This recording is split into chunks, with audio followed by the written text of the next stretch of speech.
We're there. We're checking everything. All right, you're on the TVs out there. We good?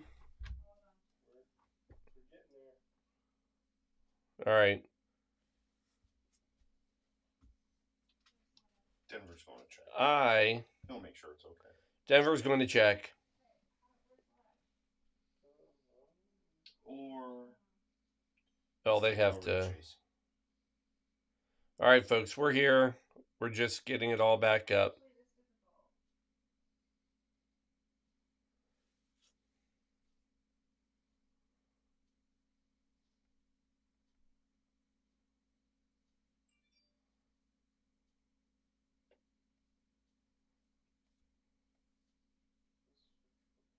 Is it working? Yeah, I see it.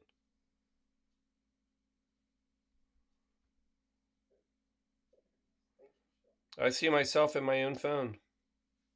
I see myself looking at myself. It's all right. I'm done. And it just keeps going Yeah, on yeah, and on and on and on. I think we're working, right? Yeah. Yeah. Everything but the website. The website's not showing it live, and it should. We'll figure it out later. Next year. All right, so we're back. We're on Cocktail 27. Before we do that, though, so shame on me. What I realized, because I'm not sitting here going through my emails, but I am now. Shelby, are you ready with some pen and paper? I am. What I realized is that some people were donating through Stripe, so not necessarily through Venmo. So we have some numbers to add in. Oh my goodness. You ready for this? Mm-mm. This is from yesterday. You're on top of things, buddy. All right. $100. Steve O'Hanlon. Oh. Yeah. Can I put Steve O? Put Steve O. All right. You ready for this one? We got Monica, $50. We have, and then right back again with 100. Again, Monica. Oh. I know. Can't figure out how to get it going in the back. In the prep room. With that one we had Evans. We have John Evans already down, right? 500. Yep, he paid it on Stripe, but we have it. Mm-hmm. And we have Christopher, the tequila shot, 200. Thank you for that one. And do we have Nathan down? Yeah. Already 50. Yeah. All right, we're all caught up. But there's a couple extra there that we didn't know. Absolutely. What are we up to now, Toad? 1,800. 1,800. So we're 200 away from the next. It's 243. Man, if we could get a couple $100 in the next 20 minutes, so by 3 a.m. we hit the $2,000 mark, that'd be pretty amazing. Oh, would be amazing. I know that's a tough one. I know nobody's out there. I mean, we're here. Everybody's just coming home. It's last call. Yeah.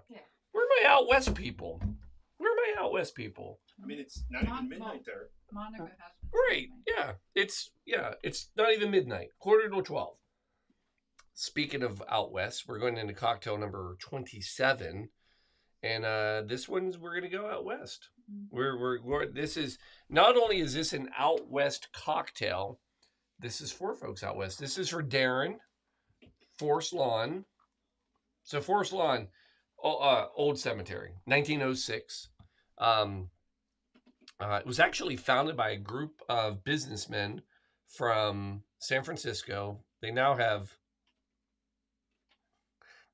6 locations, and so they actually were on the news recently, and a lot of people probably heard it because when sad death of Matthew Perry, and they announced his burial, and actually showed a lot of his funeral, carrying the casket and everything. He was actually interred at Forest Lawn. This is like the cemetery for the stars.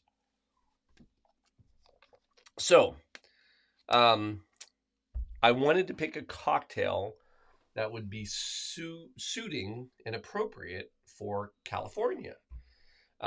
We have several California donations coming up, so I had to string some things together. But to start off, if we're going California and we're going with the theme,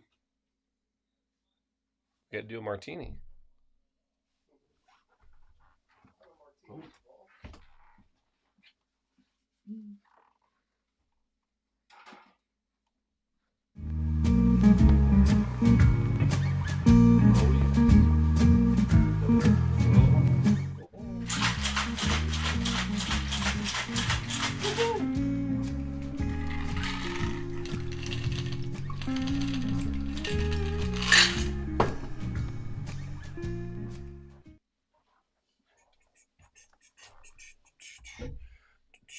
Yes. Caught it. Nice. Not bad. Not bad for 2 a.m.? Almost 3. Oh my God, it's just rolling by. Well, especially since we should have done this at 2:30. Oh, we're good. Yeah, no. So here we go. We have our what is possibly the inspiration for the martini. This is historically, many people believe that the cocktail, the Martinez special, which is what we're about to do, was the actual foundation and the entire inspiration for the martini we have now. So it's out of California. We're going back to 1860. The Martinez special, named because it was created in Martinez, California. Story goes like this. Possibly, Jerry Thomas, who we've talked about many times. I knew he went there. And he was working at the Occidental Hotel.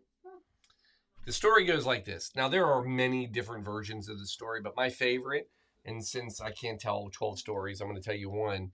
This is my favorite. There's a gold miner who was wanting to celebrate because he had struck gold. And he's on his way back to San Francisco. This is kind of the town on the way. He goes into the bar and he says, I struck it rich. Serve me some champagne. Well, Jerry doesn't have any champagne. So he says, let me make you up something special to celebrate. And he makes this drink. The story goes on that the guy loved the drink. He takes it back. And we have now created the Martinez special, which is, again, what later becomes the martini. So here we go. If there's one thing you know about a martini, is that historically, martinis, there's this great discussion, right, of whether it's vodka or gin.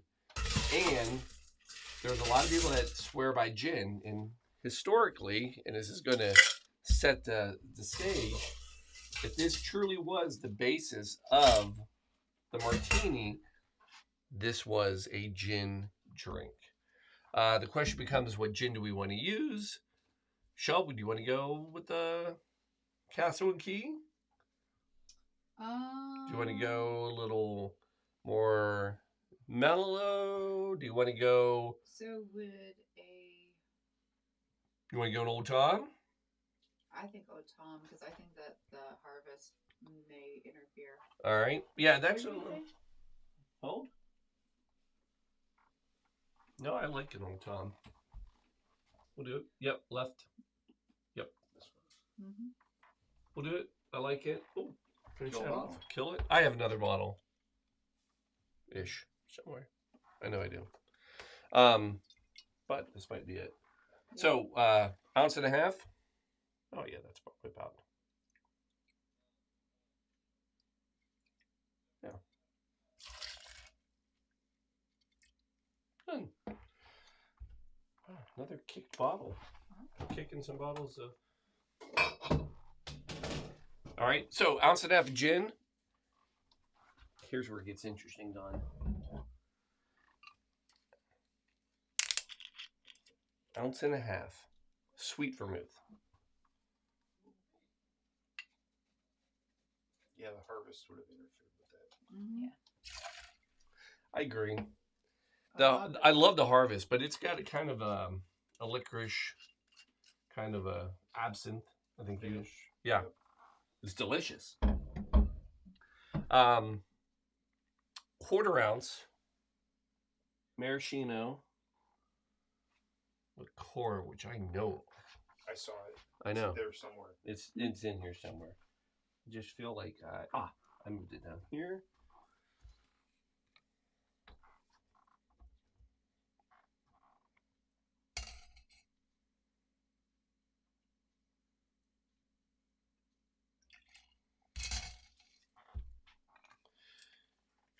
Two dashes, not one, but two dashes. Angostura bitters.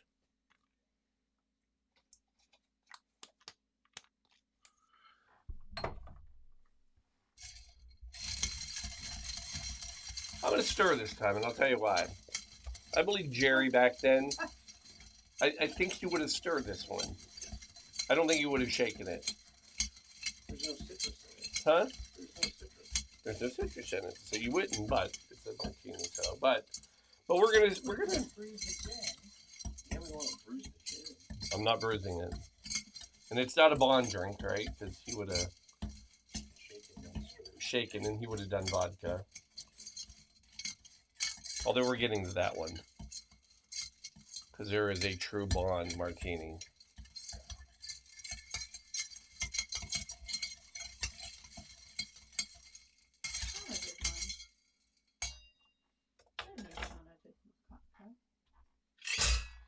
We're going to bring that out. Go here.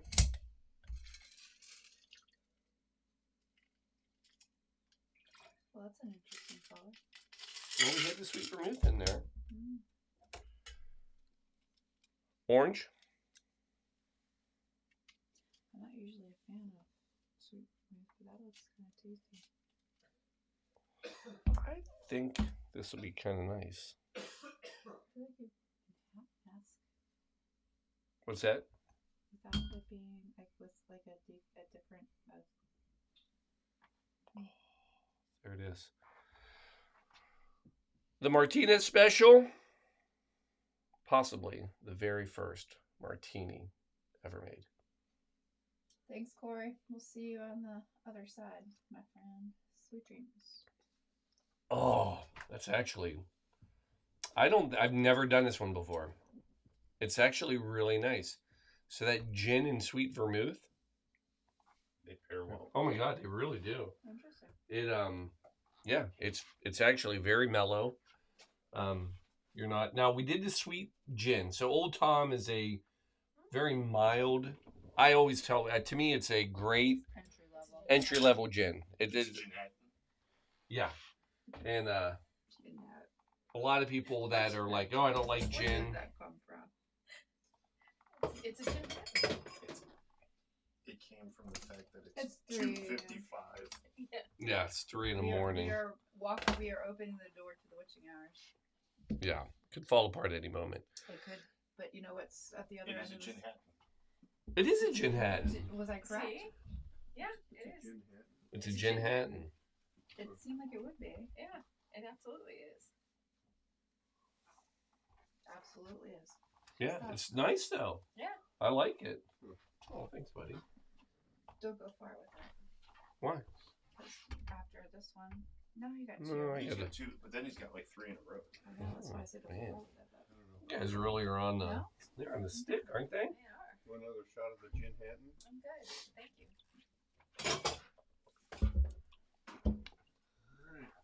All right, and somebody's got to drink it.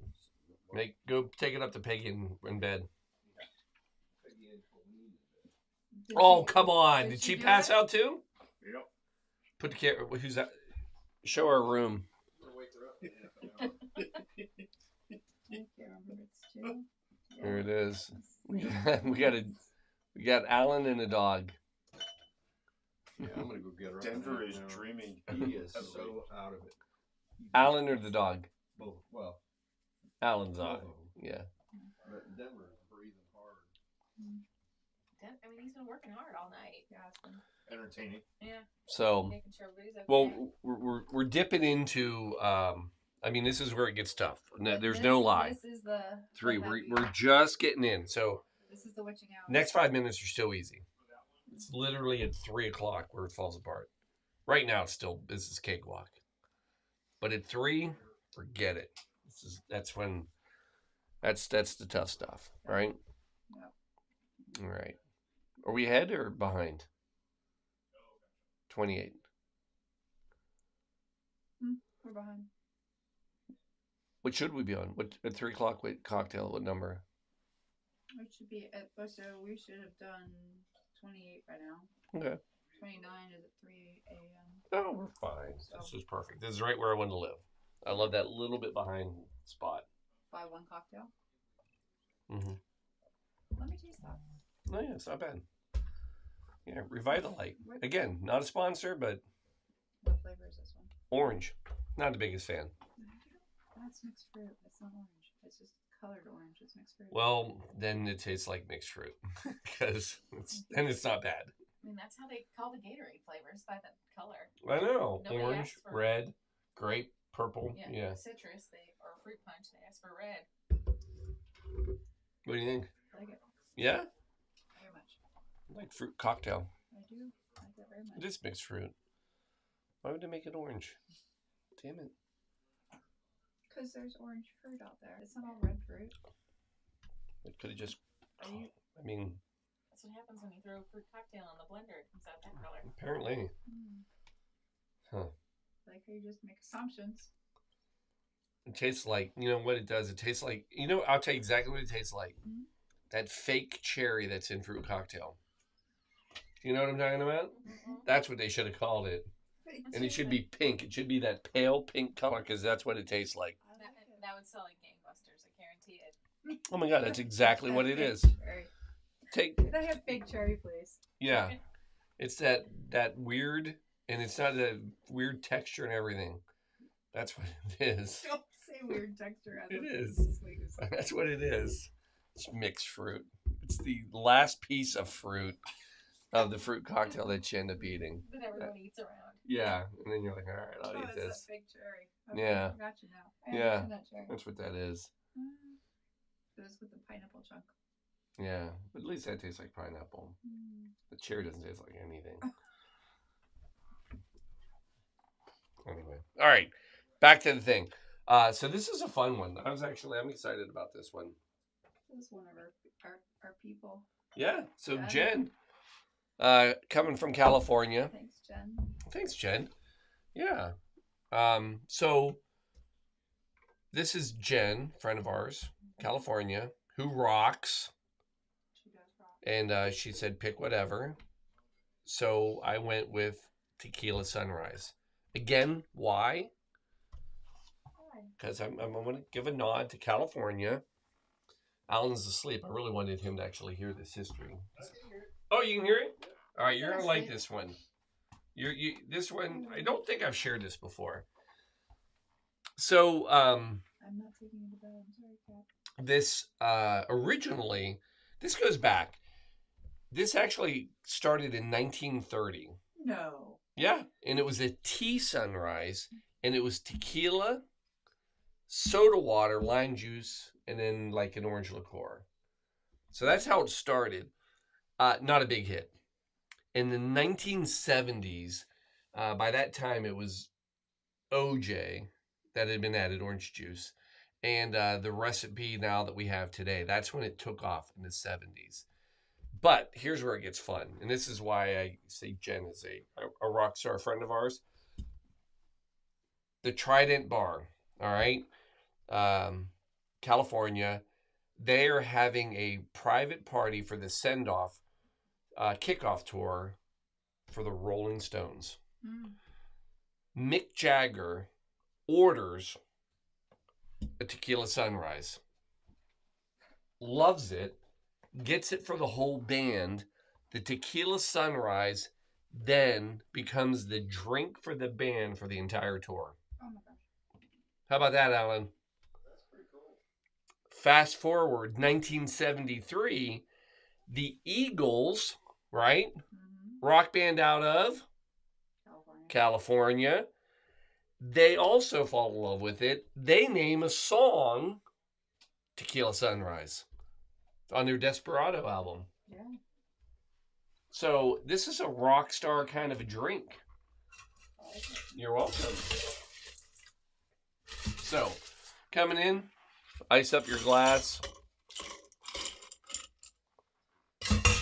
Then we're going to come in with 1.5 ounces of tequila. Which right now it might. Oh, there it is. Hold on. Not that. Hold on. I'm coming back. I'm not leaving, people. Are you sure? Well, no. It's pretty comfortable down here. But I found my gin. Pretty excited about that. Which gin? More Old Tom. Oh, fantastic. So I'm going to put that up here. Don't you put that up there? See, I found it. I found a replacement. I knew I had another one. Oh, I better move these before I trip on them.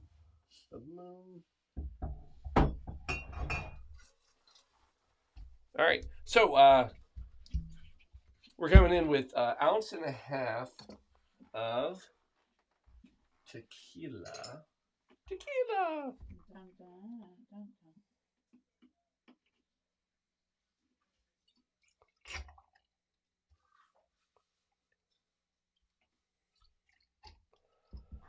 Then we're coming in with, I love this, guys. It's fantastic. Little OJ. You have a great production. We do. About 3 ounces. Just going to kind of top off. And then the piece de la resistance. About 1/2 ounce. And all you're going to do is, there you go. That'll settle to the bottom.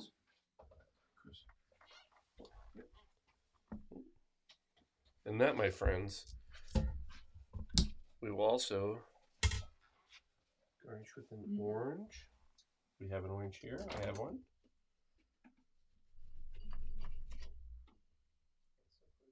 That's pretty dry. Mm-hmm. Oh, you ain't seen nothing yet.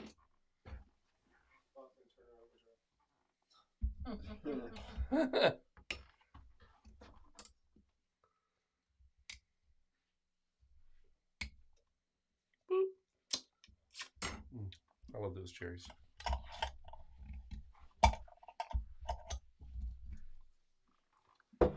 Coming in. It's going to fold over. It's got the sunrise kind of. You know it. Am I that predictable? Well, to some degree. Look at that. Look at that. How does he? Wait. Hold on. Got the logo up. Oh, No, that's over there. I'm coming. I'm coming to you. Come. Oh. Fancy. How pretty. Just another tequila sunrise. Let's try this bad boy. I haven't had one of these in a while. Kind of old school. Hey, you know what? If Jagger liked it, it's got to be good. Wow. Gotta be like Jagger. Oh yeah. There's nothing wrong with tequila and orange juice. Nothing. It's good.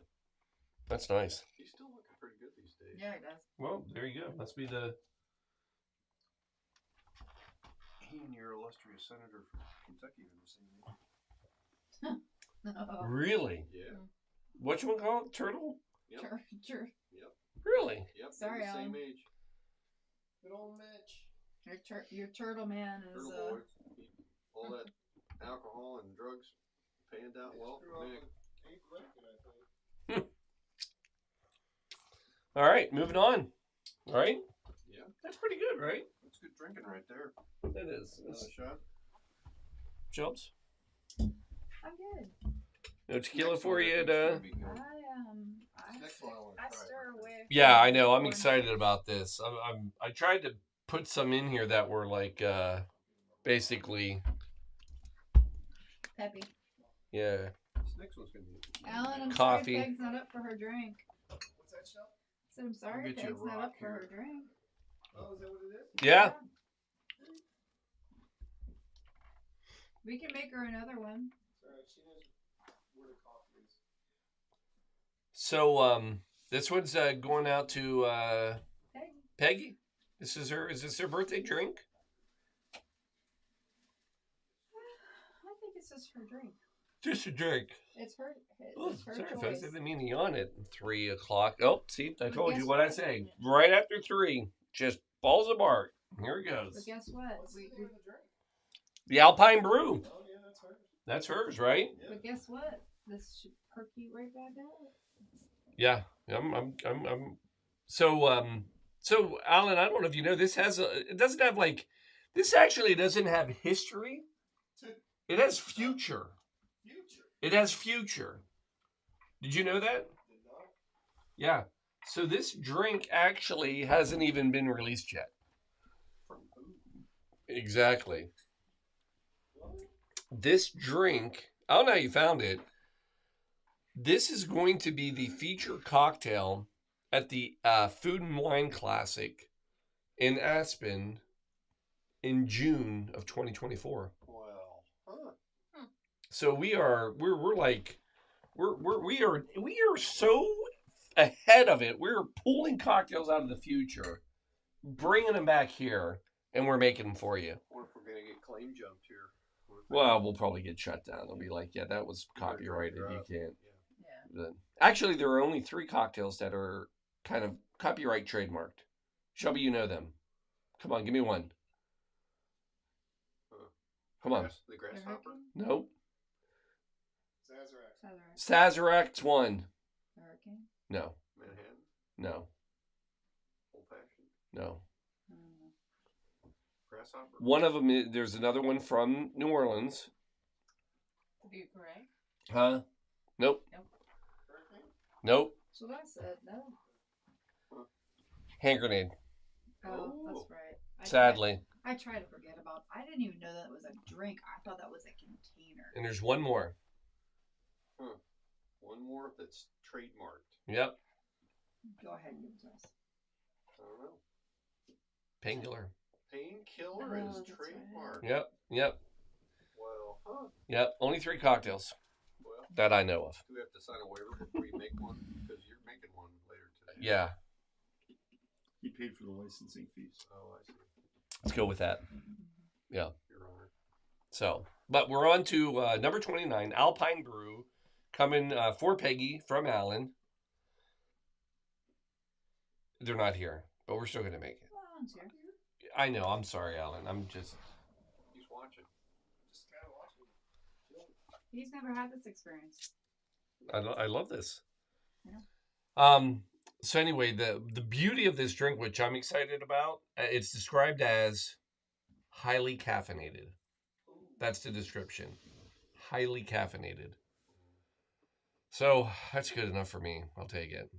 So anyway, for God's sakes, Paul, Ounce of coffee in there. How could it be highly caffeinated? You shooting something in there? I need... Like you shooting a speedball in there or something? Back there. Huh? He's got it back there. Maybe? What are you looking For for? what? I need a glass. I have this, but I don't have a glass. I need a glass to shake it. Yeah, Shaker? shaker. You've got the orange blossom water back here, don't you? I do. Yeah. Oh, that's beautiful. That's He lovely. has it back there. Okay. All right. So, what do we got? We got ice.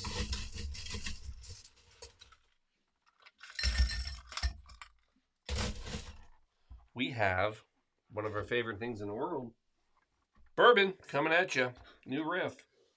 Who said what? Bourbon. Bourbon. Oh, bourbon. That was one of my favorites. Scotchy Scotch. Scotch. All right, ounce and a half. I can hear myself. On several TVs. We have a delay in all the TVs. That's fantastic.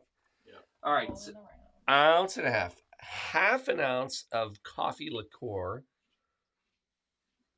a.k.a. Kahlua. 1936. This bottle's not from I was 1936. about to ask. Just Yeah, I've had it. I've had it for a little while, but not that a long. little crunchy. Yeah, it'd be really hard to open. So what's insane is that we have 6 viewers somewhere. Wow, that is half an Or ounce. 3 viewers. I'm not sure exactly. Somebody left their phone on. I'll take it. I'm fine with it.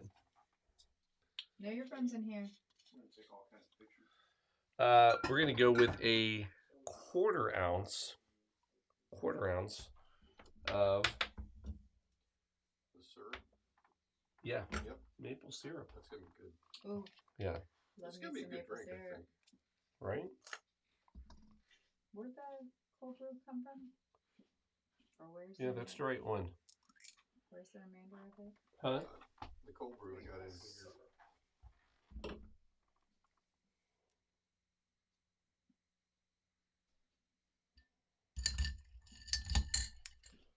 Not a stir drink, but I'm trying to rinse that off. Yeah. And then 1 ounce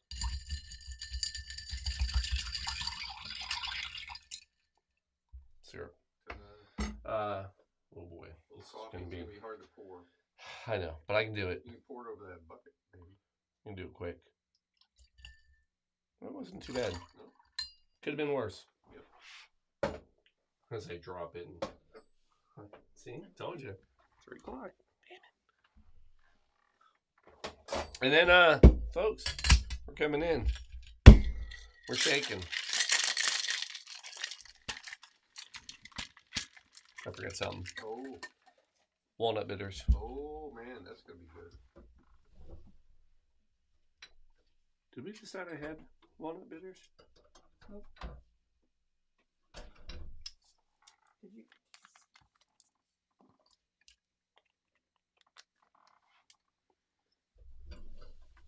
You were looking for those earlier. I don't know. All right. Boom.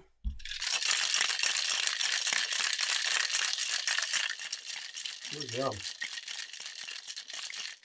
Smells good.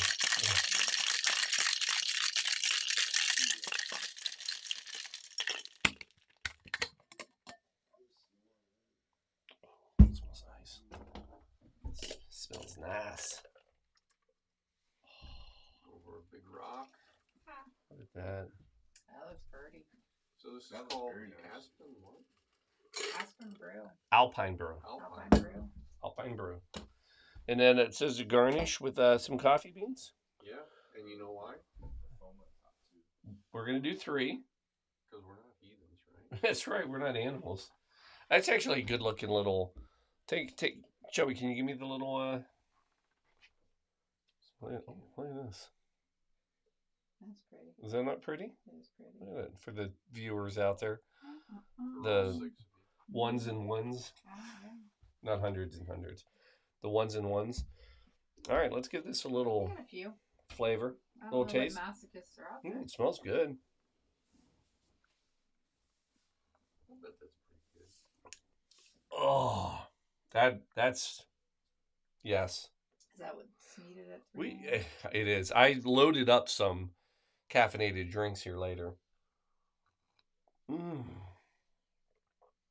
Good call, Alan. It's from the future, Paul. Coming in.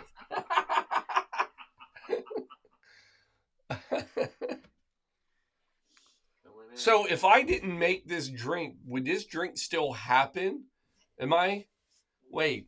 Are you Schrodinger's Yep. cat? It Like Schrodinger's cocktail. is. Yes. So in 2024, when we go, will the cocktail really be there, or will it not be there now that I made it, or will I be there? You'll be there. In handcuffs. Mm. For violating their trademark. For stealing their cocktail. That is awesome. That is. And whoever's done that, nobody's done that before. Oh my gosh. Is that not nice? Yeah. I mean, that's good. Pretty good. Yeah. Just taste it. Good little shot. All right, I'm gonna hold on. I'm gonna. Mm-hmm. Right? Not too bad. Not bad at all. I'm gonna get rid of those. Oh, that's delicious. Oh, that's a great one. Peggy's gonna love that one. Oh, that's a good one. Isn't that This nice? is a nice one. Alpine Brew, coming from the future. It's the Alpine Brew. Coming all the way from 2024. We don't mess around here, folks. I don't think people realize the effort we put into these cocktails. I mean, we don't just give you like some crazy old cocktail. We're giving you crazy brand new cocktails. Oh my God, I've been waiting for this one.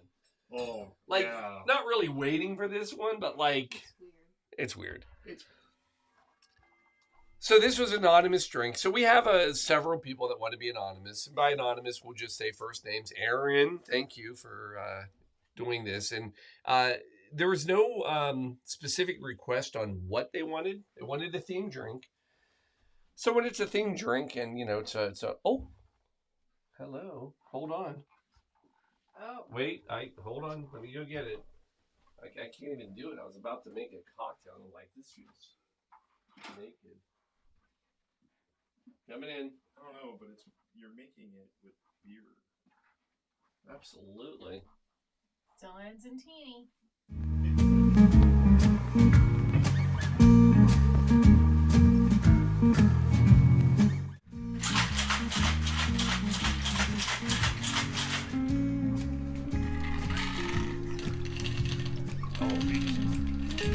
Absolutely.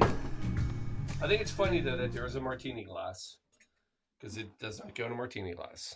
So this is absolutely, truly honest drink. So I did my research. It does say martini glass in the notes. I know I did. I wrote that, but that's all on you. it's all on me. I admit that. So I did my research and looked up to see what kind of Midwest type martinis were out there. Lo and behold, there is in fact a Midwest martini, aka the Minnesota martini. The Minnesota martini, the beauty of this is it's a drink and snack all in one. What? Yeah. Because here's what it is. Oh. Basically, first of all, don't go get craft beer. This isn't like, oh, I think I'll try it with a stout or a beautiful craft lager. No, this is natty light. This is just beer. I mean, it's beer flavored beer. What do you want? It is beer flavored beer. So you're going to pour yourself a nice beer. By the way, you do want like a nice head, the foam that helps release some of the gas of the beer. Won't bloat you as much. Learned it from John. John Taffer taught me that. It's true. You saw it? Man's a genius. Somehow I did not retain that knowledge. Oh my gosh. I think I was too busy listening to him yell about raw chicken. Shake your beer before I give it to you. No. Easy. Come on. Easy. Now, next thing you're going to do is come in. Now, this isn't necessary, but a lot of people will add a splash of olive juice to their beer teeny. I don't even understand this. So when you make your bertini, do you shake it? I'm just asking. Definitely not a shaker. And then the last thing, and these you don't even skew these, you're going to drop in about 4 to 5 green olives. And you're going to drop them in. Now, we're going to see what happens because this is where chemistry comes in. Ready for this? So the fun thing is, it says as you drink these, these probably have a little olive oil on them because we pulled them from our... but the salt and the brine actually will help the flavor of your beer. It's actually awesome. It's not bad at all. I like it very much. So the saltiness of the brine actually is fun with the beer, and I I don't know. My dad used to do this, and I see people, especially older people in bars, will still do this. If you ever watch them, they'll actually throw a little salt in their beer. And again, it just kind of keeps it, and it's actually does it pops the flavor a little bit. It's pretty good. I'm not upset with it.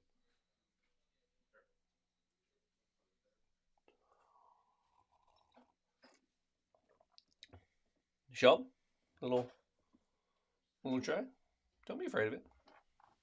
Beertini, yeah, beertini. Yeah, not bad, right? That's interesting. No, not bad at all. Don, you curious? I'm curious, but Not that curious. Not enough to try it? Come on. peer pressure. Oh, there they go. See? So the idea That's is not bad. the olives are, they will actually, as you drink, they'll sink and they'll come back up. Like little pig bottles. Yeah. Still smells like beer flavored beer. Yeah. Well, beer flavored of Natty Light's probably a little strong, but It's not bad. no, I mean, it doesn't do much. I mean, it's.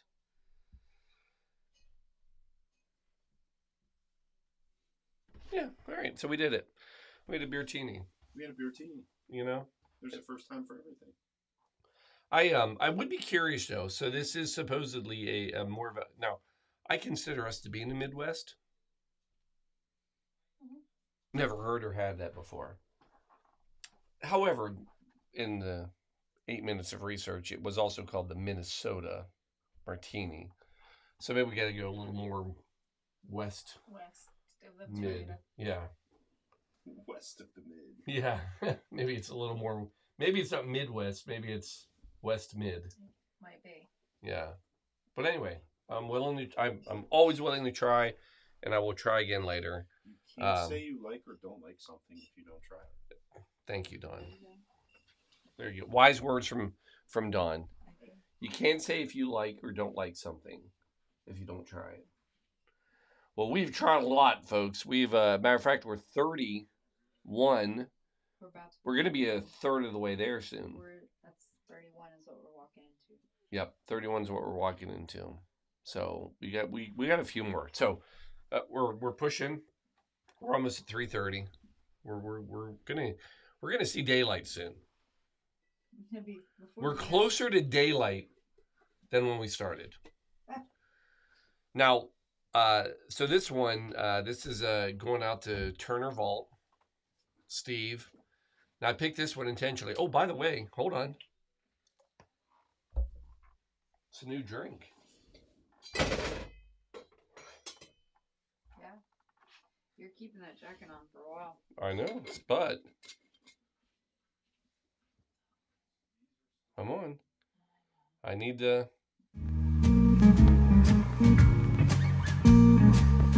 Especially after that beer tea.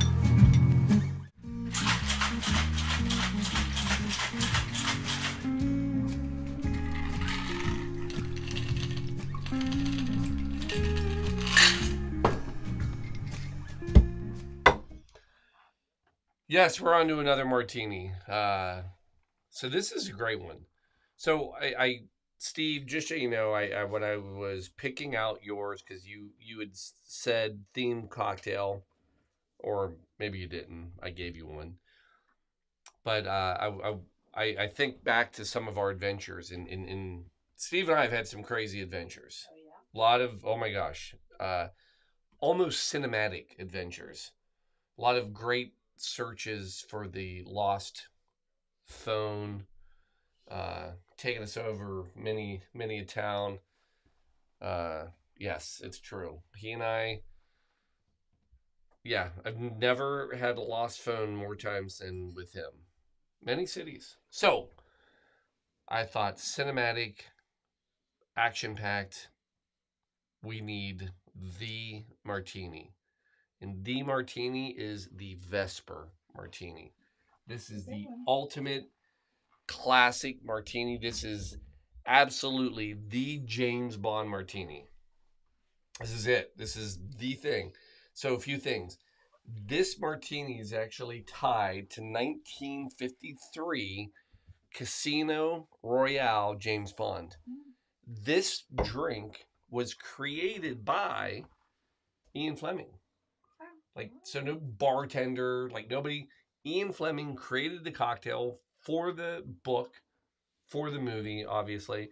And the name of the Vesper Martini is actually named after the character in the story. Of course, the love interest, double agent, you know, all that. Vesper Lynn. I think it would have been funny if they would have done this drink and it could have been the Octopussy Martini, right? I mean, I think Ian messed up. I think he could have done better. But all right, we got Vesper anyway. But this also brings up the great conundrum: shaken not stirred, because everybody, the argument is do you shake or stir? And James Bond absolutely is shaken, not stirred. So, in honor of James Bond, we will shake it. I'm a shaker too. I guess I'm just living like James Bond. I'm a James Bond kind of a guy. I mean, you got the tuxedo. You have the suit, Oh you yeah, shake it. I imagine James. This is what he would have walked in, Right. right? Sat down Walked at the into table. casino at the table. Yeah, put some cards down. He would have, yeah, would have been there. Wait, I want water. So, how do you make it? All right, 1 martini glass. Ice it. Good ice.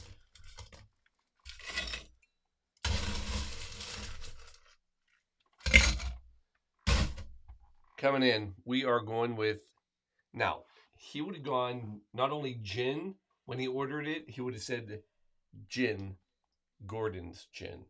That was what his go-to was. I'm not there. I'm not using it. Don't even have it. But I'm thinking I want to go with a different gin. I think we're going to go with, I think I have some good, down here. I don't know that Hendrix would be it, Don. No, you need like a London Dry. Yeah, well, I have one. If I can find it, bear with me, people. And by people, I mean People. All ones person. and ones. Yeah. I mean, more Mom, than hold one, on for a second. More than one makes people. Yeah. Because I actually have, and I want to use it, and I'm gonna find it. I just have to figure out where I put it. I have a really good gin we're gonna use, and I know it's in here.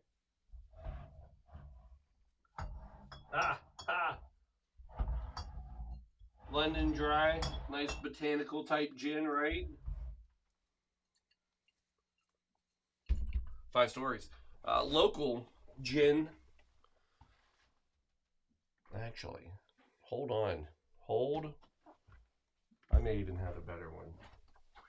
Folks, hold. I'll be right back.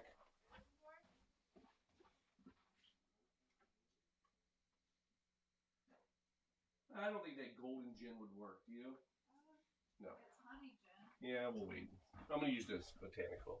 We'll go 5 stories. Here we go.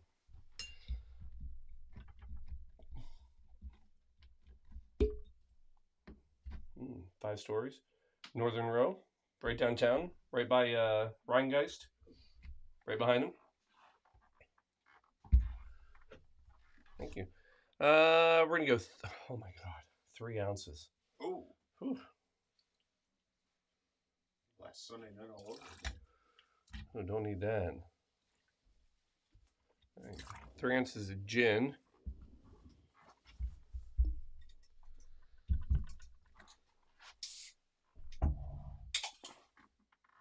Nice. Ounce of vodka. Effing vodka. Right?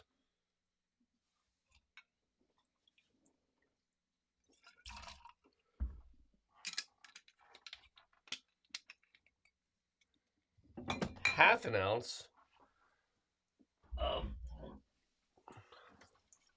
Lillet Blanc. which used to be very hard to get for a while. Really? Yeah, yeah. You could not get this for a while. So I read.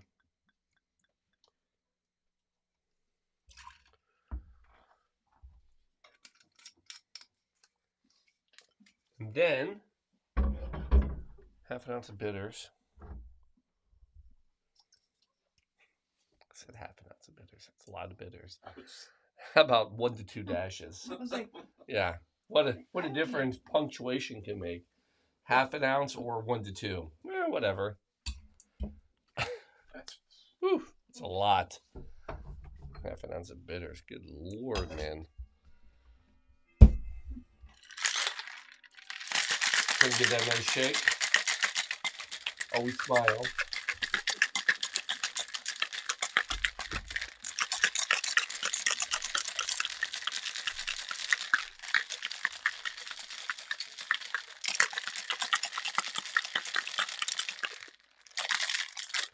All right, James, I think you're going to like this one.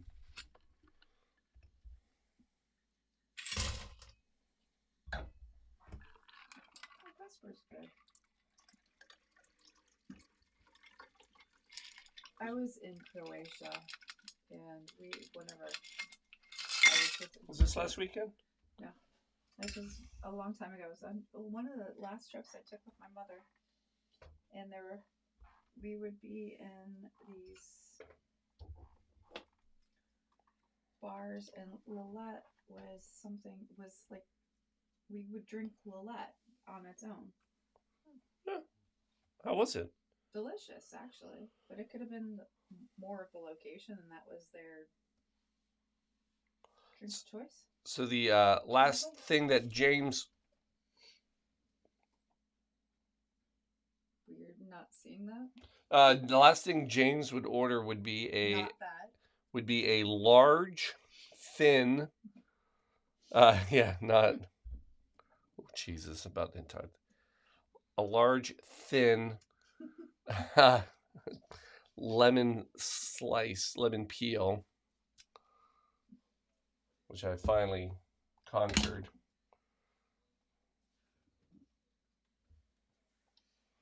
Oh, I actually saw that. Did you see it?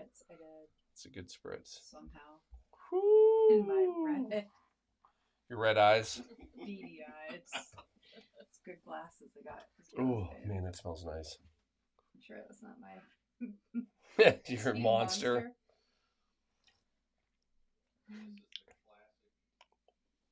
Oh, it's cold. It's crisp. That gin, the botanical flavor. You would like this one. It's Let me see how it tastes with my monster. What's that? 3? Yeah. It's different. Oh, it smells pretty. Yeah. Well, you got that nice herbal of the gin plus the Lillet Blanc.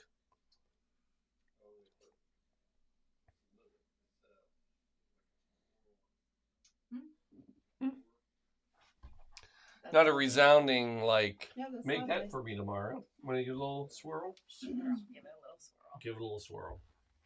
It's lovely. It is lovely. I was tasting it. I was on a... So, was it Kitty Cat? Yes, it was. She's...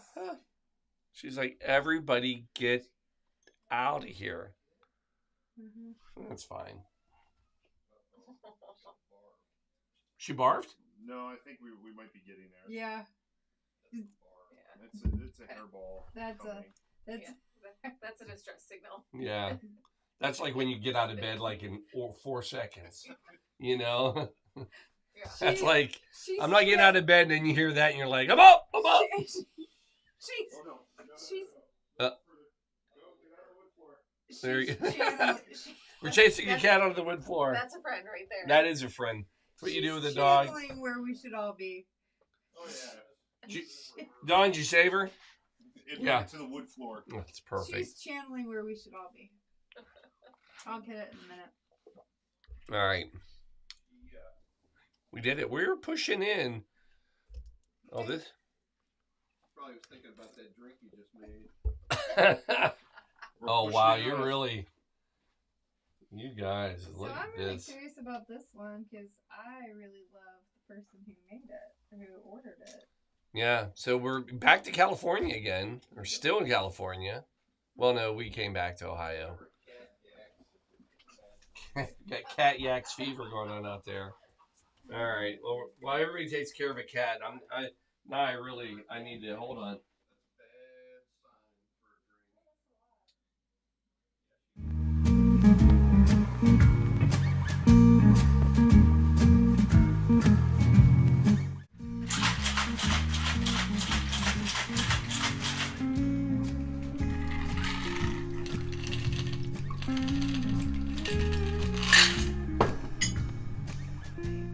You know, make 30, 40 cocktails. I know. How bad was it? All right. So the cat didn't like the. So apparently the cat didn't like the Vesper and had a little Rothing yak going on. Nice. Thank you. I'm here all week. I'm not here all week. I'm here for 12 more hours, though. No, actually, more than 12. Let's see, 4. We're pushing 4.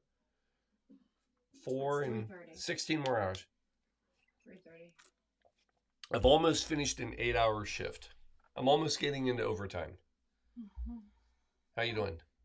Me? Yeah. I'm here. Well, some people are showing up at 6. What's some breakfast? How are you going to handle breakfast, by the way? Don't you even worry about it. Wait, you just stand behind that bar and look pretty. That's your job. Oh. Mm-hmm.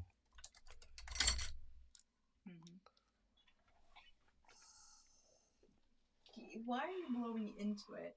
I'm not. Does it have an effect when you blow into it? Why are you even trying to blow in it? I'm not blowing. I'm sucking in it? Yes. Oh, okay. That makes it even worse. Inhale a little bit. Cellophane. Yeah. Love that cellophane flame.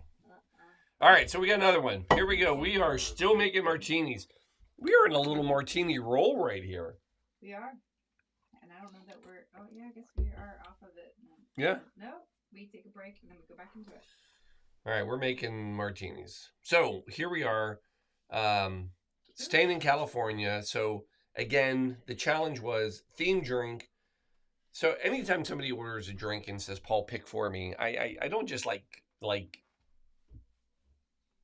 you know, I mean, I take minutes to really soak up. Sean is awesome. Sean is awesome. That's why I took several minutes and realized California. What can I do for California? Pomegranates. That's what I thought of. I thought pomegranates. I don't know why, but it came to me. Because if you don't know this, in the U.S., 99% of our pomegranates come from California. Did not know that. I actually didn't know that they came from the U.S. at all. Yeah. 99% of our pomegranates come from California. Is that in the form of palm juice? Palm juice, yeah. So this is actually AKA the Palm Martini.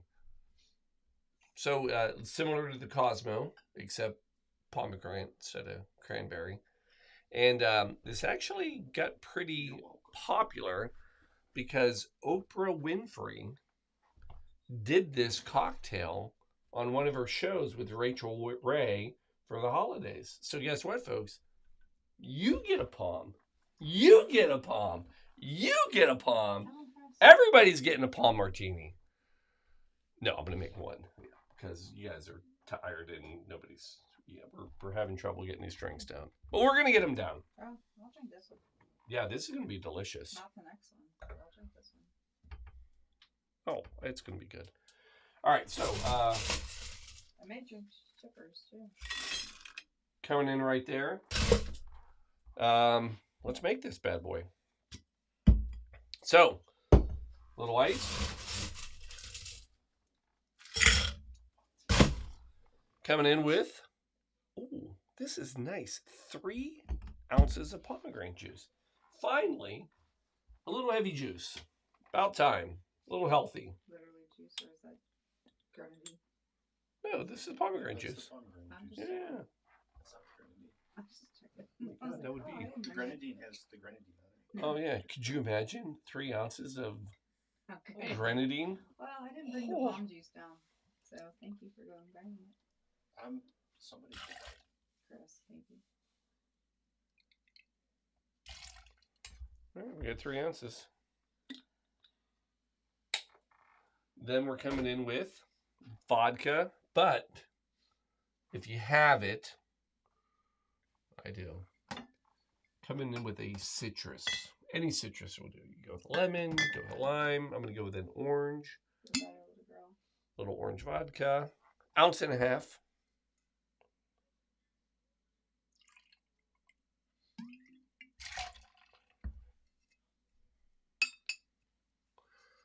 Then we're going to come in with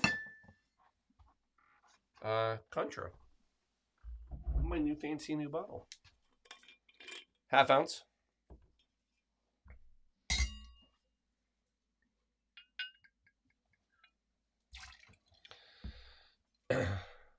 Quarter ounce lime juice. Again, I don't even. I asked you so it's in bed, and nobody's put me to bed. I don't understand it.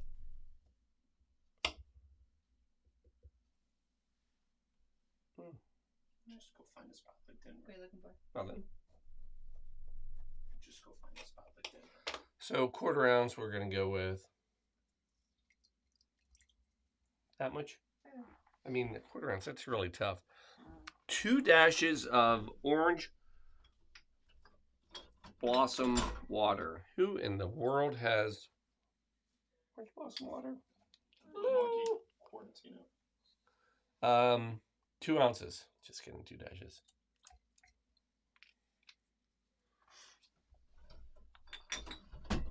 And then that's it. Shake. I think this would be a nice one. Don't you?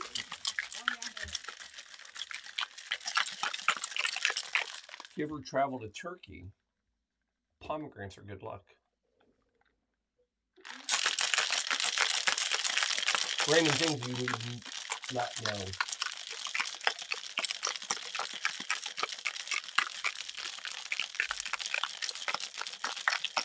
Ooh.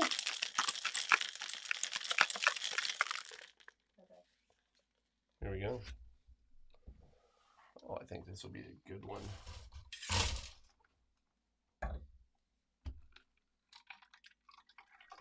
Look at that rose. Isn't that pretty? That looks lovely.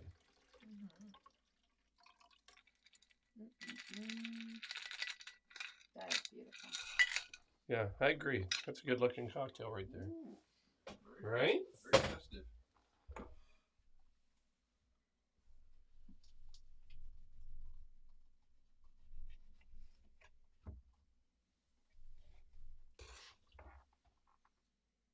Oh, that's a pretty contrast. Right? Yeah. Folks, boom. Fancy. That is as pretty as This one's going to work. It's emergency, folks. It's orange. It's meant for this cocktail. A little Sprinkler from the non-sponsor. yeah, from, Emergency float. yeah. An There you go, emergency float. folks. There it is. Oh, That's beautiful. palm martini. Smells great. Mm. Oh, that's like, oh my gosh, that should be illegal. Most of this show should be illegal. Let's be very clear. There's a lot of things that aren't proper here, but that's fantastic. Want to spin that around? Sure. Show you probably gonna want that one, or somebody. But that's a It won't go to waste. So. no. That's a great one. Yeah. That's an Nice easy and drink. tart, Yeah, it's got a nice tart, but not overly sweet at all. Yeah. It's an easy drinker. It is. Oh, that's a good one. Yeah. You taste it first, Chris. Because once it hits that corner, it's not leaving. I No. don't know. It may or may not. Ooh, Right? good. Not bad. All right. Bum, bum, bum, bum. So with this one, oh wait, here that was the last. That's crisp. Yeah, we can leave that one here. Alright. Yeah, don't you think? Very festive. Huh? We have not had one in a while. No. All right, well that's martini time's over. Don't go far. Don't go far with it. All right. Oh yeah. Ooh-doo-doo-doo. So with this one, we were a third of the way done. Doo-doo-doo-doo. What time should we be at 33? Oh, 4. Oh, we're ahead. How does that happen? How'd what happen? Because the beer teeny was so quick. Yeah, it happened. This is the Bertini. Yeah. Is this how this works? Do I? What are you do I trying to have do? Show a logo. Do I push the little? Yeah, hit the eyeball. What's Boom. that? That's it. Yeah, Seton. Look at me figuring this stuff Look out at this. You're rocking. without my mouse. Not bad, right? No. So let me be very clear. This is not meant to be a cocktail for those attending Seton. No, It's an appreciation. it's an appreciation. We are raising a glass. We are toasting all those ladies and some of the coaches and who helped us and continue to help us as we push forward. Again, we will end up with thousands of coats that come in boxes that it's not appreciated when you just show up and drop a box of coats to a school and say, here, figure it out. So we have to sort them, we have to fill orders, and that takes a lot of hands, a lot of people. So this year, the Seton Saints, specifically the cheer team, helps making sure that we get all of these coats sorted and put in the right spot. They helped last year as well. So this is a cheers to the cheer team. Very cheesy. You're welcome. But that's what I do. Now, saying all that, there was something in this cocktail that I've actually wanted to use.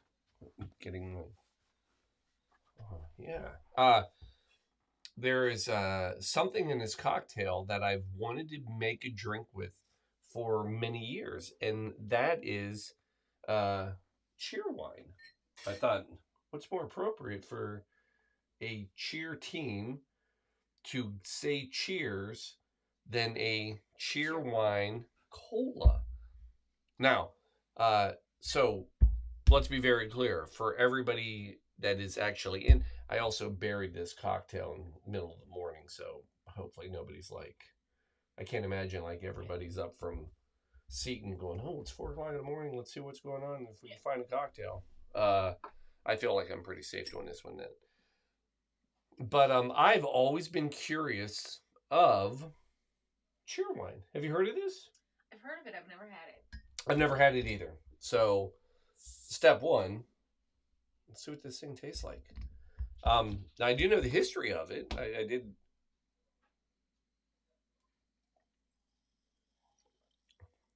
Oh, would you like? Sure. Why not? Huh. So this is not as old as Coca-Cola, but it's doggone close. So cheer wine goes back to 1917, started in North Carolina, and it was actually made during a sugar shortage. So this gentleman decided that he wanted to start making a soda, but again, with a sugar shortage, and if you know anything about soda, it's jam-packed with sugar.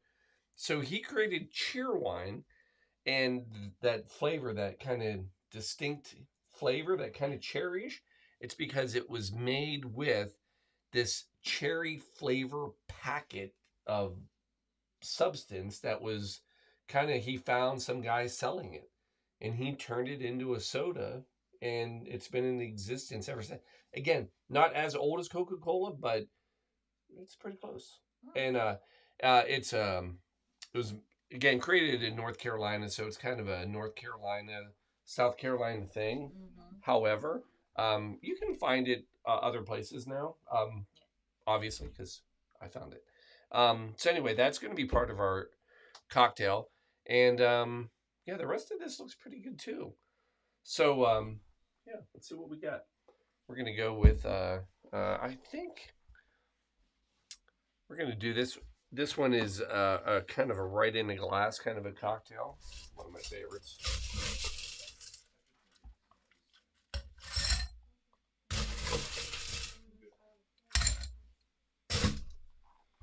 So we're gonna go 1 ounce of uh, whiskey and or bourbon. We're gonna go bourbon.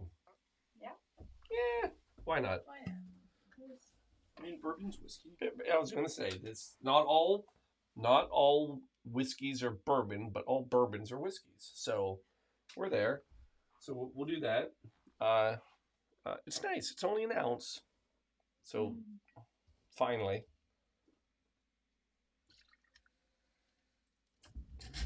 Um,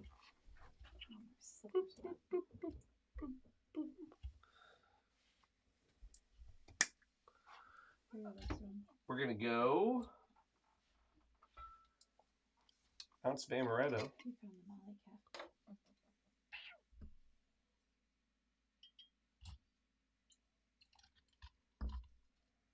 This is an interesting one. I actually think it's gonna be good. I know you're afraid of it, but those are my favorite. So, Half an ounce. so it's garnished with cherry? Huh? It's what? It's garnished with cherry. It's got a cherry garnish. It's got a cherry. Let's see that. Thank you. I mean, we didn't write that. I know. I know I did. Thank you. Thank you for noticing. Somehow we have. So a half an ounce of grenadine, and then you're gonna top with your cheer wine. By the way, there is no wine in it. There's no alcohol in it.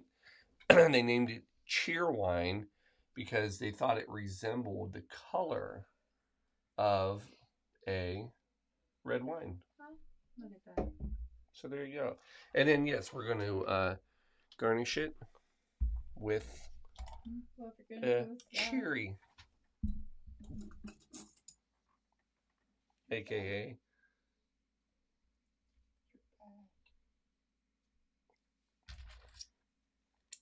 there it is. All right, I'm curious. Yeah. Aren't you curious? Man, I'm always curious.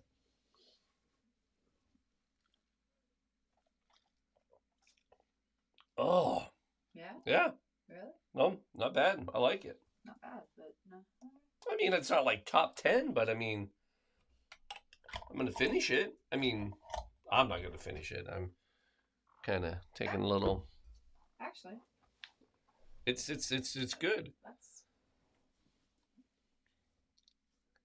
It's almost like a cream soda. So, Yeah, surprisingly good. yeah, right? So, a little history. Here we go. The word cheers. So, if we're talking about cheer and cheers and all that, let's talk about cheers. Originated from the French word Surprisingly. chier, which meant face or head, which by the 18th century turned into gladness and happiness. And it was used of a way of expressing encouragement. Oh.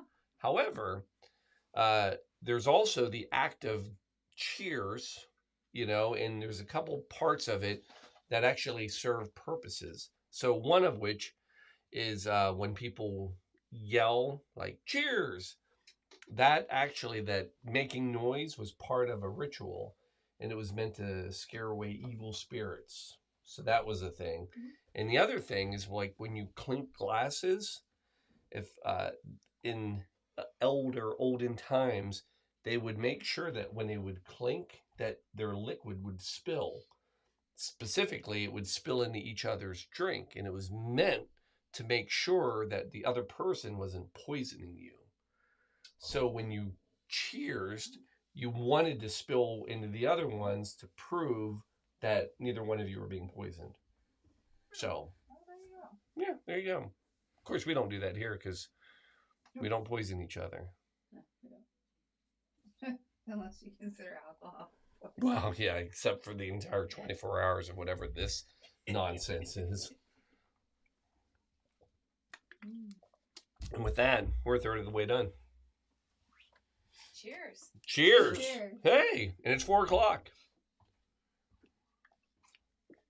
So, I think before we go to 34, I think we should show one of our, let's do our little news. Okay. Is that the news one? Yeah. Let's do it. Let's let some folks, we're going to see where.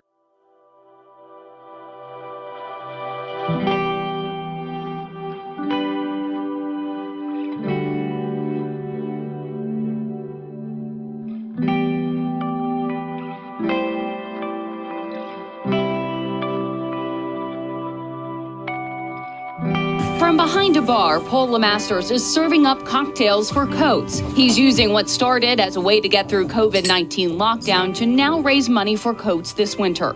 I'm naive in many ways. And when we first did this and we started, you know, they got more and more. And I thought, well, we're gonna run out of people to give coats to. And you don't, because every year somebody needs a new coat. 12 years ago, he started the LC Coat Drive, though it's grown into quite the operation, donating 5,000 new coats to St. Vincent de Paul most recently. When it started, it was just a family affair. This started off really with teaching my kids the art of giving back. We did 4 coats one year.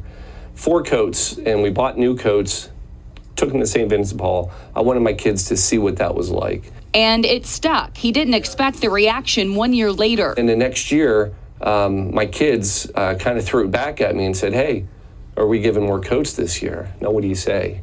No. So you said, yeah, of course we are. And we're going to do a little bit more. And it's been a great feeling because not only have we grown it within our family, now it's bigger than us. This year, he's going old-fashioned with a 24-hour telethon. You can catch it on his Facebook or YouTube. And while he collects cash, he's serving up 50 cocktails from Saturday to Sunday night. It's a fun twist on what he's found is a real necessity for so many. I know the demand. We get calls from schools and local organizations asking, can you bring us 50 coats, 100 coats? And I'm honored and humbled when we're able to say, yes, we can.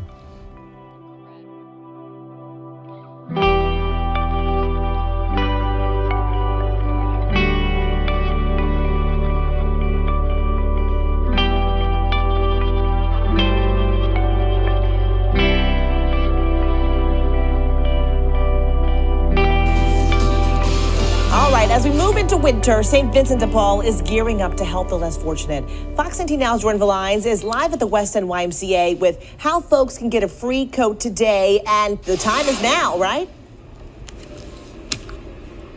Yeah, absolutely. They're about to start opening the doors here into this gym any minute. I just heard them actually make an announcement a few seconds ago. We saw that line earlier. Again, even before, of course, before the doors opened, there were dozens of people lined up to get a winter coat. Of course, with these temperatures dropping, that's what's imperative. But you know what, Jessica? I want to point out something that's even more imperative that I find so inspiring this morning, and that is this gentleman right here. We're talking to a man named Paul. Okay, this guy, you guys are not going to believe this. This guy came in and donated hundreds of coats. Paul, talk to me about, the incredible success that you've had in being able to accomplish this goal today. We started off years ago. We just donated as a family 4 coats. Yeah. And we liked it, wanted to do more. Kids pushed.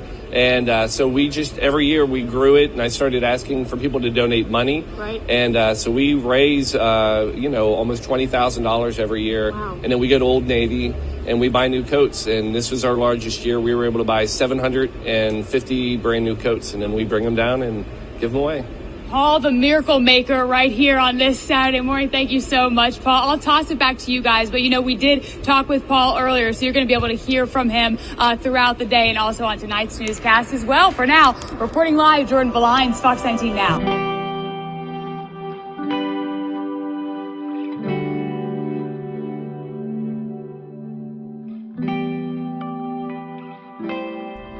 At least 3 Old Navies today, and we'll probably clean each one of them out. When Paul Masters walks into a store, he brings a team of power shoppers with him. All right, you got boys? We have 3 of these. They literally clear the racks of coats, stocking up on bargains for a good cause. Paul says it started as a gesture to teach his kids about giving. About 8 years ago, it was a little thing with the family. Took the kids, said, this year we're not, buying stuff for us. Let's buy. So we literally bought 4 coats. It's enough for hopefully a family. It snowballed from there, eventually turning into an avalanche of giving. We just kind of kept growing from there until eventually we were at 500 coats. We ended up donating then 6, 7. Last year was 800 brand new coats. So it's been pretty amazing. They were out hitting the stores today for the same reason a lot of people were, for the big discounts. And they know that getting out and doing this in person really kicks off the holiday spirit, not just for their family, but for a lot of other people too. Earlier this week, there was a fundraiser so people can donate to the cause. Paul says he could shop online or strike deals with companies to pick up donations directly from the loading dock, but he wants to be more hands-on. You feel good, and other people feel good. And while we're doing this, people will walk up and say, "What are you doing?" And we tell the story, and then people are like, "Oh my gosh, I want to help." So they'll give money, or they'll buy a coat and hand it over. And it's just great to see. Their shopping spree won't be over until they bought 850 coats, enough to fill this U-Haul truck. And their involvement doesn't end there. They like to take part in the St. Vincent de Paul Coat Drive distributions too. You can't write a check and just be like, "I did something." I believe you have to be involved because it gets other people involved. From Mason, Andrew Setters, WLWT News 5.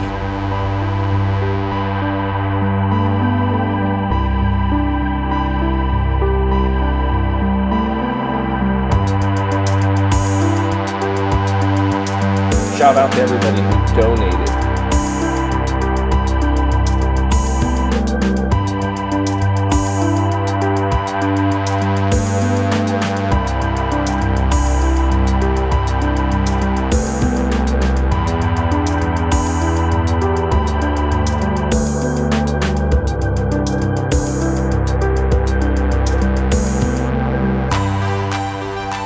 As the doors opened at Elder High School's Shaper Center, the line stretched around the building. After a year of smaller events, this return to the St. Vincent de Paul coat distribution warmed hearts by sharing a warm coat with our neighbors in need. That's all that our mission is about. We're all about that personal connection. So this is one day we're able to, fortunately, be able to help out hundreds of people, but St. Vincent de Paul, we're helping people every day, not just these distribution events. In 3 distributions across the region, St. Vincent de Paul will provide coats for about 4,000 people. Each donation, a heartwarming gift, neighbor to neighbor. I'm honored to help, but more I'm humbled and grateful for, you mentioned last year was a difficult year, the generosity that people have shown us that allow us to move this forward. The LeMasters family have been longtime donors to this coat drive. This year, they brought in almost 2,000 coats to help someone else fight the winter cold. We have about 25, 30 people that help us throughout the year now to be able to raise the money, to be able to get the coats, to be able to sort them, to deliver them. It's beyond us. Brian Hodgman and his son Corey volunteered to shop and sort and do whatever needed to be done. From one neighbor to another, personal shoppers connected, finding the perfect coat, sharing the warmth of the season in the tri-state.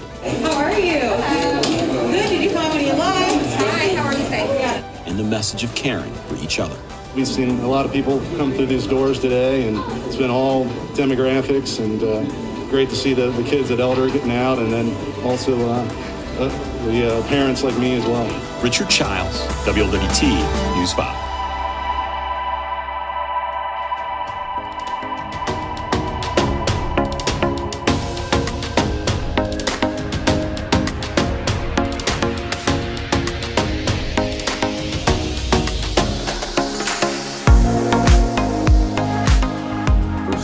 This has been a family outing event that we've been doing for years, and it's been great to see Max and Chloe not only help every year and do more every year in this event, but also bring their friends and watch them grow as they've done this. They have definitely given us the hands-on from the very beginning when it was going and shopping on Black Friday with the U-Haul to now where they bring their high schools. Shout out to Elder, shout out to Seton, and they come and spend what was a very cold day, again doing all the behind-the-scenes work to get these coats ready for all the schools.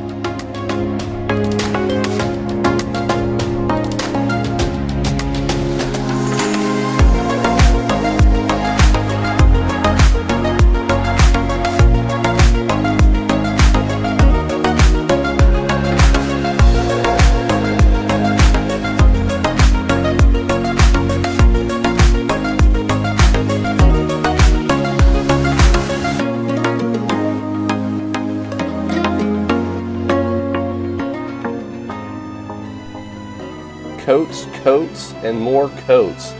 Gotta love all these brand new coats.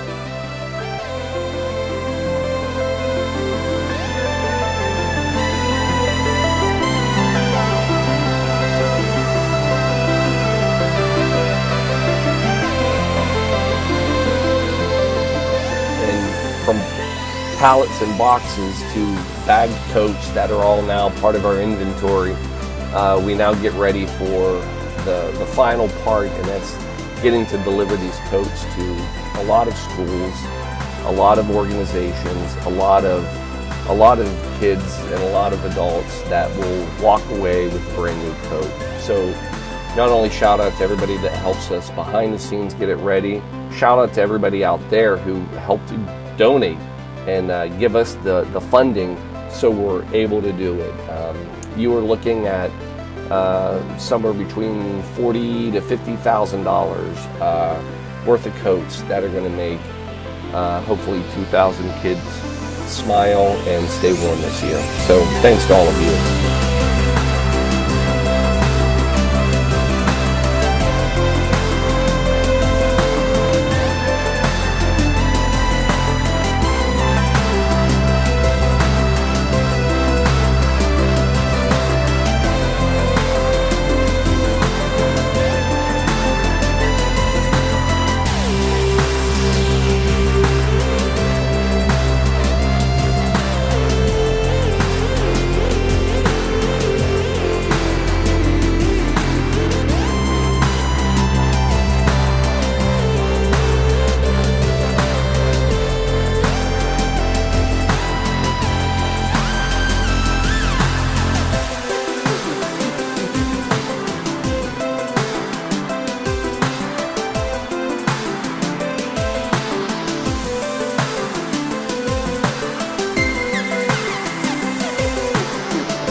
Hey, here we are. That green button? That green button, it worked. Oh my goodness. Here we are. I am gonna fix this.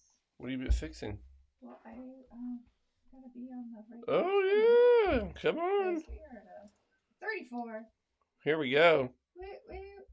Andy, you're on, my friend. Oh, we got some California folks out there. How amazing was that wedding in India, my friend? Oh my goodness, if you're still on. Your pictures were amazing. Yeah, that looked incredible. I'm sure we're going to have some good stories when it comes time. Next time we see you. Absolutely. So thanks for jumping on. But here we are. We are at the 4 o'clock hour here at Eastern Standard falling asleep time. And we are, let's take a look out in the action deck. Well, Denver's awake now. It's more of just Denver's awake. There's Chris. Hi, Chris. Him in Denver. Yep. Hey, Denver. But we're rolling. Yeah, we are. Here we I go. like to think so. Here's how I'm looking at it. Talk to me. You can do anything for Hey. about an hour, right? You can hold on, and I'm going to tell you in an hour, we are going to be just about out of the switching hour. Yep. And we will be firmly ensconced in almost a normal day morning. Yeah. We're almost there. We are. We just right now it's quiet and we know, but we push through. We'll load it up. I think I like your 1 hour. Yeah, anybody, you can do anything for an hour. Although I think it's probably 2, but I'll go with 1. Hour and a half. I think at 6 we'll start hearing from people and we'll start seeing people. Oh, I'm pretty sure we'll see Kelby before 6 o'clock. You only think that early? He's usually here in 5-ish hour. Well, we're gonna find out. But he is going to a Bengals game. You saw him come in earlier, didn't you? No. Oh yeah, he's already been here once with Chase. Chase even came in here. What? Yeah. I didn't know. Yeah, my son. I'm locked in. I don't get out of here. So this is stay here. His son didn't believe how the stories of what goes on here. So Calby's like, "Oh no, you have to see it." Brought him over. And he saw it. He saw now it. he believes it. He's like, "What?" Yeah. And so they're going to the Bengals game today, and he's going to try to come over before and maybe after. We'll see. All right, I like it. Sorry, folks, a little yawn there. That's all right. 4 o'clock, made another hour. Check it out. Oh, thank you. Yeah, I'll take a sip of that. You want to hold on to that for a while? That's got to be good for you. It's good for the heart, right? Several of those. That's not a. It's not a monster. I mean, it's not the high energy one. Correct. No, those are good. I like those. So, we're at 34. What? By the way, time check. Where should we be? What time is 34? 4:15. Wow! Look at that. Not bad. No. I am interested in Mr. Shipper's cocktail. Yeah, so this was a pick for me. But this is not, that's not who this is anymore. This guy, no, you're on the right one. This is actually Brian. This is Mangold and Susie. Oh. Yep. But appreciate it. Okay. I have the update. Sorry. It's okay. Yep. This is anonymous. Gotcha. So, but anyway, yep. So Brian came in and I wanted to pick something to honor him. Now, we're doing a salty martini. I do not believe that neither Brian nor Susie, I don't think either one of them are salty. No, they're super. However, he is. Hold. I gotta stop. I mean, it's not a martini without it. Yeah.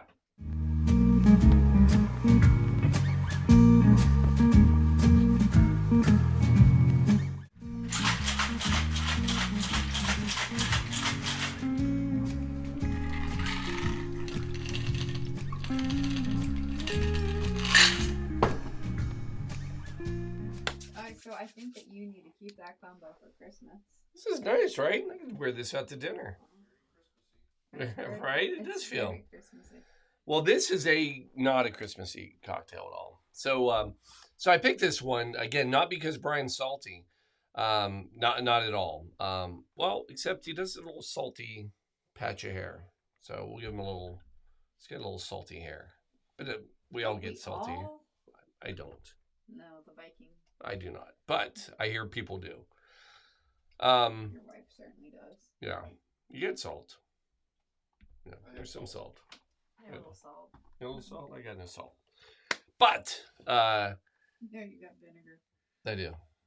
No, yeah. Nice. This is a fun one. So we're going to hear about this guy a few times because, and I can't believe we haven't done this yet. We probably have to keep track, but one, I'll start. Salvatore Calabrese. Now, you already remember him. Shelby, he's your friend because he just gave you Duke's Martini. No. Yeah. That's the Maestro, a.k.a. the Maestro. and we did Dukes, aka the Naked, aka the Perfect Martini. That one put me to bed. That did put you to bed. Yeah, I'm glad we didn't do that one tonight. Yeah. Ooh. Yeah, there's a reason I did not include that on the list. Really. That one was good. So this one, now, ounces of gin. ice cold gin. Ice cold gin. It was good. And I happen to have had one of Paul's heavy, dirty martinis before that. Yeah. It was time to go to bed. So this is one of his creations. Like I said, I don't know how many. I know we have at least probably four different Salvatore cocktails on the menu tonight. So we'll call this one. So this is one of his that he created in 2009. This one seemed good. This is a fun one. So we like a good dirty martini, like the brine, right? Always a big fan. So this one is the salty martini. And what's fun about this one, is the fact that it is made with caperberry and caperberry brine. And we very salty. We like a pickle, so I'm curious to know how this is different. I agree. And olive. I think it's going to be delicious, and we're going to find out. So here we go. We're going to just chill that. We're going to come in. Could have gone a lot worse. That was not bad. That was not bad. Could have been worse. So we're going to come in with vodka. How about some Kettle One? We haven't done Kettle One in a while. Any martini you're going to do, though, you want to be pretty generous with the good quality vodka. Because, there's not much more to it than this. So we're coming in with 2.5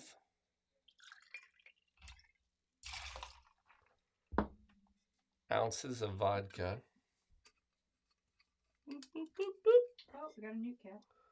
Oh, I do. Coming back here. Don't jump up here. Now, apparently he was big on bar spoons. Because we're doing bar spoons on this one. We're doing a bar spoon of dry.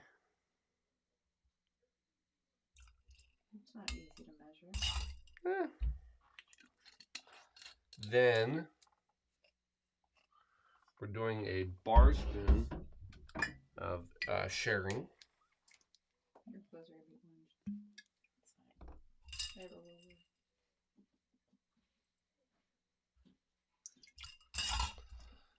And then, what I think is going to make this very fun is a bar spoon of caper brine.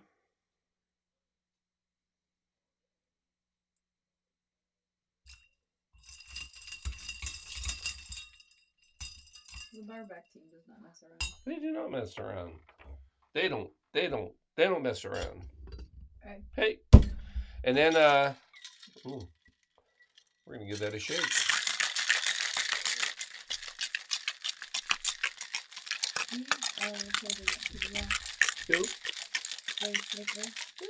Yeah, I like these. These are nice. So, again, if you donated, get ready to get this in the mail.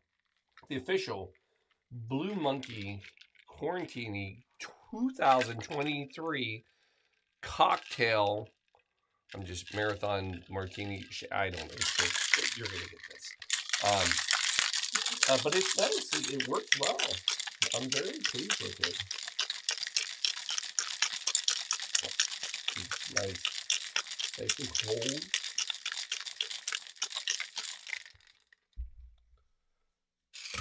Coming in.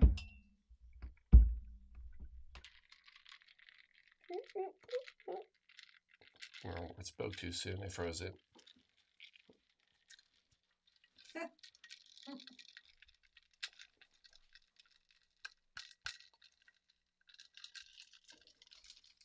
All right, we'll do this. Huh? Not getting a drink.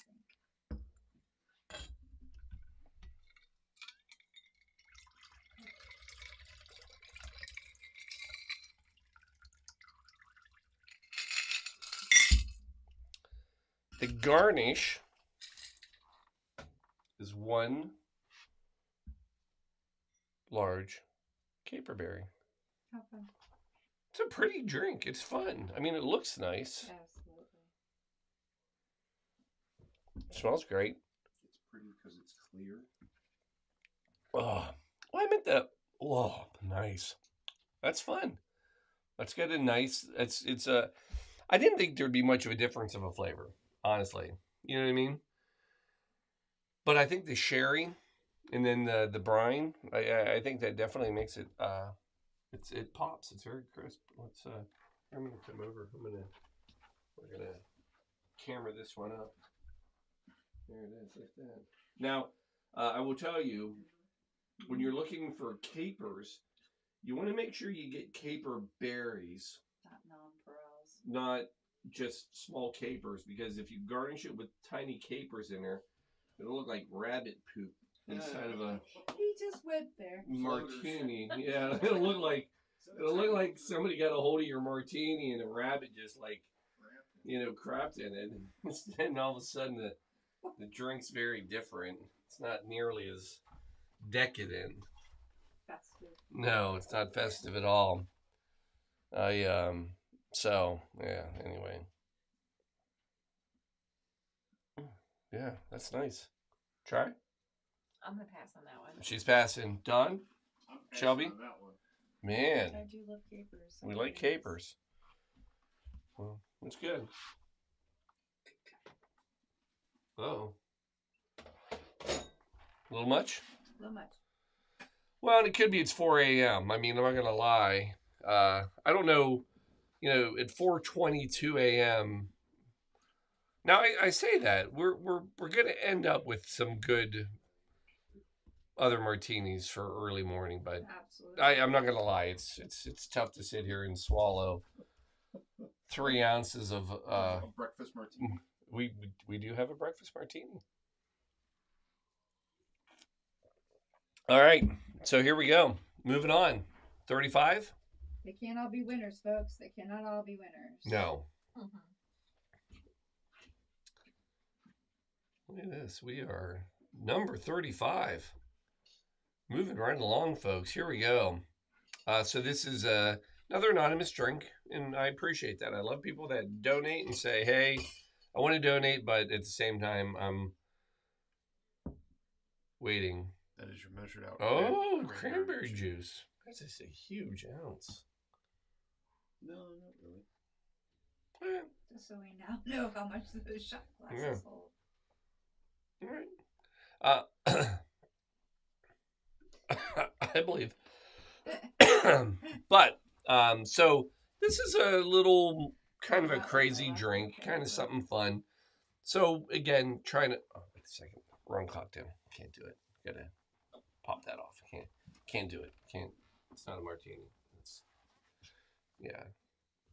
So, want to do something fun. This was a nod out to Paul, who spells his name wrong. You know who you are.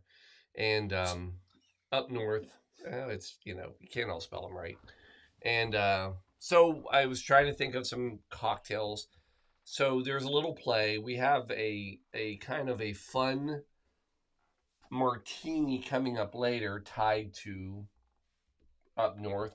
So while I was on that bit of a kick, thought we'd throw in another nod to up north and pretty famous little movie, at least one day of the year, Christmas Story. And I thought we'd go with the Red Rider, which we've had together. Yes, we talking have. to Dawn and Dawn. Yeah, we had this at the... So the bar, though, it's right next door, right? Across the street. Across the street. The Rowley Inn. The Rowley Inn, right across from the actual house of... again, nod to Christmas Story. A couple things. While the movie was shot in Cleveland, it was also shot in Toronto. You knew this. Mm-hmm. You know your trivia on I it. do. Do you know that none of the snow in the movie was real? Yes. None of the movie. They had to. It was all fake. It took forever. Now here's one. I thought this might be a little surprise trivia for you. They live up in this area. Don, I don't know if you knew this one either. Jack Nicholson was actually was thought to be was supposed to be the old man. Really? Yeah. Well, he was almost gonna be the dad. But here's my favorite thing. Jean Shepherd, it was based on short stories that she wrote. Do you know where those short stories, where she wrote those? I do not. Those were from 1960s. Those were short stories that she wrote and published in Playboy magazine. So there you go. That's so Christmas Story originally written for Playboy, sort of. So somebody may have read it for the articles. Yes, apparently. Apparently they're good because we watch the movies now. Yeah. So anyway, this is a fun little drink. We had it up there. I've never kind of forgotten about it.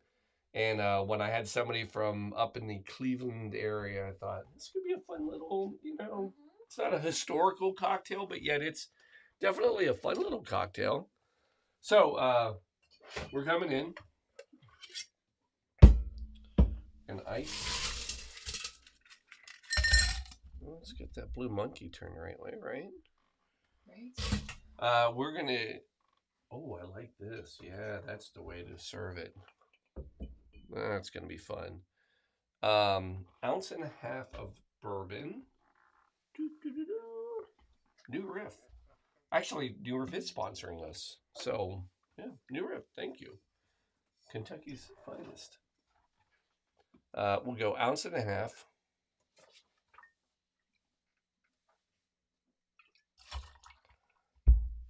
Bourbon. Then we're going to go 1 ounce cranberry juice.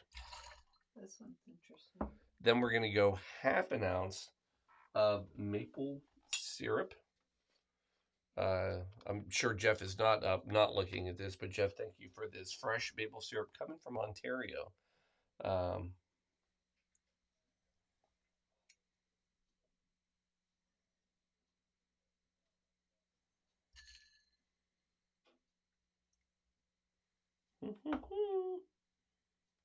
It's fine. And then 1/2 ounce. I'll take that lemon juice. Boom, boom. Making sure not to spill anything, moving things as we get earlier. That's weird, right? We're past late. We're past late, now we're early. Yeah. Now as it gets earlier, we have to be more careful. Things tend to get bumped and pushed. Knocked off. And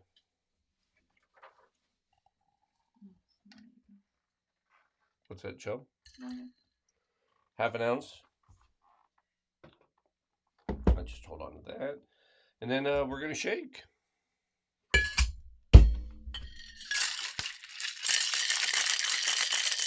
Woohoo! This is a fun little drink. You know?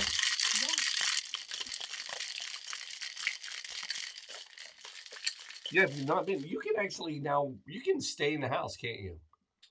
I don't know. The house just got sold. Oh, really? The Bumpy Street house is a bed and breakfast. But that just got sold too. It did, That yeah, it got sold. So yeah. I'm sure there were lots of conditions to keep it the way it was. The way it is, yeah. I would hope so, right? We're gonna serve it over nice. And this is the what is it? This is the 40th anniversary this year. Oh, is that right? Yes. Really? Yeah, they just did something in Cleveland this weekend. Like the Stars came back for like a fan fest or something like that this weekend. So they've had a couple like I don't know, spin-offs. Like they had the where Ralphie's an adult and not as powerful. But I watched it. Did you like it? Did you see it? Didn't see it. Didn't see it. Don't want to. For purists. Yeah.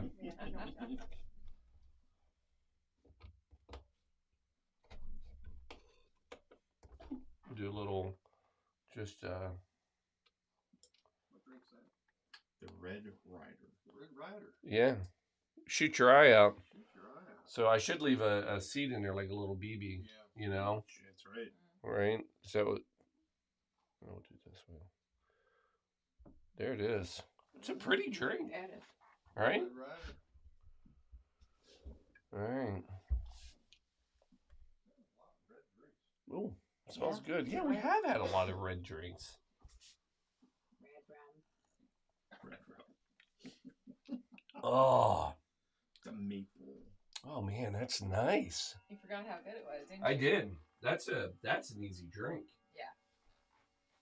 Oh my gosh, that's really good. You know? If I remember correctly, all the drinks in that bar were delicious. Yeah. They did. They had a lot of fun little cocktails. They just expanded. They just finished expanding their kitchen.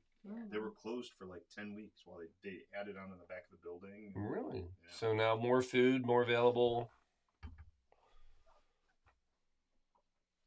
So good. Like, So good. it is good. Ba, ba, ba. Who would like to finish it? Chris? Yeah, you'll like that one. Yeah, that's pretty good. It's a sipper. That's a sipper. That's a keeper. Yeah. Oh yeah, we'll hold on to that. That's a keeper. 36? Yep. Getting close to 50. But we got to get to 40 before we can get close to 50, right? Yeah. Huh? We're getting close to 40. We are close to 40.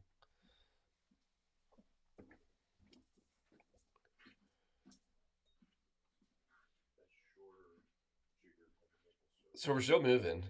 We are still moving. All right. Anybody on? Yeah, there are a few. Yeah. Yeah. All right. We'll take it. Like 5. I don't know who these 5 are. I don't know. I appreciate it. Yeah, Somebody sure. just left it on and gone to bed. That's what we should have done. We should leave the camera on and go to bed. We could have taped them song. Can I put that monkey out here for like just an hour? That's what I should do. That'd be hilarious. People would pay you to turn it off. Interesting. Sounds like an idea for next year. Yeah, or it'll later in a couple hours. No, in a couple hours, people are going to be here. We're going to be too distracted. Yeah, I agree. So we're getting there. So number 36. Again, shout out to Dave Zonheiser. So mentioned Dave earlier. Part of one of the earlier cocktails. He works at Garvey Shearer Nordstrom, attorney. One of the first attorneys I worked with. He and I still get together and hang out. Dave and Rachel, and of course gosh, their son Robert, man, he's like, I don't even know how old he is now. Coming up on a teenager. He's got to be getting close to a teenager. Yep. Sorry, Dave, I put you at a pretty early time this year. But he was coming late in, so I was trying to fit everybody. So this was a weird one. I wanted to do a martini. There's no rationale of why I picked this one, but it just sounded good. Actually, that's not true. There was rationale. The rationale was I was trying to find a martini because he had requested a bourbon, but he also requested a theme cocktail. Now, that's fair because he didn't know that the theme was martini. But so shame on me for allowing that to be an option. But lo and behold, I did my research, and within minutes of research, because that's all I spend on any one drink, I discovered that there is a cocktail that is basically known as the whiskey martini. Yep, a bourbon-based martini. So do we need the... Oh my gosh. Do we? We need a couple things. Oh, Shelby coming in. All right. Yeah.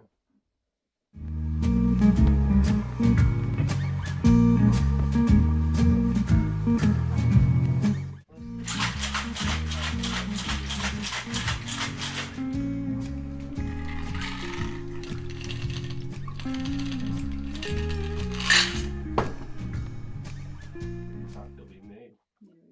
Here we go. Good catch. That's why we have a team. It takes a team. Yeah. So, where was I? I was at the point of saying I discovered a bourbon-based martini. And that's exactly how it's described. I think Dawn will be a big fan of this. So this cocktail is known as the doppelganger, which I just think that's fun too. Mm-hmm. I wish I had a better reason to call it or say that, oh, this is perfect. I don't know if Dave knows if he has. Everybody has a doppelganger, right? Oh, yeah. We all have a doppelganger. I've never met mine. Have you run into somebody where you're like, oh my gosh? I have not run into them, but I've been told by multiple people that there's somebody out there that looks just like me. See, I like that. I used to be told Larry Bird was my, but I don't know. Don't know. I can see it. It's a push. But whoever it is, whatever it is, we are going to start by making this delicious cocktail. And again, I think Don's going to like this one. I don't know if he'll drink it, but I think he'll like it. So we're going to start off with, of course, a little ice. We'll ice the glass.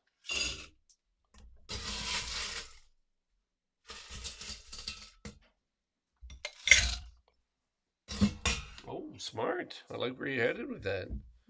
Yeah. 2 ounces of bourbon. Shelby coming through. Sorry.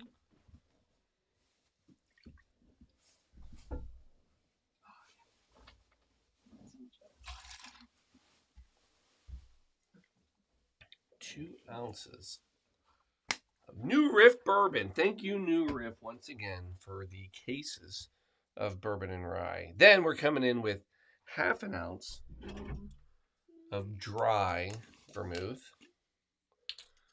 This thing's about to get crazy in a second, just so you know. No. Yeah.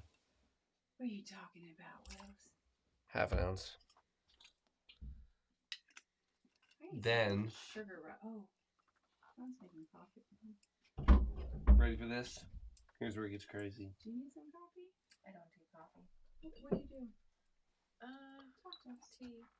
We have tea. 1/2 ounce chartreuse, yellow. After I nap, I'll have tea. Monk's. I have all kinds. One of your favorites. Monk's made this. Monk's made Yeah. 1600. Huh. Out of what? Herbs, berries. It was, very medicinal. Huh. Only they know the recipe. Yeah, it's true. Yeah. She knows her stuff. She does know her stuff. And then, let me put that away. We're going to come in with some Benedictine. Come on, little man. Settle in. Very religious. Yeah, right. Another 1/2 ounce of this. Bite you. Yeah, he's just trying to get coffee. He's tired. He's been up all night. Yeah. What are you guys doing? Yeah, because normally he's passed out too. Yeah, with us. We're keeping everybody I awake. went upstairs. I went grabbed my footstool and which is right by Sierra. She didn't even Move. peep. Yeah. And then orange bitters. Yeah. We're going to go with a couple dashes. And then, folks, we're there. That's it. That's it. What's that called again? doppelganger. Oh, that's the whiskey martini. Whiskey martini. Oh, you already knew of it. No, I heard you. Yeah. You afraid of that one?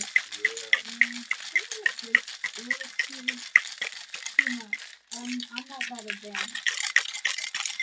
Look at you all curly right there. 4:30 in the morning. Pushing through, folks. Pushing through. You got this. Whiskey martini. Whiskey martini. Could be a cat yacker. Could be the Cat Roffinyak. The Roffinyak. The Roffin yacker. Cat and yacker. Cat and yacker. Cat yacker. It looks like whiskey. I can't remember whose drink that was. That cat just started yakking. Would have been better if it was the Roffinyak. It would have been. No, that's too tasty of a drink. I would have been upset over that one. And then You're so we're gonna try to do this with He pushes off, yeah. My liking just causes me this. Knock the thing. little orange twist. Ready? Show 'em? Yeah. Fancy. Did you see it? I Twisty. did not because I was looking at the cat trying to snuggle my lap. Uh-oh. I hear Sierra. Did she bark? Sounds like she's barking. Oh. That's because I what's funny, I went and grabbed this footstool. Ooh, what do you think? Oh. Next to her. Yeah. couch. No, it's good. Michael Berger, thank you. We're holding up. Little orange spice. We got people. It's got some yellow chartreuse in it. Some Benedictine. So this is our whiskey bourbon martini. I think, Don, this is... It's up your alley. We'll let you. Everybody else is scared to death of it. I like it. I think it's good. I think it tastes nice. I think it's Michael is checking in on us. nice. It noses pretty nice. It is. It's got a nice little punch there. Little orange, little citrus. It's actually pretty tame for having like Yeah. the chartreuse in it. Yeah, it's. I think it's not a hard drink at No, all. Not at all. So what did he just check in and say hi? He did. He's like checking in to see how you're doing. So far, looking good. I mean, it's. I'm not going to say so far so good. So far, we're still up. How about that? Yeah. I think we've made it through over the hardest. The hard. It's tasty. Is And it? I need 20 more Is minutes. it really? It is. It is. Yeah. Let me put my lips on it at least. I'm curious. I mean, if y'all aren't like, ugh. I'm not No, I've only had. Nope, not for me. Nope. Need to replace your. No, I'm gonna use it. I got juice coming up right now. Hey, Chris. Can I give you one more that's just. Just lingering. Oh, the pomegranate. That was a good one. It's a good. Somebody will drink that. Go put that next to Allie? Colleen when she wakes up. We'll just start stacking them around the house. So, like, go to brush your teeth, boom, cocktail. Go to wash your hands, boom, cocktail. I mean, it's pomegranate juice. That's good for breakfast. Well, yeah, I mean, that's pretty much, yeah. You should be drinking It's it. sterilizing and an antioxidant. And there's lemon in it, which is even Yeah. further. So, Oh, uh-oh, what? Michael says he's feeling the second wind coming in. He feels the breeze in the air. Oh, man. We're all in here in it for you. Thank you. Appreciate.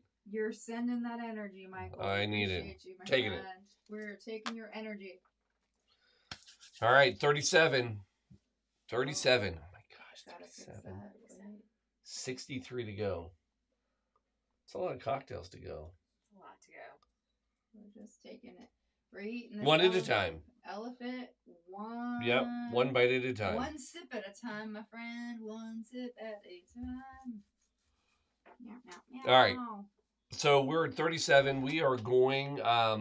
So this is a fun one because we're going to go to Boston to Ohio to Boston. See how we did that? Yeah. So we're starting with Boston because this is from Sean, our Boston guy, who now works in Ohio. Where? At Woodland Cemetery, Middletown. Oh, thanks, Sean. And you put it up. Nice. I was asking. Where? Nice. You got it. I can do this. Oh, you got this hands down. So anyway, He actually had a very, I love it. So I like when people give me challenges, and I like when people say, here's what I want. And he was, here's what I want.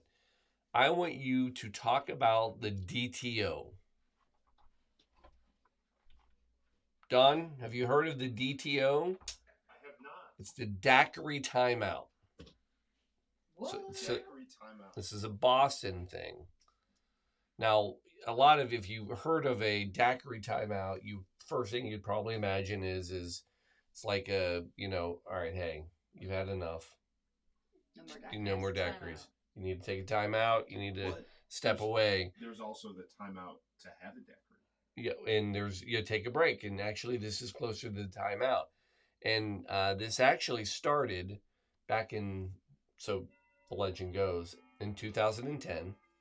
And Martha's Vineyard, specifically Chappaquiddick, and they were discussing, these group of bartenders, in fact, the historical events that had happened. Obviously, we know what we're talking about. We're in Chappaquiddick. And how they may have been different if everybody would have just stopped and taken a little time over a well-made daiquiri. How things may have been different. So the whole part of this is exactly to your comment. It's actually the timeout. It's to take the time out to not stop and smell the roses, but stop and smell the daiquiri, and just relax and ponder, basically what you should or could be doing. So a nice slow sip over a daiquiri. So so we're gonna make one. Now these guys. So there's actually a DTO club that so it's become quite the thing now, and so a lot of the questions are asked like, what kind of daiquiri? And it can be any. It should be a traditional, which is what we're gonna make. And is it a smaller daiquiri? Is it a bigger daiquiri? And it's just a well-made daiquiri. And one thing that a lot of people, I think, are under the misinformation, the misunderstanding, is a lot of people, I think, when they hear daiquiri, they think of a frozen drink. And in fact, daiquiris, original daiquiris, are not frozen at all. They were well before even blenders. So a classic daiquiri is what we're going to make. It's what they suggest, and I will make you one right now. We're going to go with as close as we can get to Cuba rum, Bacardi. Nice. We're going to go with definitely need a lime. We're going to mix that. It will be served in a coupe. And so let's make it. So we're going to go with a little ice.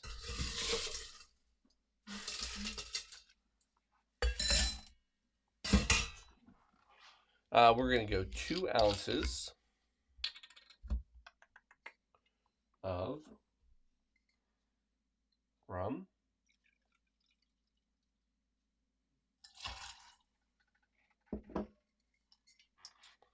We're going to go... it's funny, when we started this little quest of 24 hours, I remember making cocktails and people, I want that one. Oh, no, here. And then glasses coming in. Make 2, make 3, make 4.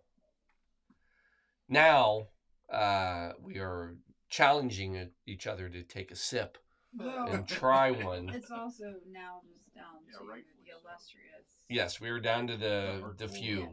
We're down to staff, and we are also. We're not even down. We're below staff. We're understaffed. This is like quarantine. It's 2023. But we're also those that are here have a much more refined palate than. Well, I'm about to make the perfect daiquiri. So, 2 ounces good Cuban rum. Nobody else wants it. Would you like me a daiquiri? We're gonna go 3/4 ounce fresh lime juice. Got to be fresh. Strawberry puree. Where's the blender? There's not enough rum in this. It's not strong enough. Damn it, people. Where's the floater? Yeah. All right, 3/4 ounce. I feel like Yankees are coming in. There it is. Where's the coconut? We're going 3/4 of an ounce simple syrup.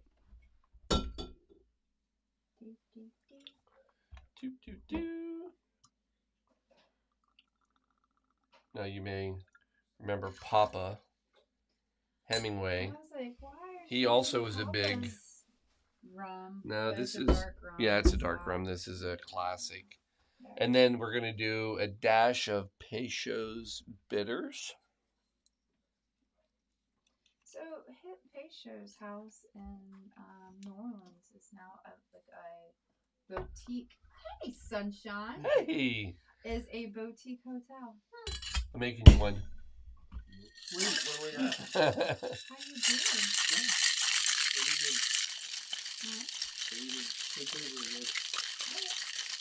All right, get this one done. I got a little bit for this one. Absolutely. Look at that. So there it is. And then we're coming in with, pour that into a nice coupe. Isn't that pretty? Why is it called a Peychaud's? I'm like, why is it pink? And then we're going to little lime wheel. We're getting people popping back on. There it is. That is a perfect. That's actually pretty. Oh, look at that. That is a pretty color. Nobody it saw looks that. Like the Caribbean. I mean, that's gorgeous. With that little limey color. Who wants to taste it? Do you want to taste it? Oh, that's a good one. Yeah, you two make a good daiquiri. That is a great Well little said. daiquiri. That's proper. That is proper. Is it appropriate for a timeout? It is. I think we should ponder and take a moment. You savor it. Nice. Yeah, that is nice. Shel? Anybody else want to taste it? No. No. Alan, No. no. I was like, I didn't mean I to be just woke adamant. up. Like, No, you're fine. So, Oh, that's delicious. isn't that nice? If you don't want to finish that, I will. So there you have it. The official You can move that DTO down. daiquiri timeout. oh, Isn't that nice? that's very nice. Yeah, like I said, a lot of people. So the other thing, the DTO has another Boston tie, and that is the Kennedys. One JFK was actually a fan of the daiquiri, and in fact, when he was announced he won 1960 election, Jackie made him a daiquiri to celebrate. How very 1960. That was very 1960s, don't you think? Yeah. Yeah, it would have been. It looks 1960s. It Very does. Mad Men, Yes. wouldn't you? You know? Yeah, it's very pretty. Yeah, that's good. Did somebody? Uh-oh. What? Uh-oh. All good. We got people getting up. You're all right. You said 5 o'clock. Uh-huh. Yeah. We Denver's got- Denver. Was it Denver falling down? We are. No, I he's think just- we are over the witching hour hump. We're getting close. The second wind is. Yeah, it'll be nice to see some sunshine. Michael said. I haven't seen sunshine since I don't know when. Mm. All right, I'll try there. Nobody. Fine. Whatever. We're all singing in our head right now. Well, yeah, okay, thank you. Good. All right. That's that. Boom. Put the juicer in there too. Yep. I'm good. Done. Done. Put that there. I'm gonna get rid of some of this fruit. We'll go for some fresh ice, I think. You won't need ice for this next one. No, we won't. You're waiting for this one. Who? Oh, I'm not necessarily waiting for this one, but this is a good one. It is a good one. Yeah. All right.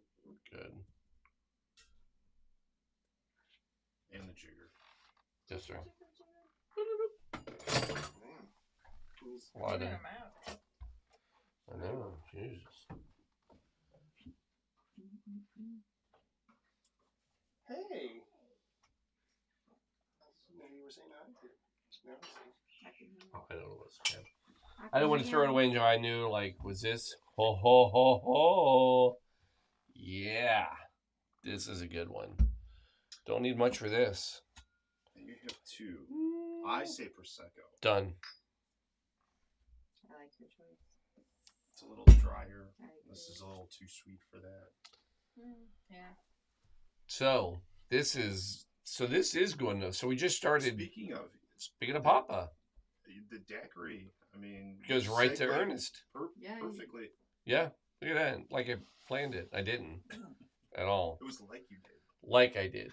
It was could have been. I could have claimed it.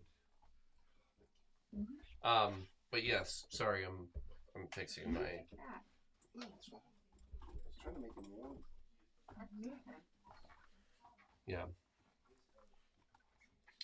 Daiquiris are sticky though. Yeah. It's amazing how just that little bit of simple syrup and like lime juice or citrus so quickly. Do you want this? Are you sure? I mean, this is mine. I'm not going to use it. Slide it out. The big switch. He's coming in for the final push. Close. We can split this in thirds. Well, we're almost. Oh, look, I got snacks. I know, right? Not bad. So there we go. We're 38. We're welcoming Alan back. Oh, we got some donations while I was out. We did. We got a few. We got some people sending stuff via internet, the interweb. And yeah. So we're getting settled back in. We're doing well, right? I'm doing well. He's doing well. Let's speak for you. How you doing? So far, yeah. I'm still standing. I'm here, right? Yes. We're still discussing. We're still putting things out there. So as we left off on 37, we did the daiquiri timeout, and we mentioned that was one of Papa's drink. Matter of fact, he had it was called Papa's Doble, which was his concoction of a. Yeah, he'll come. We're gonna watch cat fight over here. No. Come on. Not yet. He's gonna bite me. He was getting ready to. You understand? Come here. Come on. Come here. Sorry, we're watching the. Stop giving this guy. He's a biter. So, what a lot of people don't know is that Ernest Hemingway, he didn't just like to drink. He actually created some cocktails. He was a huge champagne fan. Loved champagne. And I always joke because there are, when you're in high school, they don't really kind of give you the whole story about everything that you learn. And I looking back, of course, you have to read Hemingway. And I say you have to because it's just, it's part of the things like Farewell to Arms. And you read it. What I didn't realize is how much in those books that he built in some of these cocktails and stories about drinking. And, of course, in high school, maybe it wouldn't have mattered anyway. But it's been interesting to learn now. So this next cocktail is for ICCFA. ICCFA is the International Cemetery, Cremation, and Funeral Association. I happen to work with them. I actually am blessed and able to serve as their general counsel.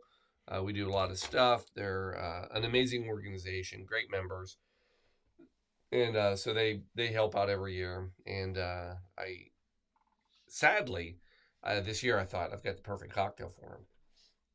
Death in the Afternoon. I mean, that just seems right. I mean, it's perfect. Yeah. I mean, Oh, so you picked it for him? I did. Yeah. And oddly enough, I believe I picked the same cocktail for him last year. Unbeknownst to myself, I didn't even really think about it. Hold on, I gotta go in the basement. Lights are falling over. All right. So anyway, Death in the Afternoon was actually created by Ernest Hemingway, and in his book, 1932, Death in the Afternoon. And this was a cocktail. And he described it as kind of this perfect cocktail. And it's quite simple to make. Basically, there's no set rules, but you would take absinthe. Ooh, wow. May have kicked this bottle finally. Go to about ounce and a half. Oh my God.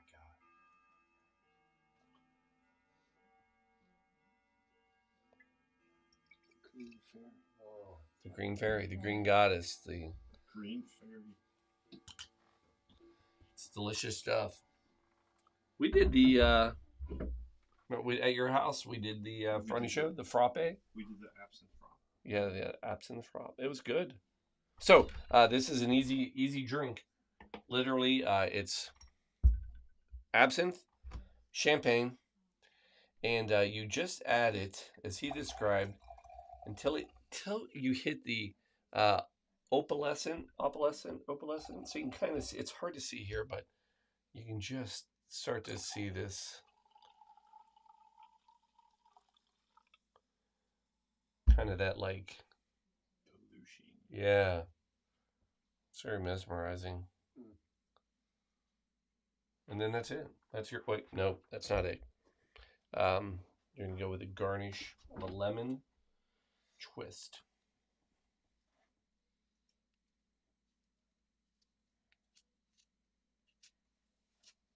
It's also good with a little just of the Luxardo juice in the drizzled in. Ooh. It's very Halloweeny at that point because it kind of settles in the bottom. Well, fun. It looks like a drop of blood. Interesting. So we'll do that. We'll drop that in. Ha, ha, ha.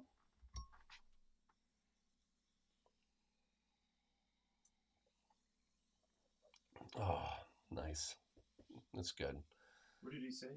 Drink 3 or 4 in the afternoon? Yeah. Rapidly, in rapid succession, 3 or 4 of them, and will, make you feel all right. He'll do something. Ooh. But it's got that, that great, I don't know. I liked the black jelly beans when I was a kid. Yeah. That's what that is. Yeah, I like licorice. Yeah.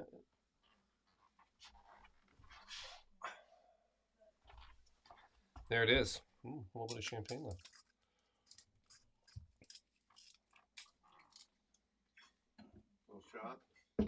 Little shot. Like I said, we're at this point where like nobody's like, I'm good. I'm good. So we're at 5, Alan. We are.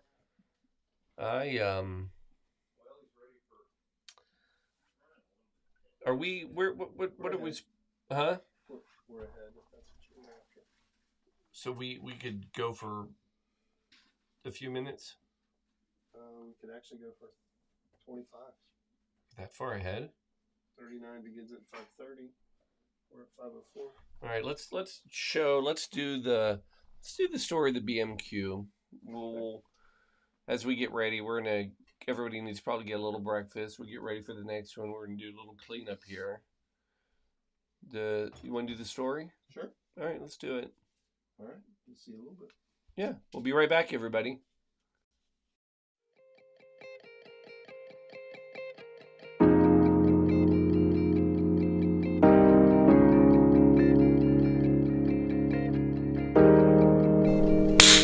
Boom! Season 3, episode something or other. Who knows? It's 8, 9, it's 10.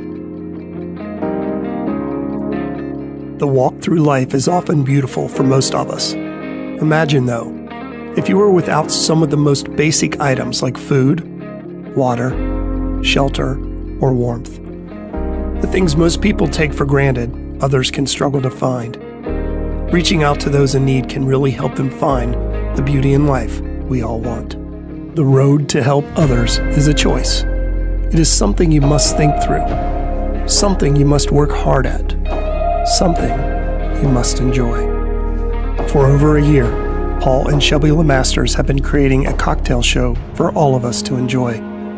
Though a serious topic, they have turned charitable giving into a whimsical and laid-back experience every single show. On a recent trip to Asheville, North Carolina, we caught up with Paul and his friends to help us understand the effort it takes to produce and create the cocktail show. This is the story of the Blue Monkey Quarantina Quarantine Cocktail Show.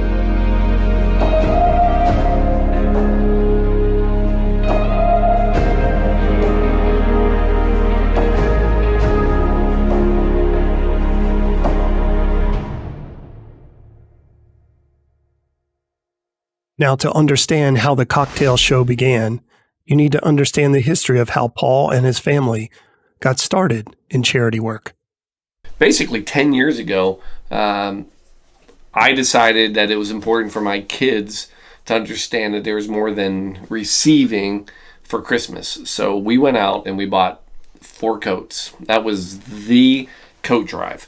And we bought 4 brand new coats, and we went down to St. Vincent de Paul and we donated them.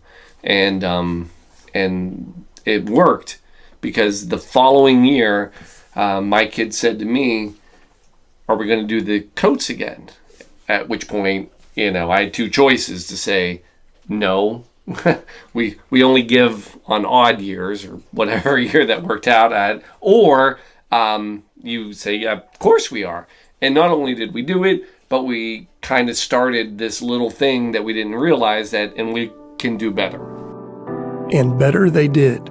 Over the last 10 years, the Coat Drive organization has made enough money to purchase coats valued between $400,000 and $500,000. That is almost 7,500 brand new coats for those in need.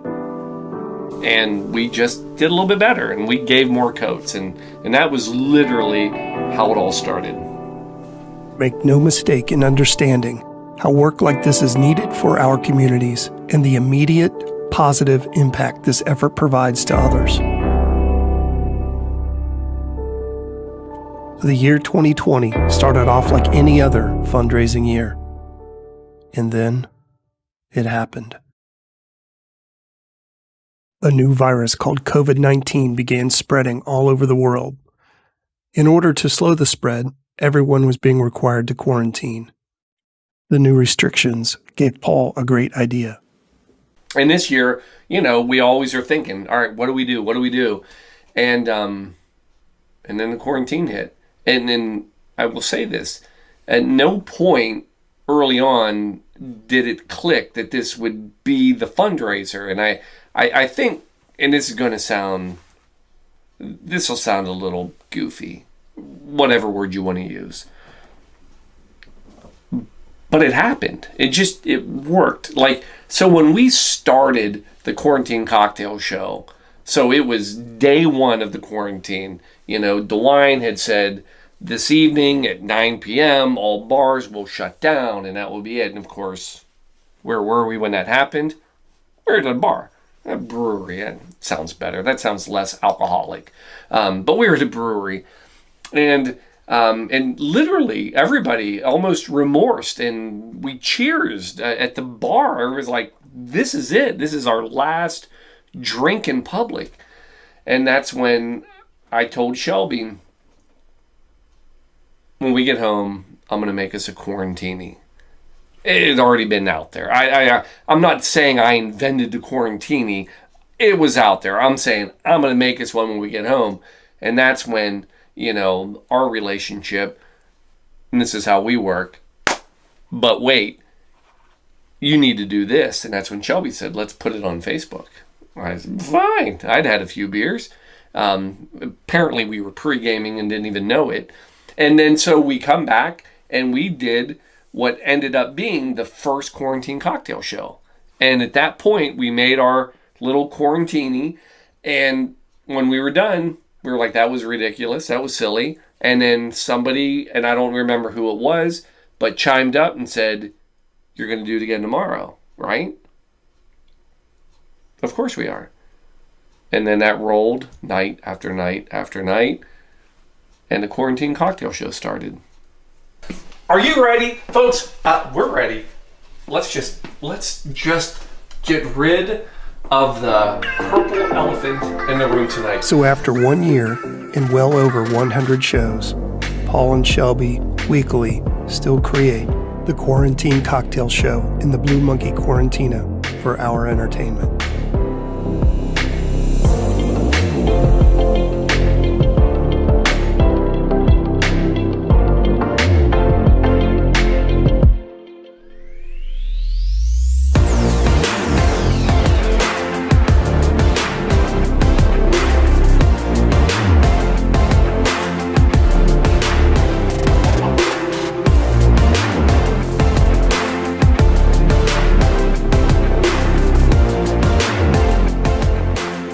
And that family that started donating coats together, yep, they are still side by side trying to help others.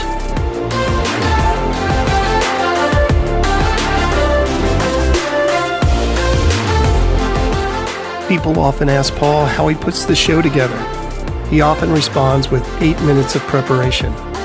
Let's go to Asheville, North Carolina, and see what he really means.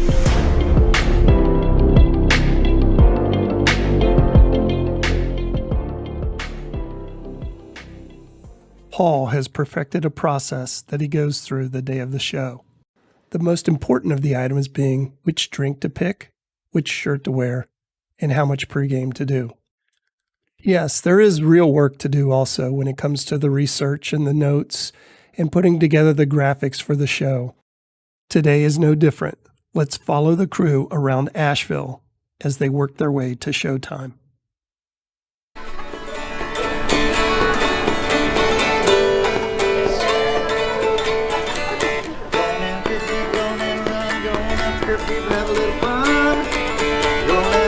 First stop of the day, finding some clothing for the show.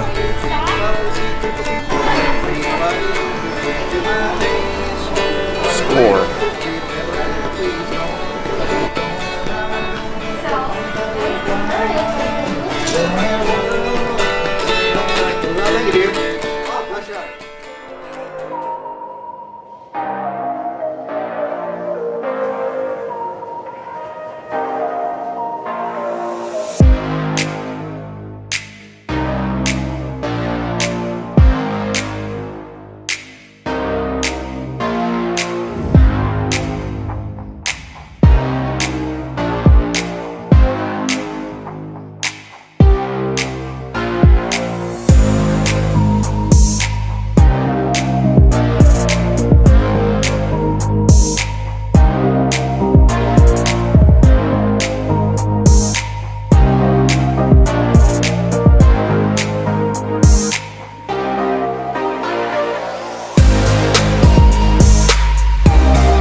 Got to put a hint up. 3:49, 4 o'clock. It'll be up. Big show. And done.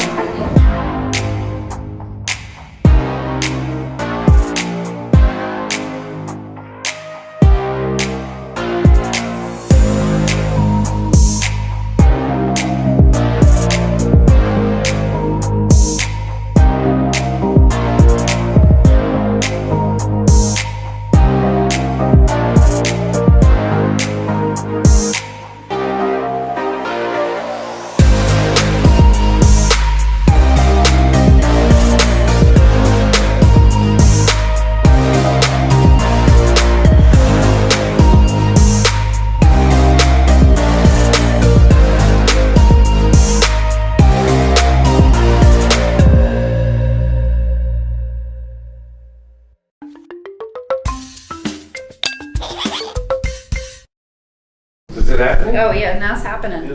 Wait, where are we? Where are we? Where are we? Are you ready? Dude, we have got. This is amazing. We have more people watching the show in this room than we do probably the entire Ethernet world of Facebook and YouTube. But here we are, season 3, episode 11. Yeah, show. Folks, here it is. It is 1 year later. What? Honest to goodness, 1 year ago we started this crazy drunken thing. I've gone through 2 pig livers that I've had transplanted. It's been something. Let me tell you what we're doing tonight.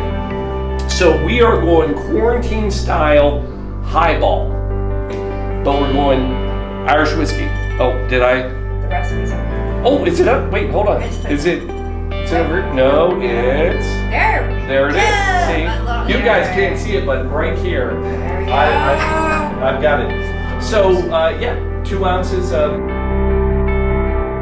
pork ham. Now all we're doing is topping these off. So about 2 ounces of a good whiskey, Irish tonight. Jim, yours has got a flavor in it.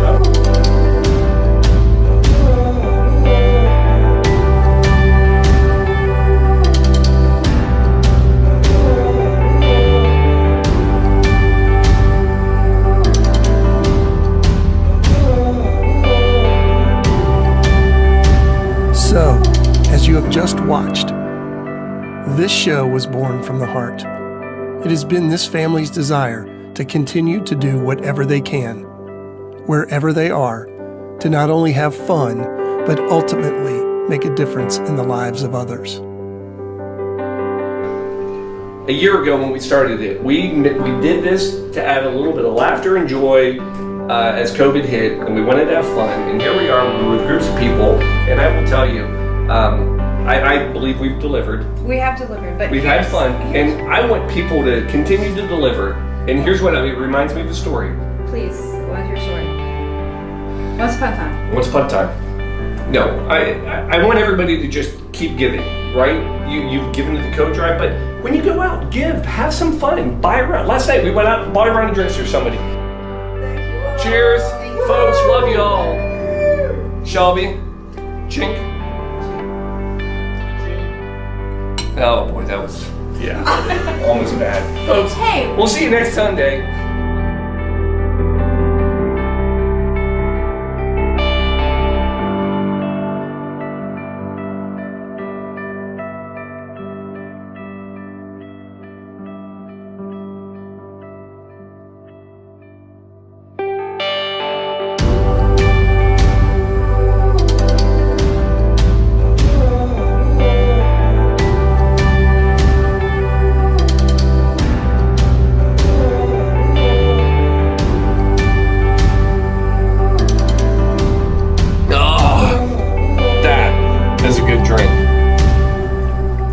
Found out is when you give the alcohol directly to the children, that is frowned upon. But if I give the alcohol to the adults, so we support the children, that's the loophole.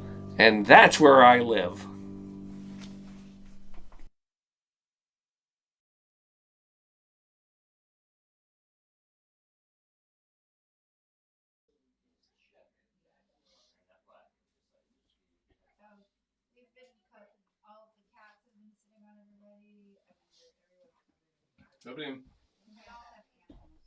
Look at the people that are still up. I know. Look at that. Here we are. We're still here. On 39. Michael Cato, the Blue Bunky Quarantina got us through the lockdown. Oh, there he is. Hey, he is tuned in ready for his drink, aren't you, sir? He's on. I love that. Wow. What's that? We're even a little early, so that's great. Yeah. I tell people, you want to tune in about an hour early and stay an hour longer, and hopefully within that mix we'll get your drink up. Appreciate him getting up early. Sorry I Didn't mean to make you this early. Oh, we have a thing, don't we? Oh, thank you. Oh, there it is. I know. It's good. See it? NMS. So this is National Mortuary Shipping. National Mortuary Shipping, you might be asking? What is that? So basically they help handle they're shipping, but they basically I always looked at, so back when I was a funeral director, when you pretty good as a funeral director if somebody dies here local and they're going to be buried here local. But when it gets tricky is when somebody dies like in another state, another country, or somebody dies and they have to go to another state or another country, and then that's where they step in. They handle those logistics and they know what to do. Because I'll tell you, bodies out of the country, it's a whole nother world. I mean, you don't just go buy a plane ticket from Delta and say, hey, let's just go, coach, economy, whatever, Comfort Plus maybe. No, it's a whole thing, and then depending on what country you're going to, you have to go through the consulate, and they tell you what you need. Could be, just a death certificate. Could be letters. I mean, it's something. So, long story short, that is what they do. That is the world that they know and live and handle all of that. And they work all over the country. Seems like you got to know a lot of laws, Paul. A lot of laws, a lot of regulations. And the problem is, and I think they would agree, it's not like it's written, in a book. You have to call, you have to check. It can change all the time. So it's not like, it's normally like this, but it may not be the one time you decide to do it. So no, they're a great resource. They're fantastic. So,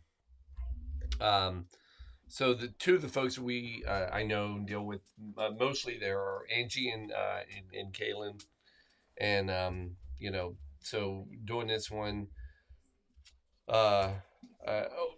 because Kaylin is the one who ordered this, that I decided to kind of focus the drink a little more on his, but he's a hell of an artist. Come on in, have a seat. We got people coming back. See? Shelby, you're right. 5 o'clock. You said 5 o'clock it would start changing. So here we go. We got not only we got people and pets visiting. And it's tradition, unlike any other. It is. You come every year early, get us kind of back on track. Well, it's part of the schedule. We know you as early walkers. That's true. Early birds in the neighborhood. And we snuck in last night. You have so much activity here last night. Oh my gosh, it's crazy. I've never, and that's awesome. I was like, no, we have a specific, we have a role to fill, as you do, as this campaign has a role. Ours is, we have a small role just to sneak in and visit.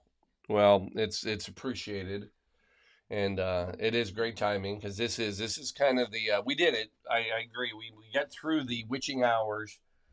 Man, once that clock strikes 3. Is that what it is? Yeah, that 3 to, I want to say 3 to 6, but once people start coming back, you're here, people are kind of, I want to say that, not that everybody goes to bed, and they wake up, it brings a little life back into, a little juice, so to speak, and it makes it a little bit easier. Speaking of juice, we've got lemon juice in this cocktail. Lemon juice. Yeah. So anyway, if you don't know this, again, Kaylin is a hella artist. Matter of fact, we have when you come in our front door, you can see one of his pieces hanging up. So he's fantastic. So we wanted to give a shout out. So I found this cocktail and I thought it'd be perfect because I also believe that he had said, please do a bourbon or whiskey, or I don't know, something with alcohol in it. This has got alcohol. But many years ago, so one of the places, I mean, see them all over the country at conferences that we go to, but one of the ones we always see each other is Ohio. And we don't do this as much, but hey, Shelb, I'm not going to yell then. There is a so what we used to do at our conference at Ohio. This is Ohio Funeral Directors. The very first night there would be did this sponsored dinner. It's more not like a dinner. It's more like we rented out the bar. It was the Irish bar there, and one of the years this was awesome. They brought in all these different whiskey companies. Don, do you remember that? He's gone too, isn't he? Yes. Son of a gun. Is this up in like Kashak? Huh? Is this up in like Kashak? No, this was actually in Columbus. Okay. So anyway, they had all these different ones, and so we get to sample all of these whiskeys, and I know I sat and had a few with him, and but one of the ones that we had, and I'm hoping I still have it. I'll be back. It's in the basement. Wait, hold on. Let me make this. All right, that was enough, right, Alan? It's pretty good, though. Yeah. Not bad. Gotta do my classic, Paul. Classic stuff. Always funny. All right. Yeah, you'd think in this giant bar area we'd have a better system, better organization, but we don't. But I know where things are. It's just getting to them. We need a basement cam next year so people can tell. What is Yeah. that? Wait, I know that. You know this. We had this, right? Oh, is this that one? Yeah. So this is Sexton. We had it, so it's perfect. So we're death related. It's Irish whiskey. I mean, but anyway, this cocktail that I found, it's called the Artist Special. And it's got history. Like, it goes back to 1927. Harry McElhone, who we talked about earlier, he actually was the first to publish this recipe in his cocktail book called Barflies and Cocktails. Which it doesn't sound, you don't want barflies. Dude, those are bad. Good job, Denver. Checking for empties. Yeah, found one. So, but he wrote it, and this cocktail is attributed to the Artist Club, in this area that was close to Moulin Rouge. Did I say that right? Moulin Rouge? Yeah, it sounds weird. You know, I'm not good at that. Moulin Rouge. And this is, again, where all the artists hung out. And another bartender, Harry Craddock, who also published this drink later in 1930, said that this cocktail was the ink of inspiration that was imbibed all of the artists to get what they got done. So anyway, it's an artist cocktail. I don't know. It sounds good, though. I'm excited about it. So for God's sakes, Paul, make the drink. All right, I'll make it. Let me move my replenish hydration. I got Pedialyte. I got water. I got, yeah. Oh. Boom, boom, boom.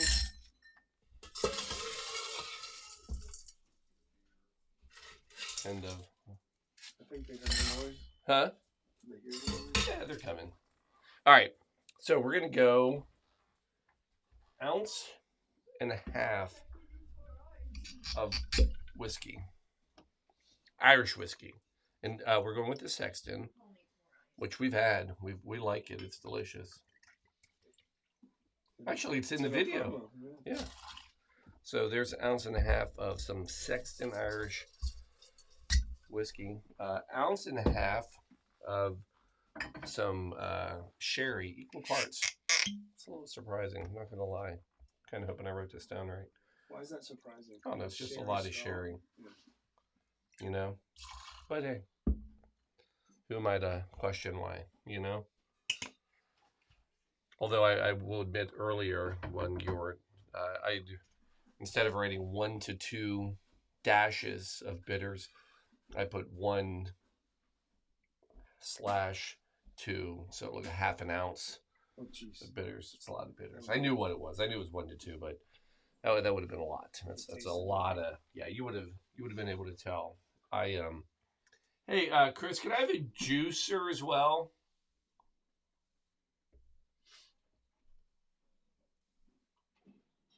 Anybody? It takes an army. Takes an army. It does. These guys have been busy. Oh, he's got a juicer. We're in business. All right, I'll set the sextant here just for camera. Thank you, sir. Woohoo! Juicing. They were juicing. All right, half an ounce. Let's see what that does. Oh, perfect. Half an ounce. And so now this is the weird one, and I did have to, I had to kind of fill in here. The original recipe calls for a half an ounce of grozile, which is basically a red currant simple syrup. Yeah, red currants aren't easy to find. So the sub that you can do is grenadine, which I do have. And again, if it's homemade, it's fresh, you know, it's pomegranate, it's going to be perfect, and it's what we went with. So we're going to half an ounce. And then we're going to come in, and we're going to shake this bad boy. Yeah. Until now.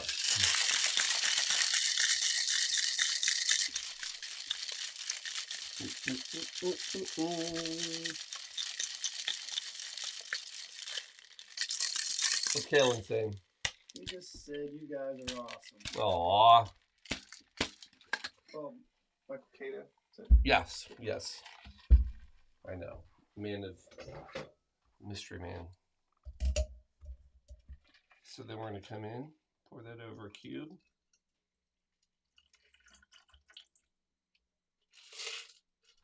Looks like a sphere. I know, right? Which is awesome, by the way. If you have not been, it is cool. What do we want to? I think the proper garnish, since I don't have red currants. Who has? What? So it was funny. I was trying to find something. I was trying to make something work. And the other thing I thought of doing is, and I swear we had it when I was a kid, red currant jelly. But I couldn't find that either.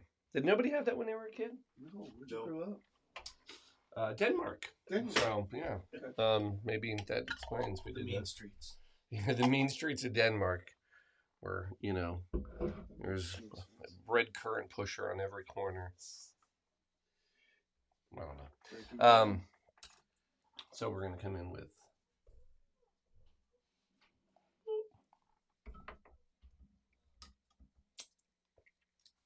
there it is. What do you think? Looks good. Looks nice. Ooh, smells fantastic.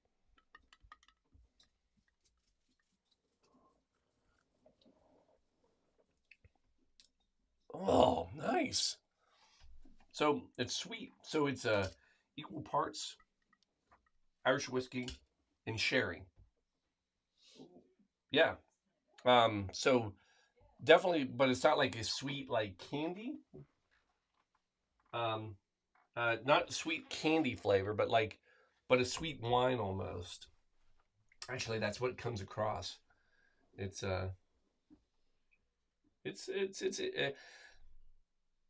special. And if you're an artist, then it would be an artist special. Interesting. Yeah. Not your favorite. Not my least favorite. Not my least favorite. The sweet there comes through. It right? Out of the finish. Yeah. It done. Want to try it? Yes. This is yeah, really getting the that's a sherry, I guess. I'm not a sherry drinker. No, I'm not either. You're right. It's like a sweet wine. Yeah, it is. It's like there's a little tartness. Yes. Yeah. You get bit. You Oh, can serious randomly up. say no or Yeah, no, definitely. Was that a no? No. All right. All right. Well, thank you. Yes. Yeah. No, that was awesome. Thank you. I hope, Kalen, I hope you enjoy that. next time we see you, I'll make that one for you. And if you don't enjoy it, we'll just set up and have some straight up Irish whiskey, which is always good, always delicious. Always delicious. Yeah. As it goes on, you have to really slow down the speech. It becomes a little more. It's not a race. It's not a race. No, it's not. Oh my gosh, we're hitting 40s. Like 40%, almost 40% done. 40%. Retiring. We are into the 40s. Michael Cato says, thank you, and thank you everyone down there for all you do. Aw, thank you, sir. And thank you, because again, I just always amazed at people that help us, that, they don't have a direct tie here, but they're just willing to help. And it's amazing. It's just fantastic.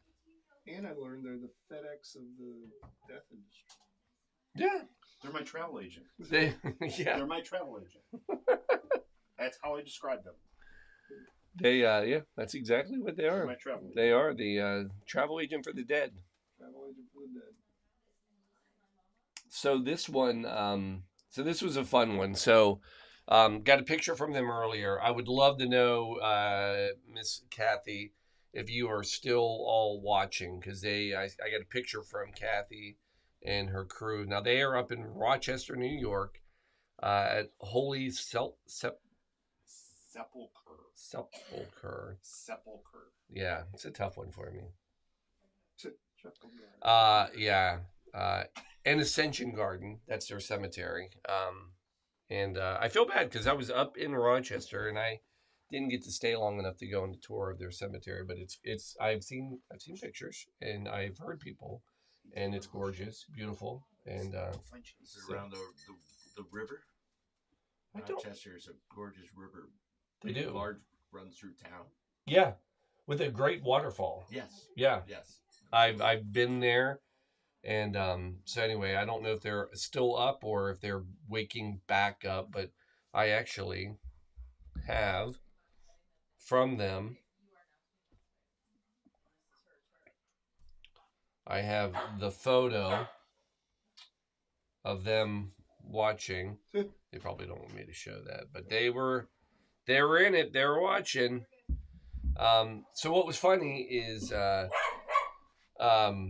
she's the CFO, so Chief Financial Officer of Holy Sepulchre.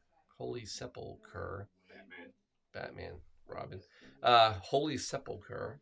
And she also has a gigantic dog in the form of a St. Bernard, which has nothing to do with the drink at all, nor her being financial officer.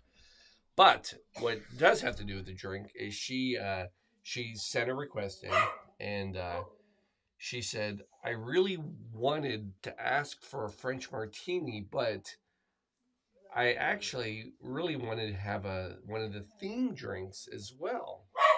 Well, lo and behold, did she know? Oh, hold on. My kangaroo stick fell over.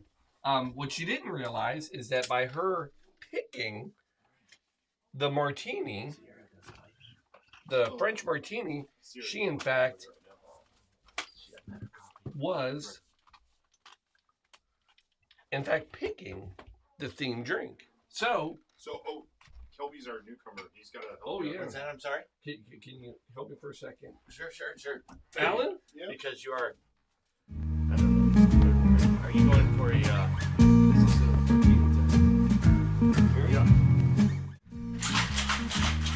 I feel like a Daddy Carson vibe. How about you? I didn't want to go that way. I didn't want to change the whole tone of the program, but yeah, if that's what you're looking for, black and white Jerry Lewis, perhaps. Nothing. Yeah, I know it still doesn't work. All right, but so we're going in with the French martini. So Kathy, well done, because you picked a great cocktail, and you picked a theme cocktail. So you get your wish. You get your French martini, and it is the theme drink. So this actually has a little history. So the French martini is coming out of the 1980s, and this is Keith McNally, who was a famous bar restaurateur in New York. Yes, that's the right word, restaurateur, and also a bartender. And he is credited with creating this drink at the Balthazar, which was a bar in Soho in New York. And that bar in of itself is credited with some of the Renaissance that happened because, again, in the 80s, we had a lot of really, really bad cocktails. You know, like there was nothing. It was just, everything was out of a can. It was sour mix. It was, sadly, this was, is this truly a martini? Probably not. This was back in the day of, it's in a martini glass. It's a martini. But this was a good one, and it stuck around. Now, it is, some people think that this was a publicity stunt cocktail. So there are a lot of those out there. So, so there were cocktails like, I don't know if we're doing it or not. Good one. The Fuzzy Navel, for example, that was that drink was part of basically a little bit of a stunt. They were trying to get rid of peach schnapps, so they had a contest to see what bar could come up with a drink and drink. Oh no, actually, you know what it was?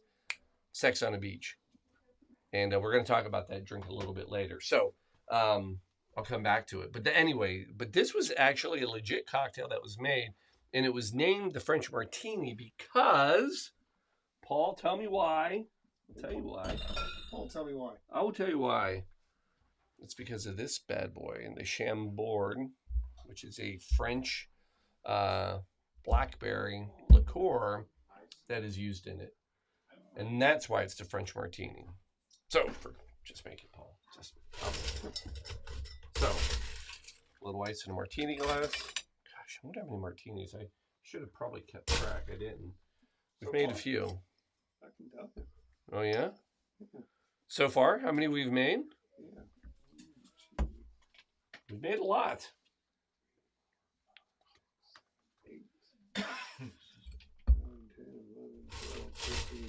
14 martinis. 14. 14 of 40. 14 of 40. It's like 7, 20, 35%. I was going to say is... Well, there you go. You heard it here first. See, I'm trying to do two things at the same time. It just isn't going to work. All right, so coming in, vodka. So we'll go with a little Kettle One. We're going to come in with 1.5 ounces. Actually, what's nice about this drink, it's not a real potent drink, which is nice, especially when you're drinking cocktails at, say, 5:45 in the morning. Who does it, Paul? Who does that? This telethon does that. That's it. It is. Somebody brought up, they said, what you could do is you could do like an extended show, like 4 hours, and you just do it 6 nights in a row, and then you'd have 24 hours. Where's the fun in that? Yeah. I mean, it's going to work. Anybody could do that. Anybody could do that. 24 hours straight. 100 cocktails. Come on, that's it. That's the game. So then we're going to come in with pineapple juice, 2 ounces.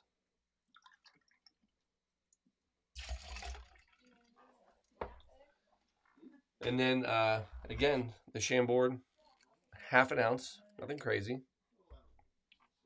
It's a pretty one, isn't it? Is that purple? Yeah, it's a very dark.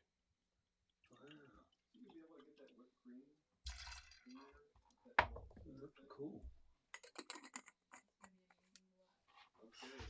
I hear you. They're out there. They're mocking us in here. A lot of. They're looking for us to fail. We will not fail. And then we're gonna give this a shake. We got juice in there. So again, Kathy, great cocktail, good tip.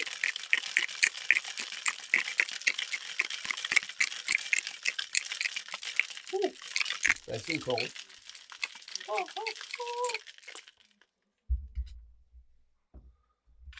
Dump the ice. Drop in the beautiful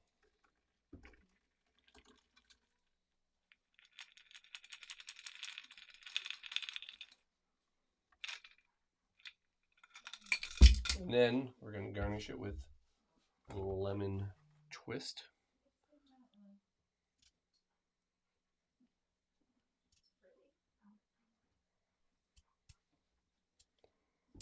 Are you guys talking about our drinks out there? Huh? It's a French martini. Vodka, pineapple, and Chambord. Oh, did you see the spritz? Does it show up on camera? I didn't really see it there. Are we in 4K? Are we in 4K? We should be. And there it is.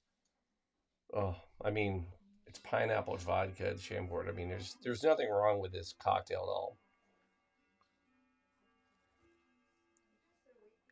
Oh, yeah. That's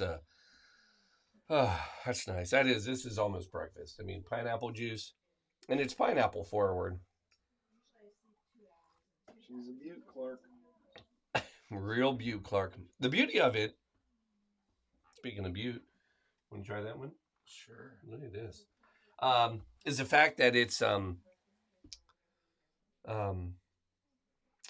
too sweet. You know, that Chambord, it's just enough of a kind of a berry, that blackberry. It's not overpowering. You don't taste the vodka at all. I mean, it's a dangerous drink. Right? Pineapple juice comes through. Oh, yeah. You know, the smell, your lemon just makes it pop right off the start. Oh, that's pretty. Yeah. That's a pretty one. Yeah, that's good. All right. Oh, man, we got some work coming up this next one. This is going to be something. This is going to be a trick. I will, all right. That one? I was going to give it to Shelby. Ooh, it's good. I'll give it to her. That looks like her. It does. I agree. Now, this one, this is needed very much. Would you not agree? At this point in the game, yes. Yeah, this one is, we need this. I like everything going on here. I love it. Yeah. All right. So, we're going shout out to another great sponsor, the Electric Works. I know those folks. You know those folks. We all know those folks. I think half the electric in this place is thanks to those folks. Really? Well, the basement, a lot of it. Oh, yeah? Yeah, in the barn outside. Definitely the barn outside. Definitely the barn outside. But anyway, this is Whittick's Randy and his brother, right? Yeah. No, brother-in-law. Brother-in-law. Yeah. I think I get that right. Yeah. And have you seen this?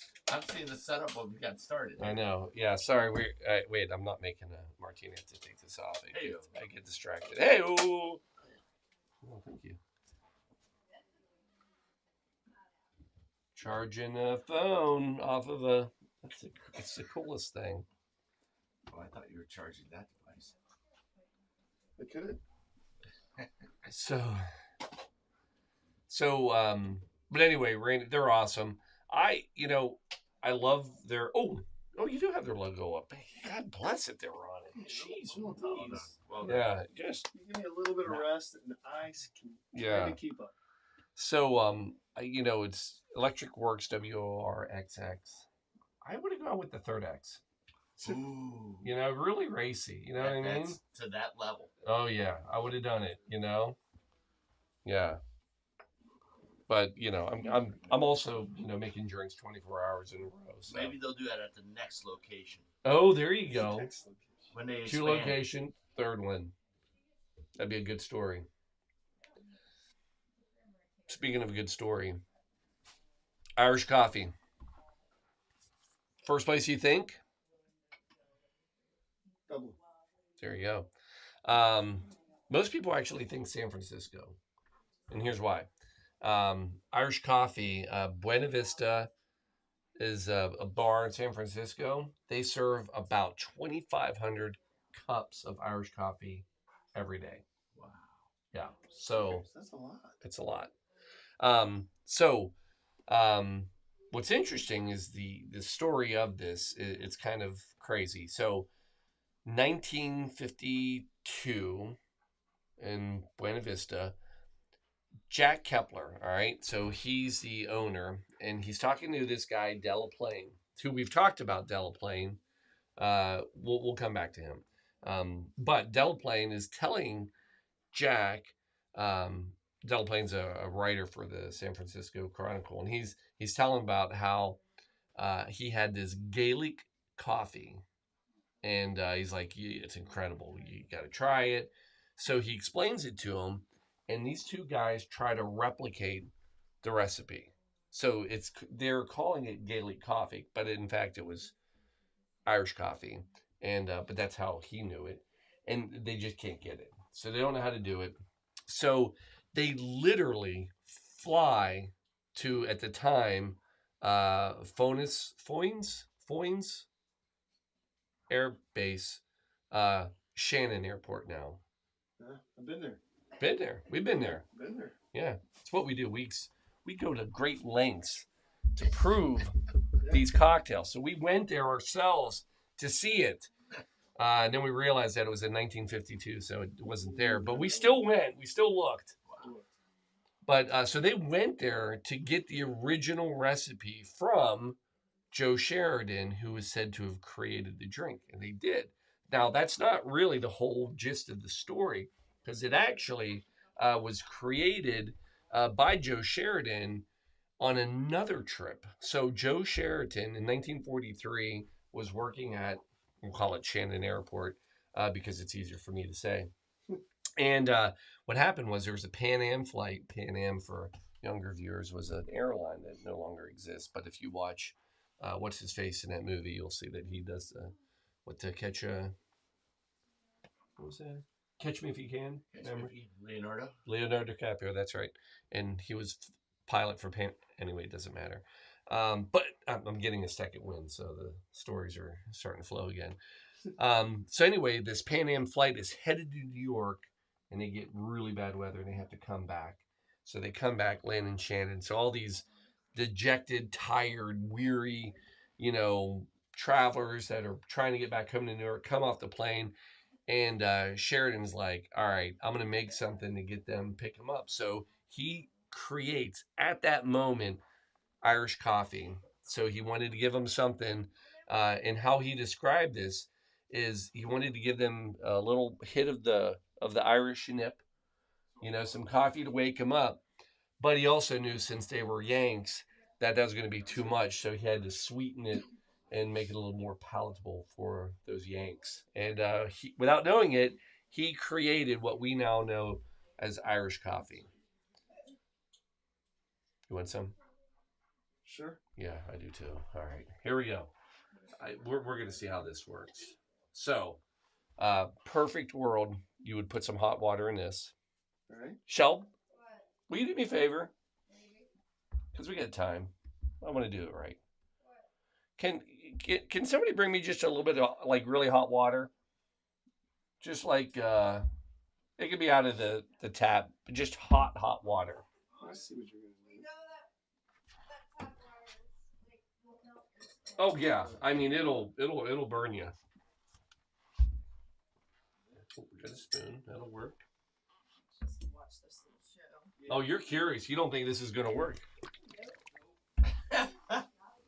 Skeptics and doubters. I want to prove them wrong, but to prove them wrong, oh, I know. Ooh, nice and hot? Nice and hot. All right. You ready? Go ahead, just fill her up. Now keep that cup and I'll pour it back in here in a second. All right. All right, so nobody believes me. So one of the things, oh, sorry, I'm in the basement. One of the things you have to do is you got to have some fresh whipped cream. Okay. So we're gonna make some. Nobody believes me. Well, I don't know. I know what you're gonna make. It's gonna work. It'll work. We just need this. No? You got the whip? No, I got the whipper.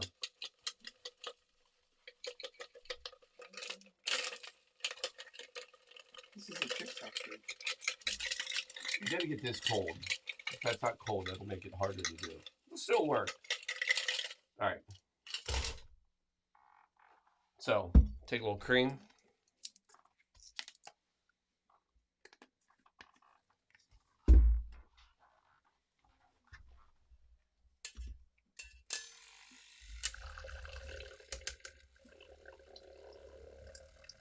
Is Chris?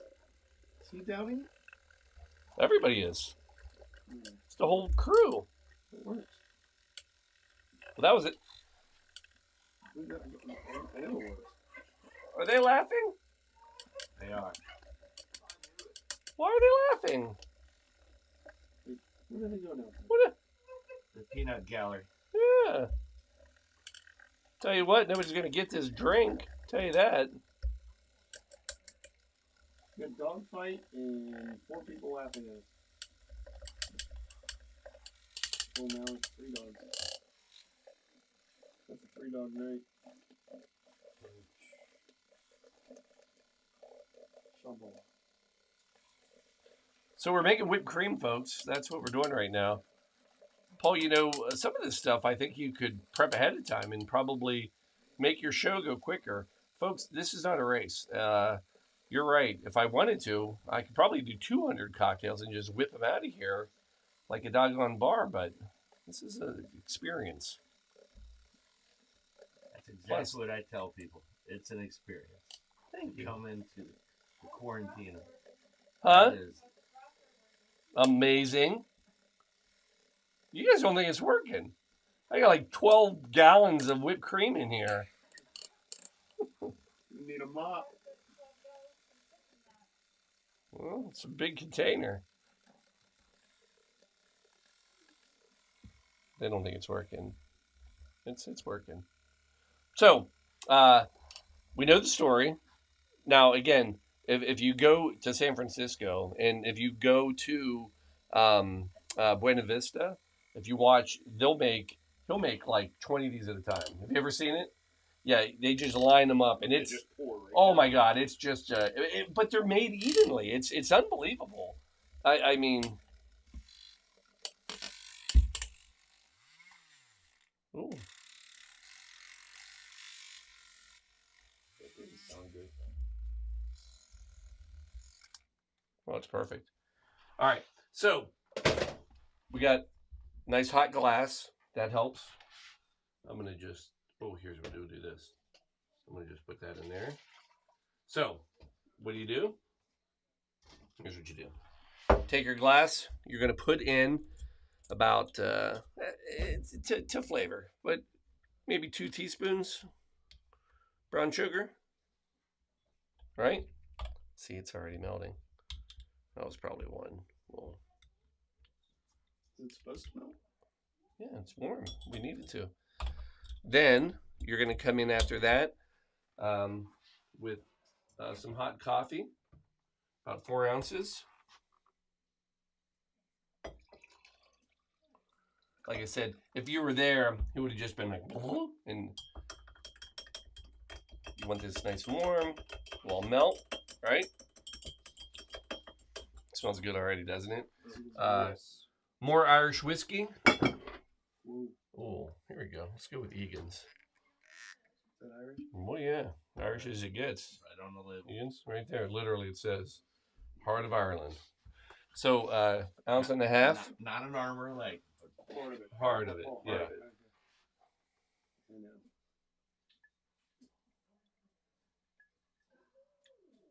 Can't always believe the lid. No, you can't. No, just because it says.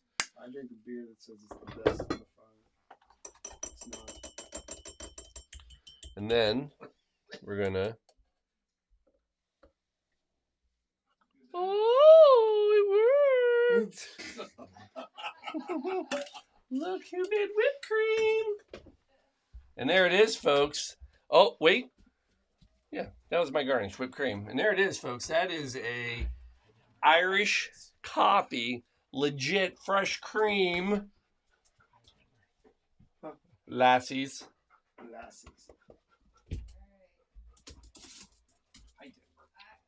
Oh. Oh. All right, move along, buddy. So the whipped cream and the mustache, right? Yeah. Oh. Yeah, I'm keeping that one. Yeah, you should. That one. I'm keeping that. That's gonna be my little Pick you up. pick me up. All right. Well, How's that? Thank you, Woody. Yeah. Woo! That was good. We did it. Mission accomplished. Mission accomplished. It worked. Actually, isn't it Peggy a big Irish coffee fan? She is. She's normally it's one of her orders. One of our go-tos. Is she here? She is. Peggy. Would you like to try some Irish coffee? Oh no, you enjoy that. No, I'm not going to go all that. I know I did, but I'm going to share. I just kind of realized that it's got 1.5 ounces of whiskey in it. Yep. Don't know that I Okay, so need you it. got the michelada next, but we'll give you the option for clamato juice, yes or no. It's your call. It goes sometimes and sometimes it doesn't. You don't have it in this one. We'll do it. Oh yeah, no. This one, no. This is straight up. Going the dark version. Yeah.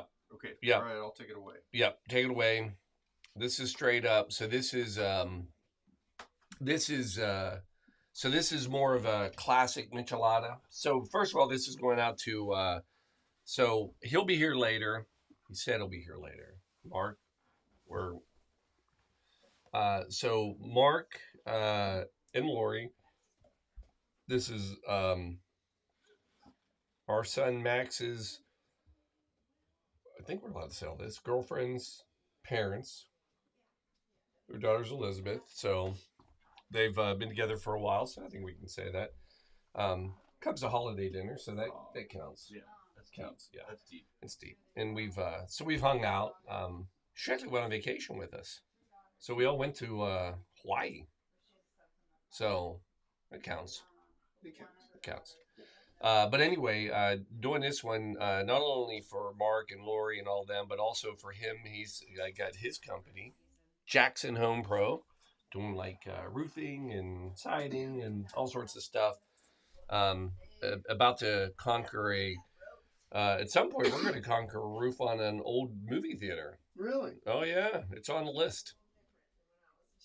Really? Yeah, at some point. I think I need more cocktails. I don't even think 24 hours of cocktail will get me to that point, but we're getting closer. On the roof? Yeah. And then it's a lot. But anyway, so what I will say is I know that more of a when we get together, we will meet up at like West Side Brewery. More of a beer. One of the ones that we enjoyed was the Mexican lager, which is not available now. But I wanted to do something kind of fun. Kind of because he even said, he's like, just give me my normal, give me a Bud Light or something like that. So what I thought I would do is the michelada. So the michelada actually has a little history to it. So the michelada is from the 1900s. Now there's actually a few stories about who did this, where it came from. One of them is a kind of a simple story. It was 1900s. Miguel Marimor owned a bar in Tijuana and created this drink.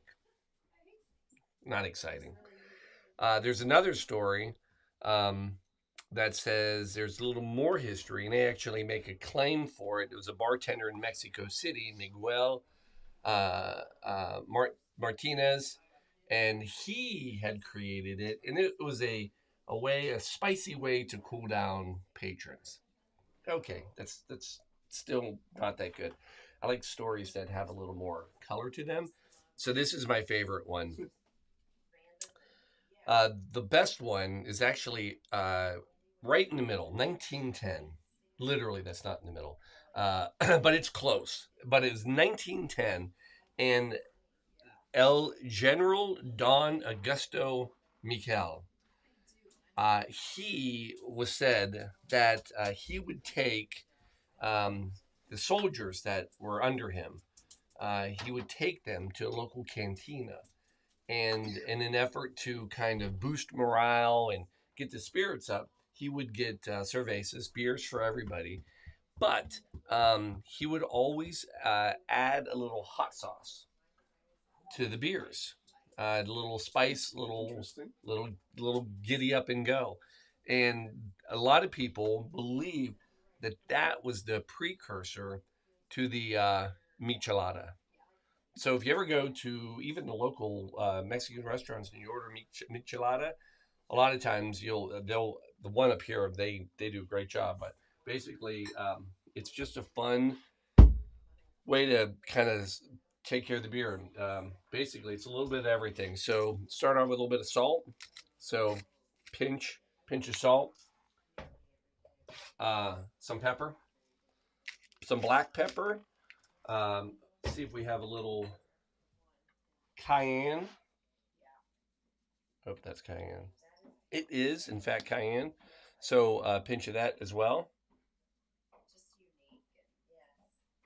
Yeah, that works.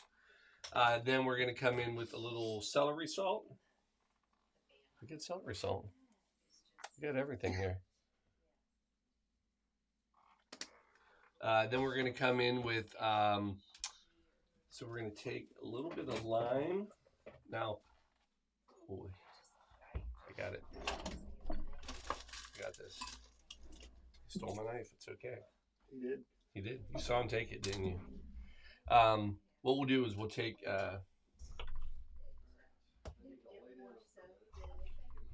little wedge. We're just going to give that a squirt and then drop it on in. We're going to come in with little, as my dad taught me to, what's this here sauce? You're welcome. Well done. Well done. Couple dashes of that. I know. Did you say that word? What's this here sauce? I think that's What's it called? What's this here sauce? What's in here?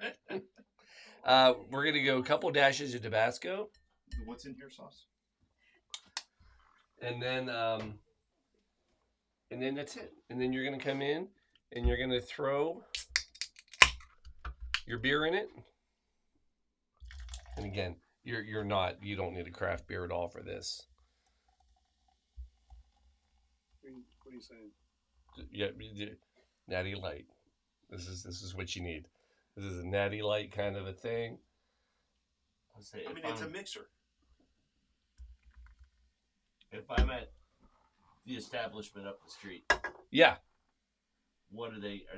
Is there a preferred? Is it going to be a Modelo? They might do a Modelo, or is it your choice? Do you get to pick? A lot of times they'll ask you if you say it, but if you don't, they'll probably just throw whatever. They'll bring something right off the tap, but they'll make a good one, and then that's it.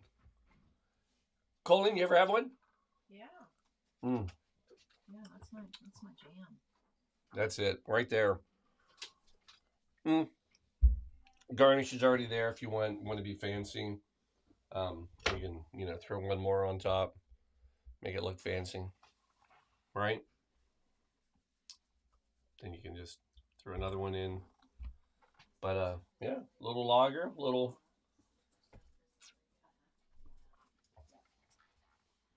What was that, Chase? This is what we do. We just pass drinks around. But yeah, that'll lift your spirits. What do you think of that one? What? That'll lift your spirits. Yeah. Yeah, I'm picking up the Worcestershire. Yeah. It's got a little heat to it. A little on the back end. Yeah, it is there. Wait till once it sits. The lime. Lime cuts it. Yep. Boy, that's got a little bite to it. Yeah. Al, where are we on time? Are We are about 20 ahead. 20 ahead. Mhm. All right, so I guess it's okay. So we should be. You need a break? A little break? I don't know if. Let's see something.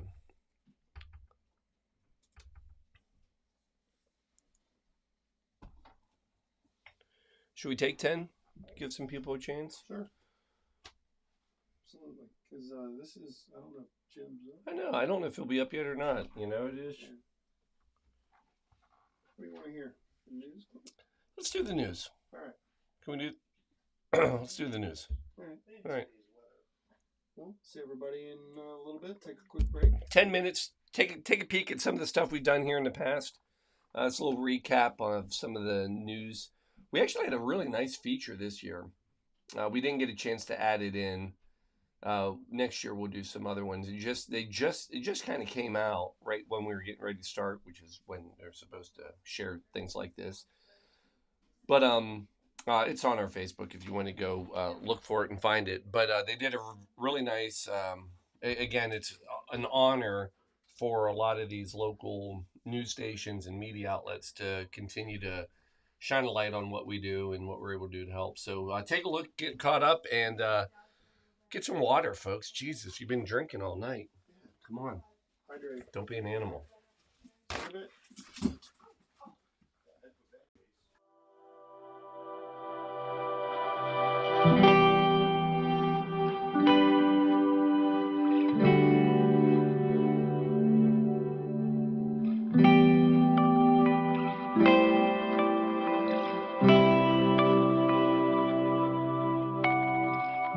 From behind a bar, Paul Lemasters is serving up cocktails for Coats. He's using what started as a way to get through COVID-19 lockdown to now raise money for Coats this winter. I'm naive in many ways. And when we first did this and we started, they got more and more. And I thought, well, we're gonna run out of people to give coats to. And you don't, because every year somebody needs a new coat. 12 years ago, he started the LC Coat Drive, though it's grown into quite the operation, donating 5,000 new coats to St. Vincent de Paul most recently. When it started, it was just a family affair. This started off really with teaching my kids the art of giving back. We did 4 coats one year. 4 coats, and we bought new coats, took them to St. Vincent de Paul. I wanted my kids to see what that was like. And it stuck. He didn't expect the reaction 1 year later. And the next year, my kids kind of threw it back at me and said, hey, are we giving more coats this year? No, what do you say? No. So you said, yeah, of course we are. And we're going to do a little bit more. And it's been a great feeling because not only have we grown it within our family, now it's bigger than us. This year, he's going old-fashioned with a 24-hour telethon. You can catch it on his Facebook or YouTube. And while he collects cash, he's serving up 50 cocktails from Saturday to Sunday night. It's a fun twist on what he's found is a real necessity for so many. I know the demand. We get calls from schools and local organizations asking, can you bring us 50 coats, 100 coats? And I'm honored and humbled when we're able to say, yes, we can.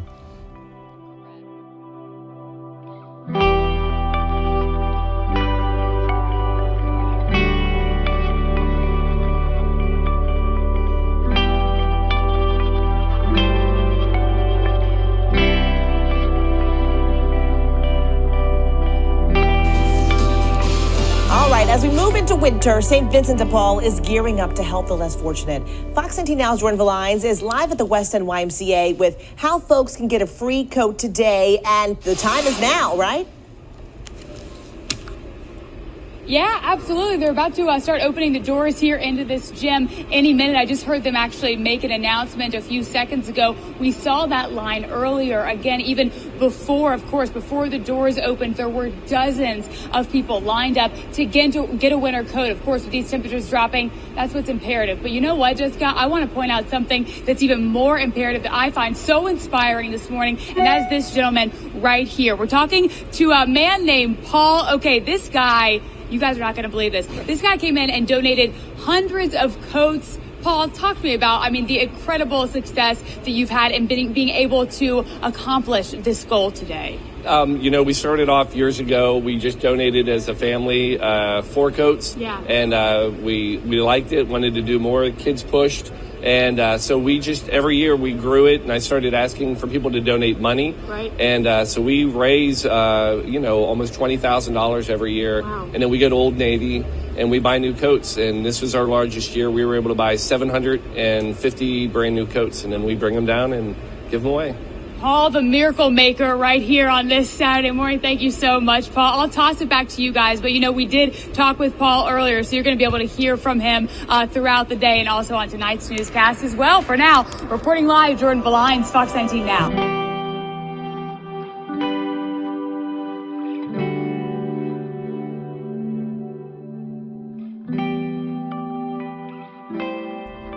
At least 3 Old Navies today, and we'll probably clean each one of them out. When Paul Masters walks into a store, he brings a team of power shoppers with him. All right, you got boys? We have 3 of these. They literally clear the racks of coats, stocking up on bargains for a good cause.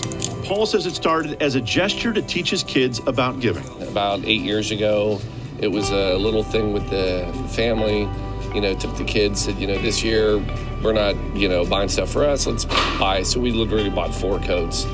It's enough for hopefully a family. It snowballed from there, eventually turning into an avalanche of giving. We just kind of kept growing from there until eventually we were at 500 coats. We ended up donating then 6, 7. Last year was 800 brand new coats.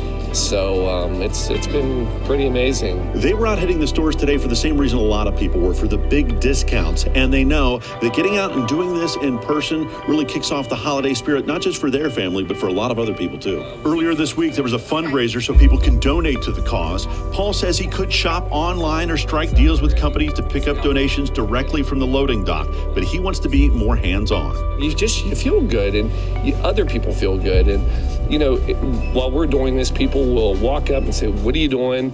And we tell the story, and then people are like, "Oh my gosh, I want to help." So they'll give money, or they'll buy a coat and hand it over.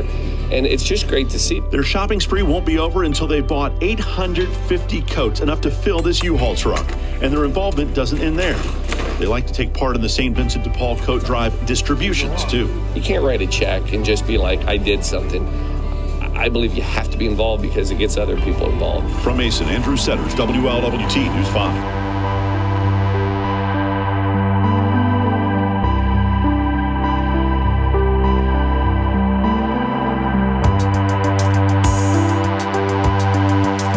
Shout out to everybody who donated.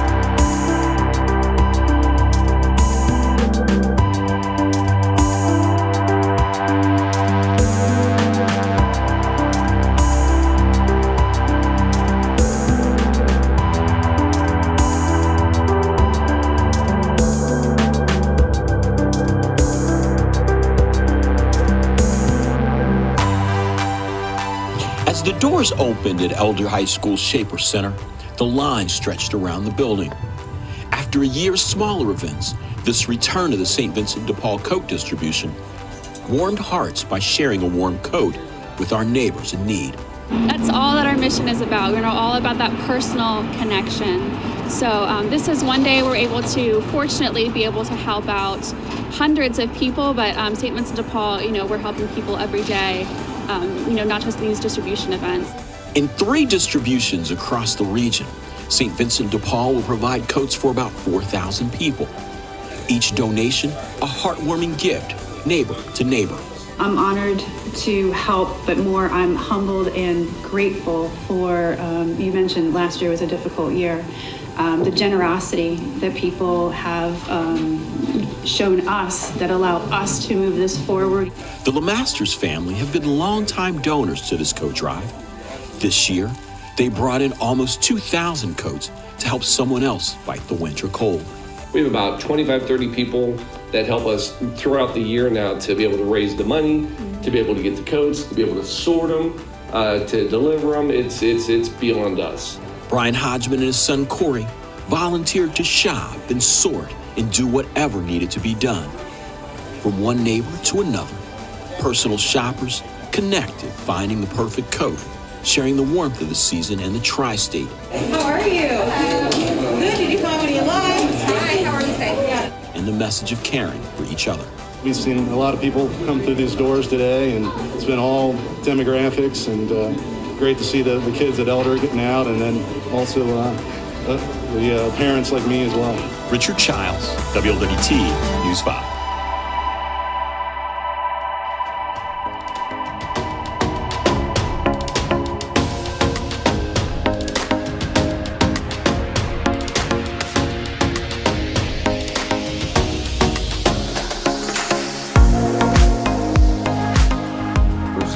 This has been a family outing event that we've been doing for years, and it's been great to see Max and Chloe not only help every year and do more every year in this event, but also bring their friends and watch them grow as they've done this. They have definitely given us the hands-on from the very beginning when it was going and shopping on Black Friday with the U-Haul to now where they bring their high schools. Shout out to Elder, shout out to Seton, and they come and spend what was a very cold day, again doing all the behind the scenes work to get these coats ready for all the schools.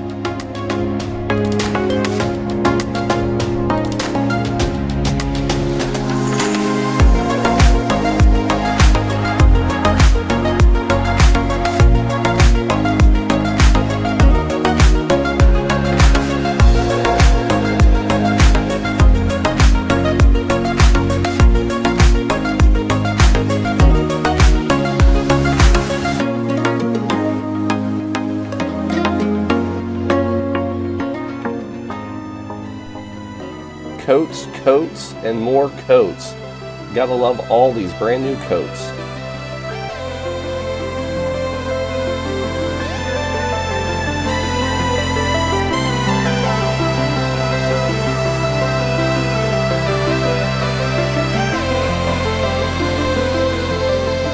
And from pallets and boxes to bagged coats that are all now part of our inventory, we now get ready for the final part, and that's getting to deliver these coats to a lot of schools, a lot of organizations, a lot of kids and a lot of adults that will walk away with a brand new coat. So not only shout out to everybody that helps us behind the scenes get it ready, shout out to everybody out there who helped to donate and give us the funding so we're able to do it. You are looking at somewhere between $40,000 to $50,000 worth of coats that are going to make hopefully 2,000 kids smile and stay warm this year. So thanks to all of you.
We're still here. We made it. We made it past 6. You know that, Alan? I know. Thanks for coming and hanging out. Third year in a row we've made it past 6. Fun to hang out. Yeah. Fun to hang out. We Fun to get you over the hump. You did it. We had a good. This is a good one coming up though. This is we're oh hey, hold on a second. Yeah. Hold on. I'm just realizing what we're getting into here. Oh my gosh, thank you, sir. Here we go. Sure.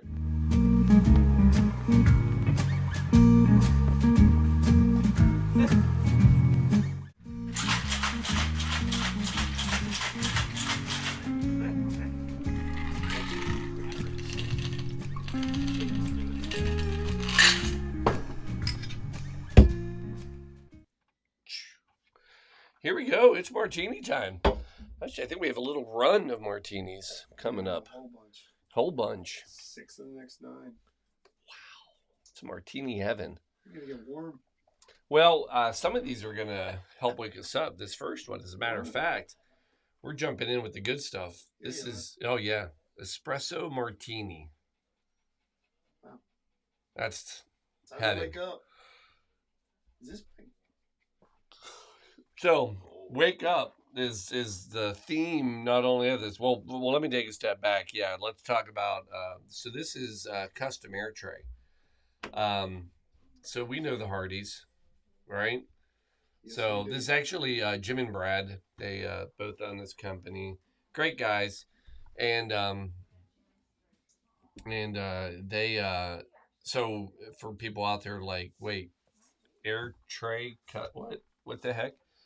So the idea is they manufacture air trays. So when you ship, say, a casket, you can't just put a casket on a plane. You gotta package it. So they make the air trays that a casket would go on, so that it's protected, heavy duty, nice box, so that it can get from one destination to the next without getting scuffed, dinged, crushed, all that.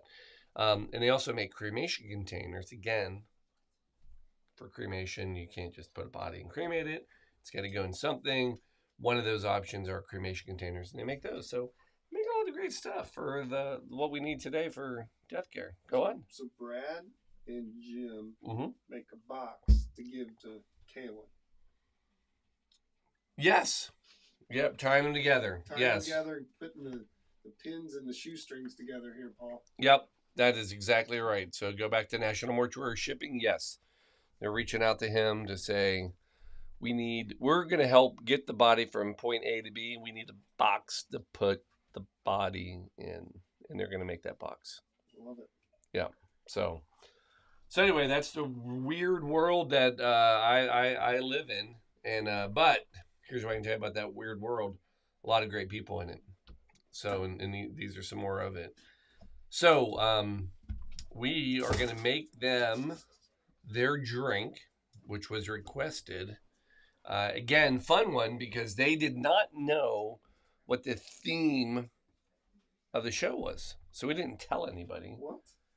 And this is what they picked? I know. This is what they picked on their own. It's right here. I know. Last couple years, Jim has been a very hard natty light, and that's it. And we've drank a beer. So this one, we're gonna start the day off. We're gonna wake up with it, not the natty light. We're gonna wake up with the espresso martini, which again, another great little story. We have Dick Bradsell. So this is about the third cocktail we've had with Dick Bradsell. He's done some good martinis so far. This is one more of his. So he's a British bartender. Jim is on, by the way. Come on. Good morning, y'all. Jim, good to see you, buddy. I know I'm saying it like he's, going to respond right away. There's a, 12-minute delay. He's up. Wait, today's Sunday? It is. Joel Osteen Day. Joel Osteen. Yeah, Joel. He's a big Joel Osteen fan. He'll probably, we just always say that. I would say, is he a customer? Yeah, No idea. not yet. Client? Yeah.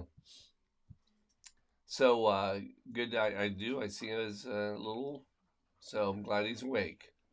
Heard you had a rough watching the kids last night. We'll see. Oh, nice to see you. You are looking good. Feeling good. So here's your drink, buddy. So, anyway, this is kind of like the great start of a joke, right? So, a model walks into a bar. But it's not a joke. It's a true story. She walks in a bar, and as the story goes, she walks up to Dick Bradsell, and she says, I need you to make a drink that'll wake me up and F me up. What? True quote. Well, it wasn't honestly that. She's actually said the word. And, so Dick Bradshaw at that moment creates the espresso martini, which at the time was called the vodka espresso. That was the original name. It was then changed and it was called the pharmaceutical stimulant. Yeah, ultimately, they landed on the espresso martini, and that is the drink we all know now. And by golly, we're gonna make one because everybody needs one. We should make like 10 of these. Yeah. All right. All right, we're icing. We're chilling that glass. A little extra ice because we're going with some espresso that we have. All right, so 2 ounces of vodka. A lot of vodka. Well, we did a lot of martinis, so that makes sense, right? 2 ounces. Whoa, whoa, whoa. Slow down. It's gonna be a stiff one. Man, come on. Act like you're pouring 50th drink of the night. It's only the 43rd. All right, so 2 ounces of vodka, calmly. Half an ounce coffee liqueur.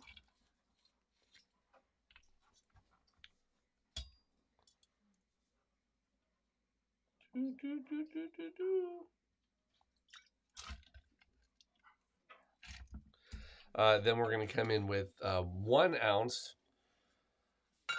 of a lovely espresso, which was made fresh. And here it is. And I'm going to do my best not to spill it everywhere.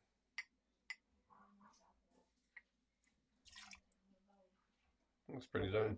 Not bad, not bad.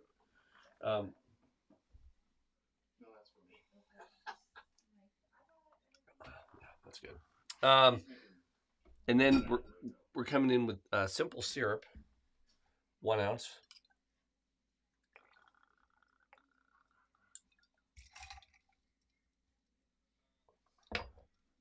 And then we're going to give that a shake.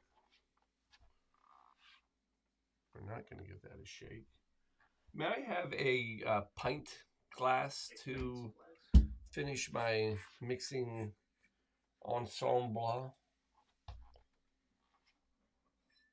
So we're going to have to start pushing people wake up and, call in, talk to us now. It's almost 7, it's 6:30. You actually have a shaker lid right in front of you. Oh my gosh, that's what this was.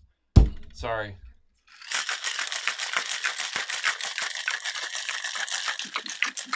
That makes more sense, folks. We're doing some flair. I was gonna do something different, but we'll do this. 2 ounces. Try to get melt, relax. Maybe a little slow tomorrow. There it is. You gotta work out and prepare for this, I'm sure. Right? We do drink a few. All right, so there it is. Beautiful.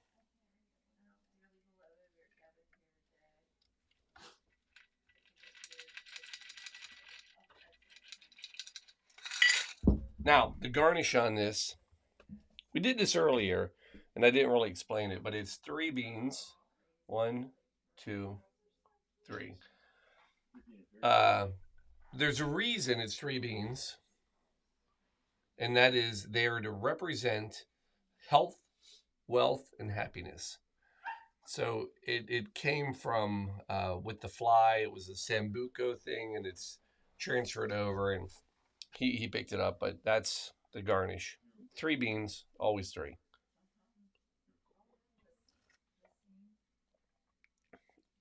Oh, yeah.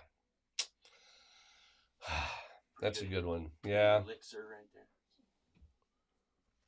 there. You can't go wrong with an espresso martini. Anybody out there? Espresso martini? Yeah, I'm gonna let you have a try. Just take a sip of that. Share the wealth. Yes. Share the wealth, the happiness, and the health. Thank you, Mr. Jim. Mr. Brad. Yeah, Mr. Jim. Why'd you call in, big guy? What's he doing? just getting his coffee? Probably. No, that was not. That was Denver. What did Denver do? Played with a toy. Oh, yeah. He.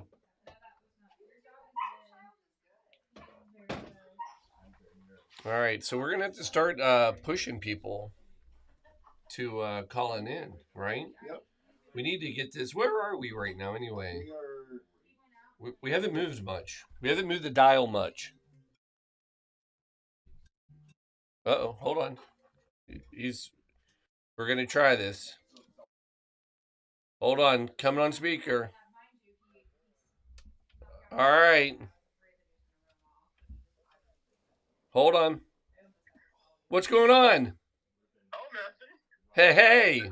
We got custom air tray on the line right here. Did you make your own espresso martini along with us? Well, I kind of quit about halfway and then just cracked a natural. There you go. That's about what I was gonna do. Yeah. So no, it looked like it was pretty good. I mean that's a Brad drink right there, I'm sure. Yeah, I believe he is the one who sent the request in. But it is delicious. I wonder if I could. What if I could do that? What if I next year, instead of the a cocktail telethon, we do a beer telethon, and we just have people like request a beer, and I'll sit and just. Yeah, that'd be cool. Right? I didn't touch that. That'd work. There you go.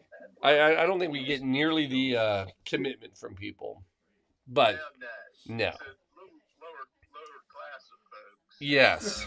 You definitely won't raise any money. No, but it'd be easy. Yeah, well, it would be something different. So, well, it looks like you're holding up like a trooper pretty good. It's numb right now, so we're doing all right. We got people. We got what's the room look like out there, Alan? We got folks. Did you see who's here? So you got some folks calling. I know Spike was on. Yeah. Can you see the television? That's good. Are you watching it on TV now? Well, I was, but It is Jim. When I called you, I couldn't do both of them at the same time. Oh, I got you. I'm sure you can, but I couldn't. I understand. All good. Yeah. So, but that's great. I hope the coat drive has been a big success for you, as it always is. We're doing our best. That's a good thing. Good cause. We try. We got to do some good. Well, that's good. Well, you got a long day. We do. Well, you got Alan there to help you. We do. How you doing, Jim? We're getting down to it though. We're almost at the 12-hour mark. Yeah. Yeah. Getting close. Yeah, no, you're about halfway through, so Yeah. that's good. 13 hours. Yeah, we got this. Well, good. Well, hell, I'll check in on you later today. All right. When you start noodling a bit, and I'll pump you up. All right, deal. I like it. Call us up. You got a game you're probably going to watch later, right? No. Well, let's see. My Panthers, they are in the bottom of the stack this year. They great. And they'll be pretty much guaranteed the overall first pick, which they have to give it to Chicago. I mean, if anything else could go wrong, I don't know what is. We'll find something to do today. We've been wrestling around with Will for the last 2 days, so he'll keep us active. Ben was texting in and talking to us last night about that. Yep, he's something. I love it. Enjoy it, man.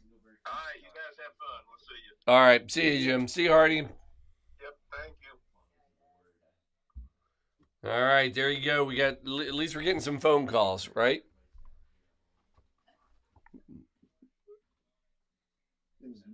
Yeah. All right, so here we go. So we're well, let's get ready. You know what we got coming up, Alan? Oh yeah. Let's do it. we've got ourselves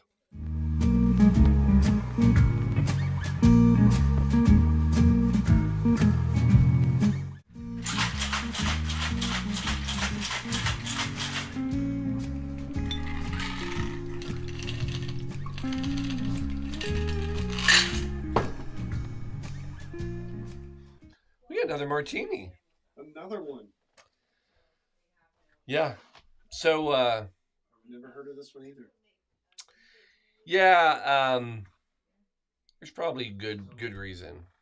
Now I have to be. This is complete. Pick this one, but I was asked. So first of all, this is going out to the Bill family. We'll talk about Connor Bill specifically later because he did some great helped us with that charcuterie board. But Bill family, fantastic family. Did Ohio State? What was the final score in the Ohio State game last night? I don't know. I don't either. Did anybody Ohio State? Anybody pay attention to that one? I was so excited at UC. 5 touchdowns. They won. Big by 5 touchdowns. Won by 5 touchdowns. Yes, so the Bill family's happy because if I know anything about them, they love their Buckeyes. 38-3. So they probably would have been excited about the Buckeye Martini that we did earlier, but that was yesterday. That was a whole day ago. So we did do that, but I asked Becky. I said, "All right, Becky, I appreciate the donation, and we really do. Thank you for your support. What would you like?" And she said, not much of a drinker. She said, I'd probably want something, sweet, fruity kind of a drink. Sounds perfect. I said, I got your drink for you. Yeah, the fruity teeny, right? Yeah, AKA fruity martini. Yeah, there wasn't a lot of creativity here, but this is a legit thing. So, basically, there was a time when fruit martini, specifically in the 90s, these were the rage, right? Specifically, there was a bar called the Met Bar, and they were known for their fruit martinis, all different flavors, all different things. They also became known, even to this day, they're sometimes called neo martinis or alternatinis. Again, this is that whole thing of D-shaped glass. Whatever I pour in there is now a martini. And then if it was fruit based, then it was it. But like we said earlier, technically, for it to be a martini, it should, by definition, either have gin or vodka and vermouth. You can add any other ingredient after that, and it's still technically a martini. But if you don't have gin or vodka and vermouth, it's not really a martini. Doesn't count. Not really. Now, for a purpose of our show, we have a lot of martinis. Again, we're playing the game. So this is going to be another one. This is a fun one, though. It is fruity delicious. So we got that. So we're going to ice up the glass.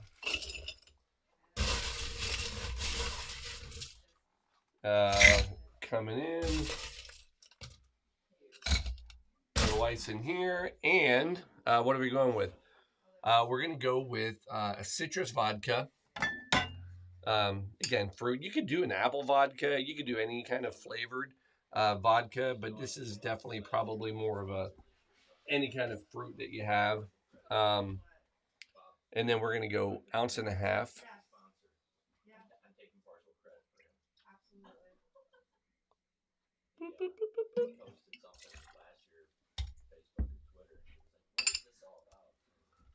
Then we're going to come in with, now this one I got to go underneath for. Again, this is something I really don't ever carry in my home. But for purposes of this one, you have to. Watermelon. We did, I think I've had, this is now the second sweet schnapps that I have. Because we did the sour apple. We're halfway through and now this is where we've ended. 1/2 ounce of watermelon pucker. Will that last a long time? This will last longer than my life will last. Okay. And literally this bottle will. That could be, it may never go below that line. Watermelon pucker. Yeah. There, but the sad part is this will be delicious. Quarter ounce of banana liqueur. So again, we're gonna go with real legit banana liqueur. This stuff is fantastic. This is a real legit.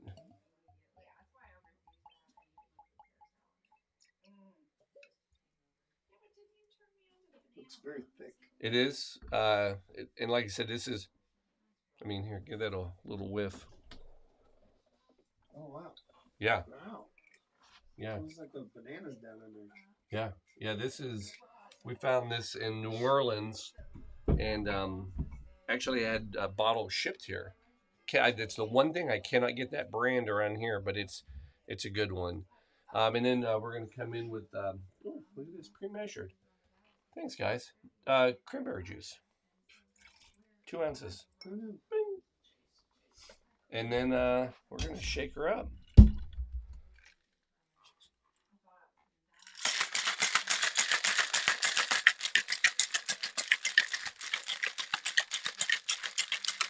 Still falling, Allie. Yes, you are.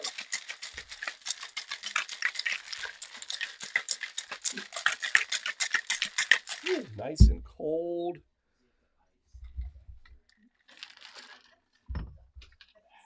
Get rid of that. Coming in here. Nice color. Right? We haven't had a lot of red drinks yesterday. I like it. Oh, it's nice. You could garnish this really with anything. We're going to come in with orange. That was all too. From our perspective, that looks like your jacket color. Oh, well, there it is. Maybe this is my perfect drink. Did I see crème de banana in that? Yeah. And watermelon? Yeah. I can't get you. Well, let me tell you. Let me start for you. Right here. I mean, it smells amazing. Oh, yeah. There's nothing wrong with it. It is just a easy. Come on. Somebody try it. It's a fruity teeny. It is literally what the name says. Fruity teeny. Now then, so anyway, if you're out there and you're like, I just need a nice fruity drink, that's your drink. Hey, how much did Jim pledge? He just called in to say hi. No extra pledge? No. Yeah. We'll get to him. He said he's calling in later. Yeah, he's gonna call back, he said. No pressure. We'll give. Yeah, he hasn't even watched Joel Wolstein yet. Nope. He might be wore out.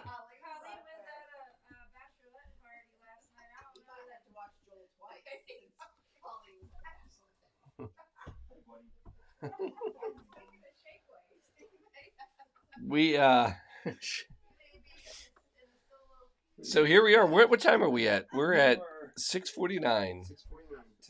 11 minutes ahead. 11 minutes. So this should be a 7 a.m. call? 7 a.m. cocktail? Yes. All right, so we're a little ahead. We'll slow it down a little bit. All right. You want me to go distribute this out? Yeah, let's let somebody have that, and we'll get ready for the next one because when you get back, we got another. We got another one.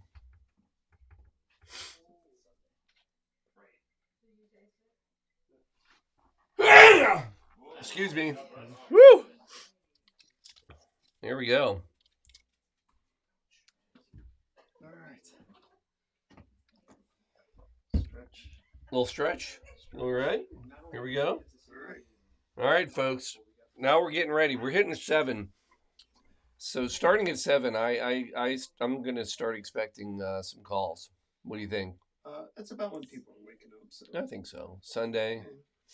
they I get their agree. coffee, their donuts, read Yep. a little paper. People still read the paper, Paul. I don't know. Do you read the paper? I don't even get the paper. No. I have hardly any paper. I don't even get paper mail. Yeah, we're debating the mail and The electronic stuff. yeah, it's all electronic, right? But no. All right, should we talk about this a little? I think so. I think we got to start the next one.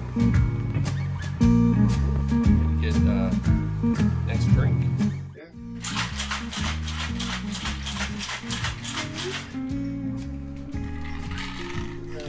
Okay, shelves. We're done. Oh, here it comes. We're hitting the halfway point. We're getting close. We're almost to 50. We're at 45. There's the garish cucumber. Okay, the garish cucumber it is right here. Nice. It's like garish, so we tried to interpret garish. Oh. We weren't sure. Did we do Garnish. our job? Garnish. Oh, well, that's Darn autocorrect. Yeah. Did we get good on everything else? Yeah, that's pretty good. We can, yeah. So, yeah, this is perfect. Coming in for another martini. Well, you heard the music, so you know if the music plays a martini, then we're going to make a martini. So I will say this is probably, one of the more popular, I think it's an odd drink, actually. But it is actually very popular. It's the life of the cucumber cocktail, right? I just think it's odd, but that's just me. But first, before I get into the drink itself, shout out. This is going to Minnick. Oh, nice. Yep. So Mark and family, Minnick Services. They are a vault company, actually. Oh, nice. Absolutely. You're a handsome man. I don't care what Shelby says about you. Well, I told you not to tell him. Thanks for stopping by. Thanks for the morning. We'll see you in about 12 hours. Have a Oh my God. great Houday. time. Houday. Wow. Oh, wow. Yeah. That's depressing. Yeah, that was. Thanks. Way to. I told the girls, I'm like, we only have 13 hours left. And they looked at me and I'm like, you can do anything for 13 hours. I know, actually, you can't do anything for 13 No, it's hours. literally not how that works. Most people don't do Anything. Most people don't do anything for 13 hours, let alone. But we are closing in on our 8 hours of almost being done, or 12 hours. Yeah, I meant to say 8 o'clock. But anyway, Minnick Services. They are out of Fort Wayne. Thank you, Fort Wayne, Indiana. They do vaults. If you don't know what vaults are, that's the thing that goes around the casket. This is me being very basic, simple.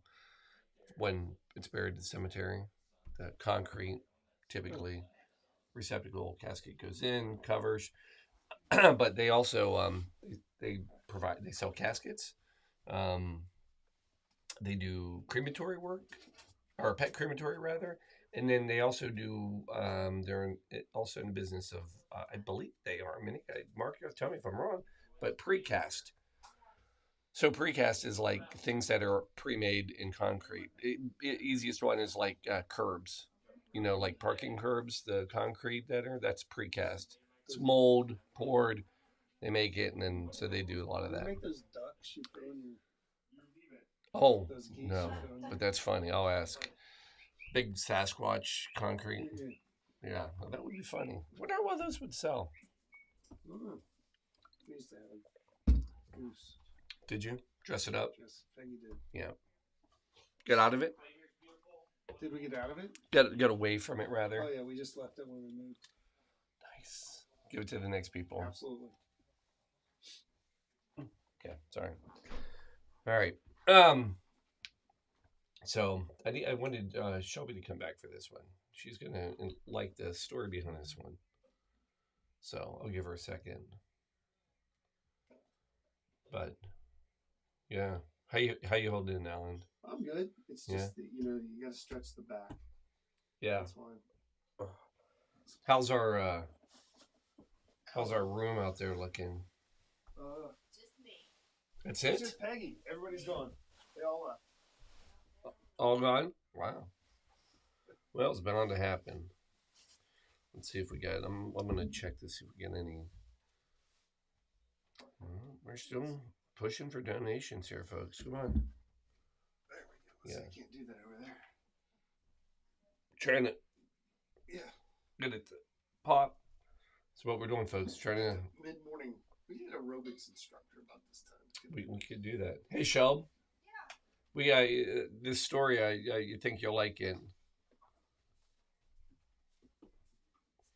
So what's funny is one of the things with Mark, I normally go visit them, say once, maybe once every year, at least every other year, and they normally have me do continuing education 2 days. We do it twice, 4-hour program. The funny thing is I'm doing it for them this week. Yep. So, I wondered if you were going to mention that. Yeah, somehow I'm going to get up there. So don't judge me off of this. I'll be there. It should be. Touch and go. Yeah, I'll get there. But what's interesting about this one is this is like enter the world of the vegetable into cocktails, right? With the cucumber. And it's become more traditional. But what's really interesting though is the world. Did you drop your? No, I didn't drop it. It just kind of leaned over. You've heard of the Dead Sea Scrolls, right? Yeah. I also have a scroll. I don't know if you remember this, but this is pretty interesting. Actually, there's the world of juicing actually has a very long history. We've talked about some of this. So this is actually part of the Dead Sea Scrolls. It starts right here. Dead Sea Scrolls. The mashing of the pomegranate was 150 BC. If you fast forward, in 1910, OJ, pasteurization, allowed us to store and transport juices. That was 1910. So there's quite a gap. This is not the scale. And then in 1920, Max Gerson, Organic Fruit and Vegetable Diet. That was one of the first published fruit. 1930, Dr. Norman Walker, Norwalk, created the first juice machine. So this is the history of how juices entered our world. Champion grinding juicer in 1950. It's also when the first blenders were made for home use, 1950s. Again, that's why daiquiris originally they weren't. I get up to 1960. Anne Wigmore, she was the detoxifying juices she created in 1960. 1970, Dave Otto out of California created the first juice bar. Again, this is 1990, Jamba Juice. That's when Jamba Juice started. And in 2000, again, a steady increase in the juice and smoothie market. And then it wasn't until 2020 at the Blue Monkey Quarantina we served the first ox blood beet juice cocktail. So it was. That's amazing. Do you remember that? Oh God, yes. Do you remember? So there it is, folks. The history of juice and all the way from 150 BC to the Classic. classic. Favorite. When on earth did you find that scroll? It's just dusted it off. I mean, it's history. It's out there. I had to call the Smithsonian see if they'd let me take it back out. They said for me they'd let me. You are special. Juice. All right. So the martini. The history of juice. Yeah. History of juice. History of juice. There it was. Anyway, let's make a juice cocktail. So this is legit. So this is probably one of the more popular martini, juice martinis. So we're gonna come in with, you know the routine. We're icing, and we're icing. Jeff Marmer says good morning. Oh, hey, good luck. Good luck. He's off. Shouldn't he have played by now? It's 7. Isn't his tournament at 6? No, I don't think it's that early. Okay. I think he's on his way. So we're gonna come in. Get it. Actually, you know what we're gonna do? We're gonna wait. We're gonna take a few chunks, throw those in, no ice, and then what we're gonna do is we're gonna go 2 ounces of vodka. But for this one of the recipes I found, and I happen to have it, they recommend bison grass vodka, which will give it a little more herbal flavor. Don, do you have the bison grass? I have not. It is good. So this is and there's a blade of the grass in there. You can see it. Brown water in our house. I don't know how to interpret that. I don't either. 2 ounces. You can go with a regular vodka, by the way. This isn't a make or break, but this is just to give it a little more, just a little more oomph, a little more punch. Then we're going to come in with 3/4 ounce of vermouth.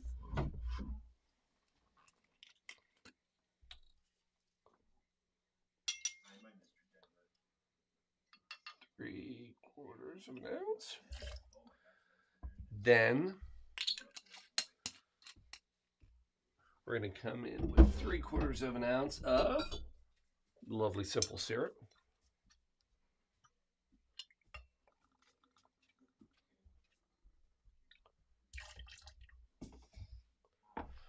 And then what I'd like to do here, Alan, if I have the tools to do it, is muddle. Those muddling kids. That's meddling. Oh, that is meddling, yeah. Scooby-Doo. We're going to just kind of get this little crunch on those cucumbers.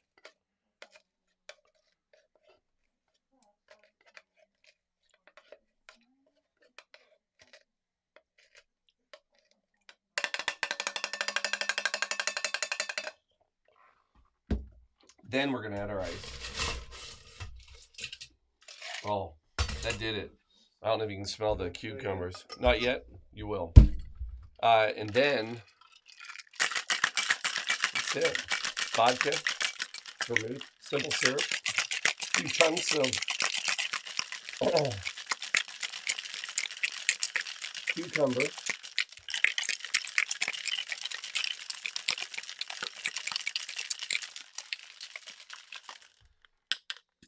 Oh, yeah. Yeah, smell that. Oh, yeah. Yeah, it's there. And then, just because we muddled, we'll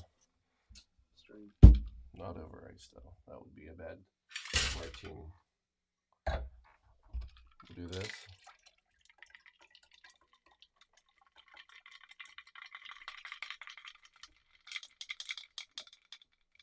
See how that.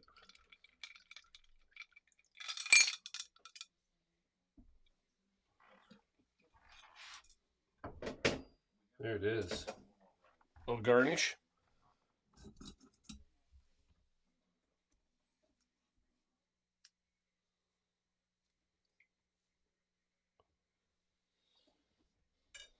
Boom.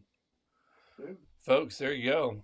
I don't know if I'd call this a breakfast one. Only because, I mean, I don't eat cucumbers for breakfast. but if you're in Europe, you would. Oh, man, it smells great. Oh, yes. Oh, my gosh.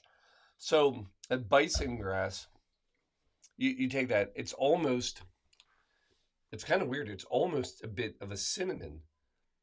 Really? Yeah, and a little bit of a cucumber. It's just got a very nice sweetness to it. But man, that's delicious. I'm gonna might have to add this to the ancient scrolls of juicing. We've just juiced a cucumber. Cucumber juice, folks. Cucumber juice. But it's delicious. It's a great cocktail, and so I can see why the Minics enjoy it. This was a request. I didn't even make this one up. Smells great. You smell it now? Yeah. We are, so let's, we're at 7 o'clock. We're going to have to reset soon. Why don't we take a few minutes? Okay. Can we show them one more? Sure. You mean one more film? Yeah. Yeah, we got time. Oh, you want to try a little cucumber? Oh my God, it's delicious. Do the story again? Or what? What did we do last time? We did the news clip. Let's do the story. All right. We'll see you in a little bit. Wasn't that nice? Yeah. Give us a few.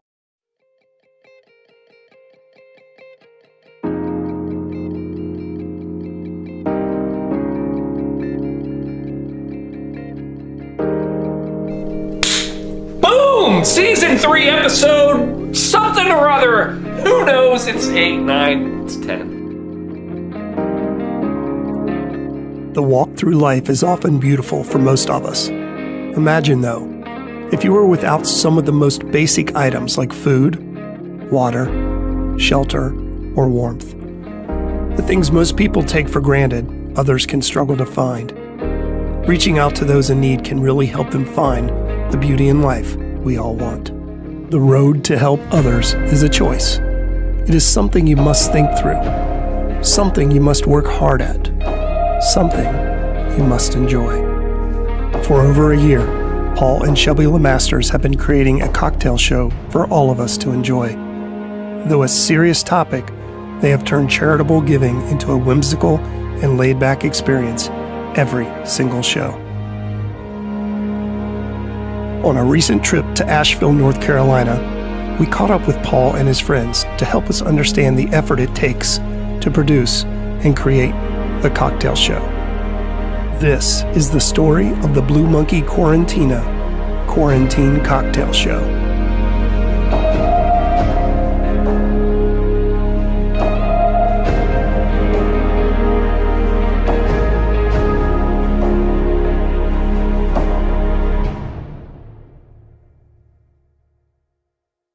Now, to understand how the cocktail show began, you need to understand the history of how Paul and his family got started in charity work.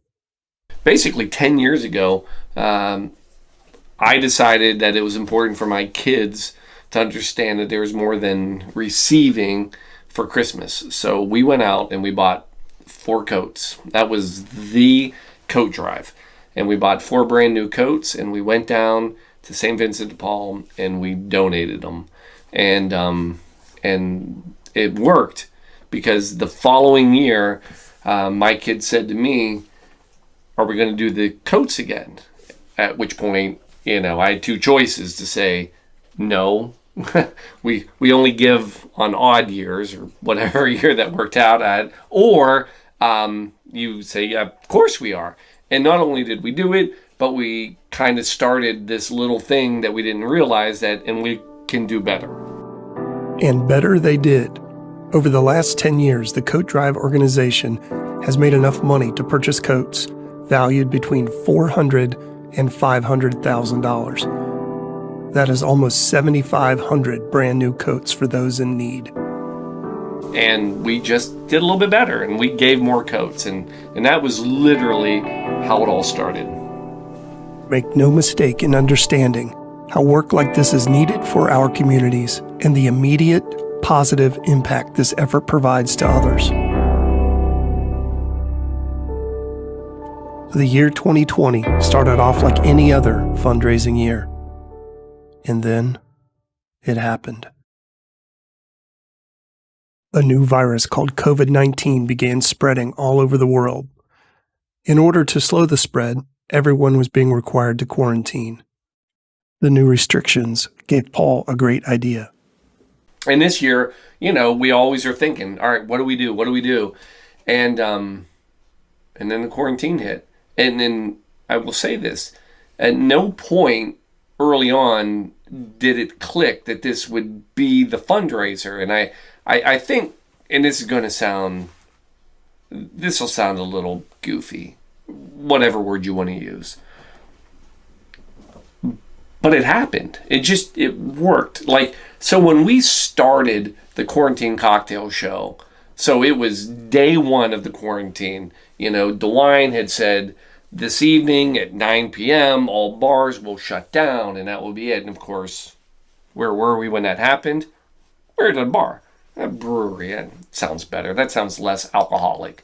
But we were at a brewery, and literally everybody almost remorsed, and we cheersed at the bar. It was like, this is it. This is our last drink in public. And that's when I told Shelby, when we get home, I'm going to make us a quarantini. It had already been out there. I'm not saying I invented the quarantini. It was out there. I'm saying I'm going to make us one when we get home. And that's when, our relationship, and this is how we work, but wait, you need to do this. And that's when Shelby said, let's put it on Facebook. I said, fine. I'd had a few beers. Apparently we were pre-gaming and didn't even know it. And then so we come back and we did what ended up being the first Quarantine Cocktail Show. And at that point, we made our little quarantini. And when we were done, we were like, that was ridiculous. That was silly. And then somebody, and I don't remember who it was, but chimed up and said, you're going to do it again tomorrow, right? Of course we are. And then that rolled night after night after night. And the Quarantine Cocktail Show started. Are you ready? Folks, we're ready. Let's just get rid of the purple elephant in the room tonight. So after 1 year and well over 100 shows, Paul and Shelby weekly still create the Quarantine Cocktail Show in the Blue Monkey Quarantina for our entertainment.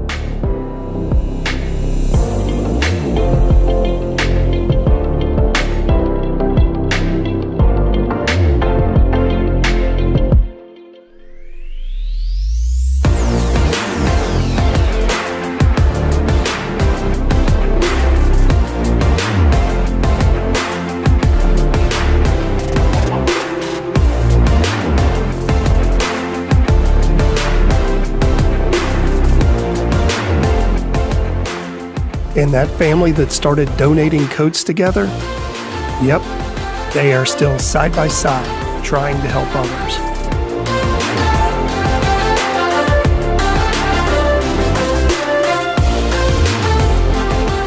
People often ask Paul how he puts the show together. He often responds with 8 minutes of preparation.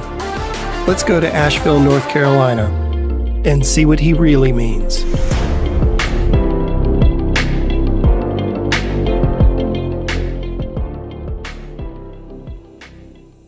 Paul has perfected a process that he goes through the day of the show. The most important of the items being which drink to pick, which shirt to wear, and how much pregame to do. Yes, there is real work to do also when it comes to the research and the notes and putting together the graphics for the show. Today is no different. Let's follow the crew around Asheville as they work their way to showtime.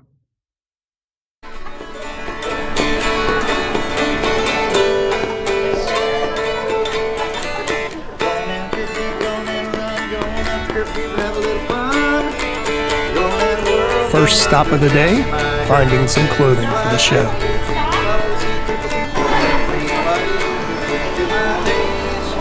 Score.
Got to put a hint up. 3:49, 4 o'clock. It'll be up. Big show. And it's done.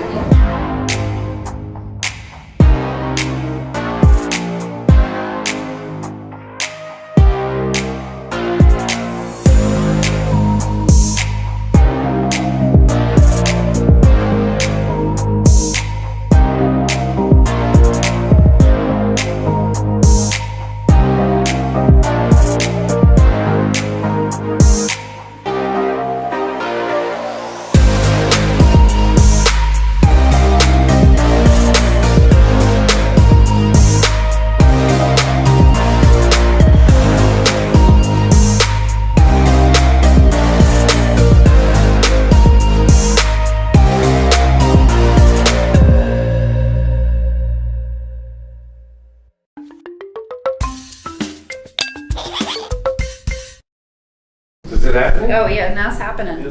Wait, where are we? Where are we? Where are we? Are you ready?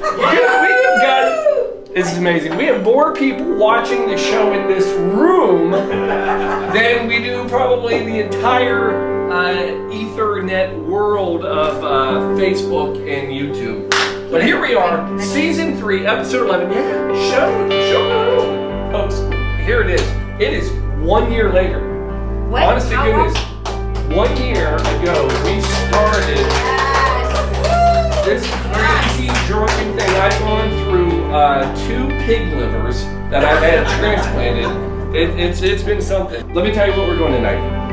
So we are going quarantine style highball, but we're going Irish whiskey. Oh, did I? The recipe's over. Oh, is it up? Wait, hold on. Is it? It's over. No, it's. There it is. See, you guys can't see it, but right here, I've got it. So, yeah, 2 ounces of pork in. Now all we're doing is topping these off. So about 2 ounces of a good whiskey, Irish tonight. Jim, yours has got a flavor in it.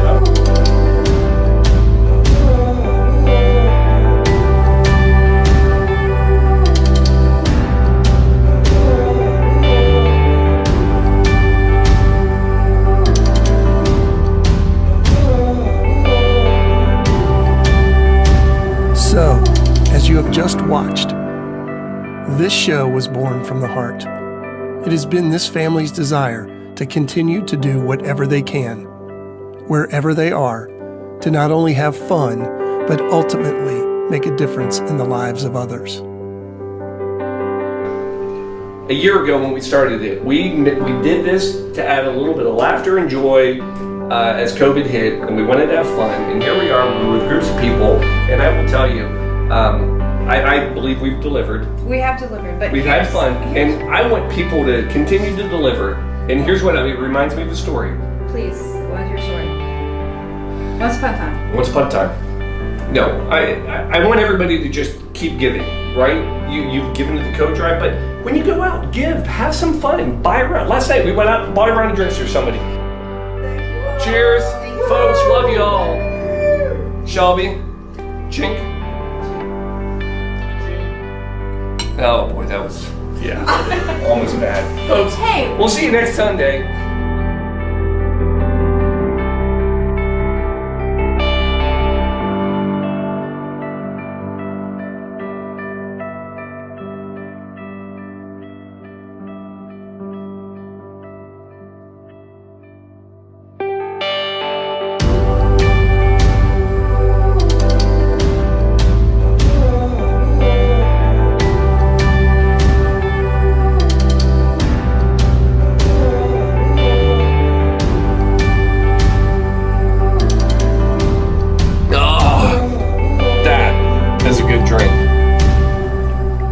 Found out is when you give the alcohol directly to the children, that is frowned upon. But if I give the alcohol to the adults, so we support the children, that's the loophole. And that's where I live.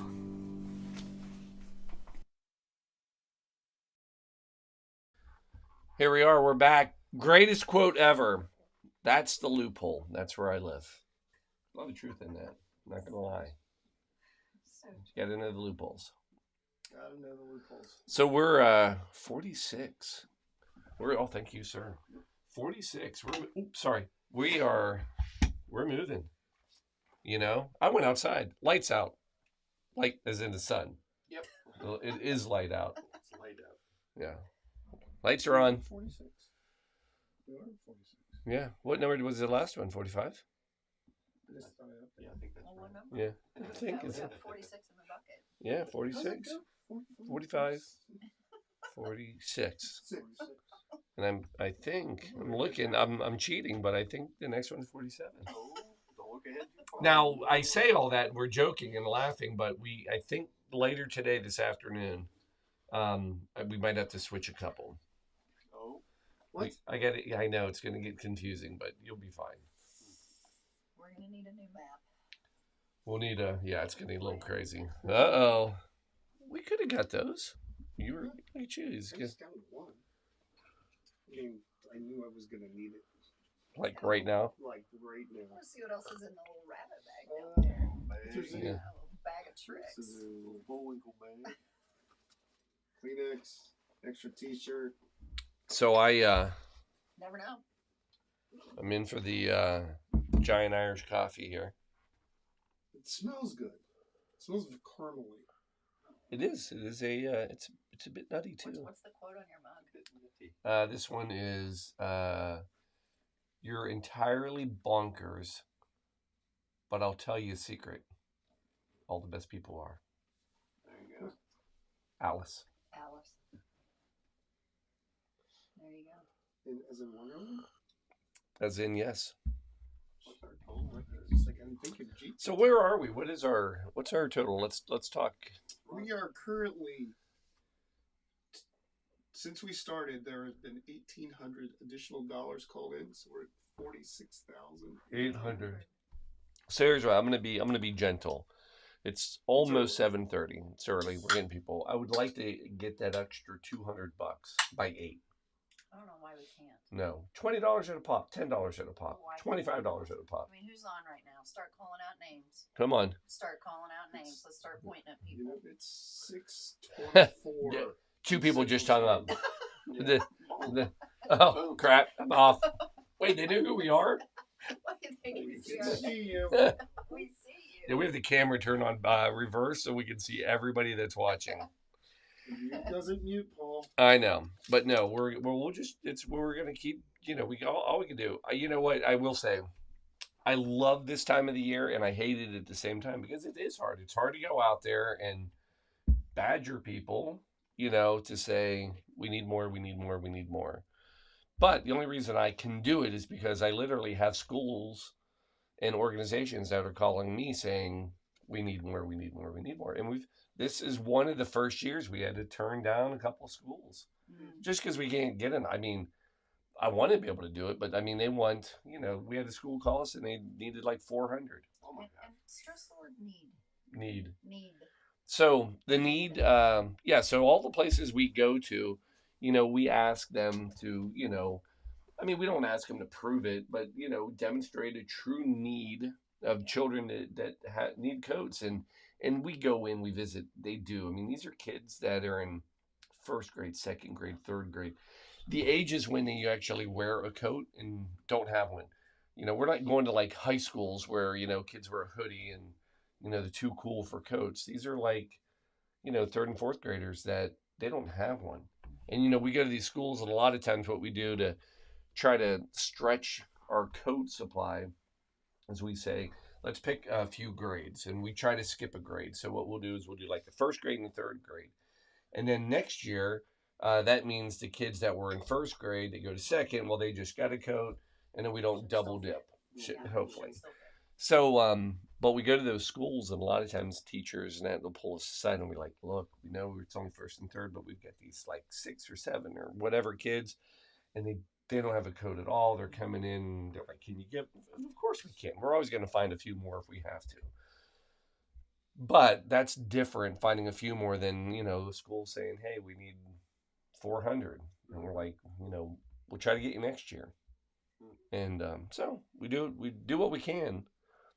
Paul, I know you haven't talked about it a little bit, just a little bit, because you do more than coats sometimes too. That is true. I always forget about this, but we do hats and gloves, and we'll do a few thousand by the time it's done. Hats and gloves that we give out a lot to Peggy School. The entire school. Yeah, we get enough for that entire school, and there's 600 some, yeah, kids who are all in need. Yeah. So and we, our coats we give out, it's not just like right here. It's, we try to spread a pretty broad net. We get into Kentucky. We're hitting a few schools there now. We hit here in Cincinnati. We go to schools. We also go to St. Vincent de Paul. We try to always give at least 1,000 or more coats to them now. And then we also been part of groups like the Refugee Connect, which is people that are, displaced and are living here and they don't have anything. And a lot of them are coming here and, they've not ever been through a winter. And it's like, they're, like we have pictures of families, they're from Africa and it's like, don't know they need a coat. So, so we'll try to set up a whole family through that. So small $100 pledge buys how many coats? 4 coats. 4 coats. $25 is 4 kids. basically our cost, about $25. Good quote. Good coats. I will show you. Good coats. Fashionable. The coats all look like. Oh wait, no, that's it's a martini robe. Yeah. Maybe that's the thing. We could get maybe start getting kids martini robes. Probably not as powerful. But look at that. Is that not? So look at this. So it's a nice lined head. Yeah. So all the coats we get are all fleece lined. That's fleece. If you can feel that, soft. Nice. All have hoods. I mean, they're very nice. Very nice. And they're all stylish. They're not all like this color. So, there's probably 6 or 7 different colors for boys, 6 or 7 different colors for girls. And a lot of them are, kind of neutral. So, kids can pick what they want. But, yeah. Like I said, we push it every year. We try to do more. That's always been our motto, is just do a little bit more. So last year we were right at 2,000. I think this year we're going to hit close to 2,200 coats when we're done. It's a lot of coats, Paul. It's a lot of coats. Yep. A lot of coats, a lot of kids. It's our give back, though. It's our give back. So, and I love that everybody here. Thank you for coming in and helping. We've had a lot of help. Makes it, many hands make light work. Did I say that right? Works. I don't know. Something like that. Yeah. We got a lot. Many hands make a lot of cocktails. I know that. All right.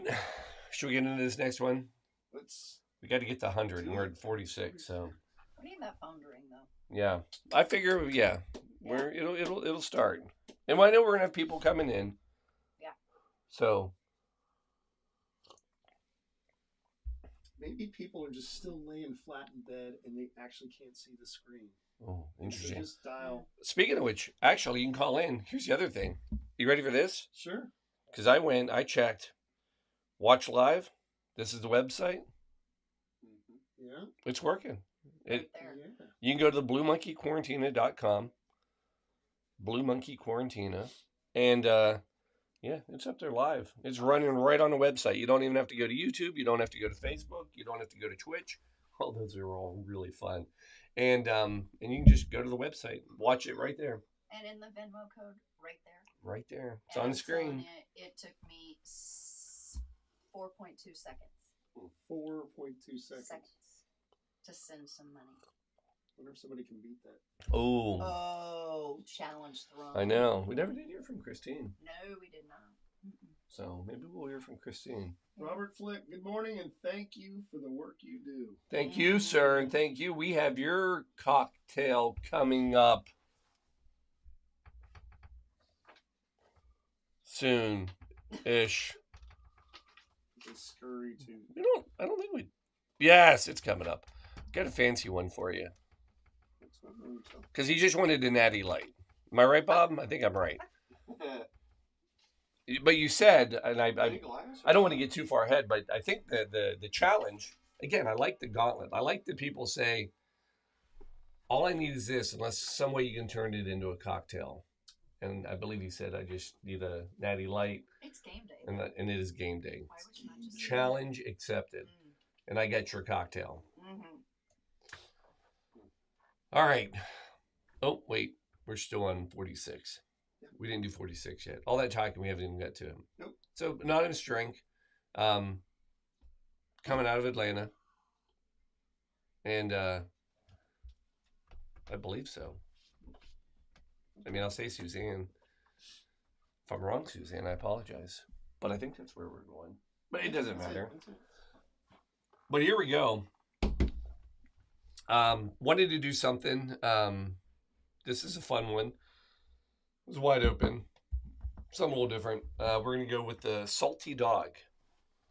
So Salty Dog, actually this actually has a little bit of history too. It seems like such a simple drink. But it goes back to 1950. George Jessel in 1950. It's just a classic simple. Grapefruit. Oh, I need the other part of this. And you can go vodka or gin. Historically, it was gin, but now the more common is vodka. So that's what we're going to do. We're going to go. So this goes back to 1950, George Jessel. But that wasn't the original version. Well, actually, that is the original version. But what we're making is the Salty Dog. So if you have keeping track at home, that means we're going to have some salt on the glass, a rim. But the original was not the Salty Dog. The original was the Greyhound. And that was in 1930. This was a published cocktail by Harry Craddock, Savoy Cocktail Book. Matter of fact, if I walked over there and grabbed it, I bet you, okay. Do we have a dog in the way? Dog, he's not in the way though. So, Savoy, named for the Savoy Hotel. And my guess is grapefruit cocktail, we should have the Greyhound.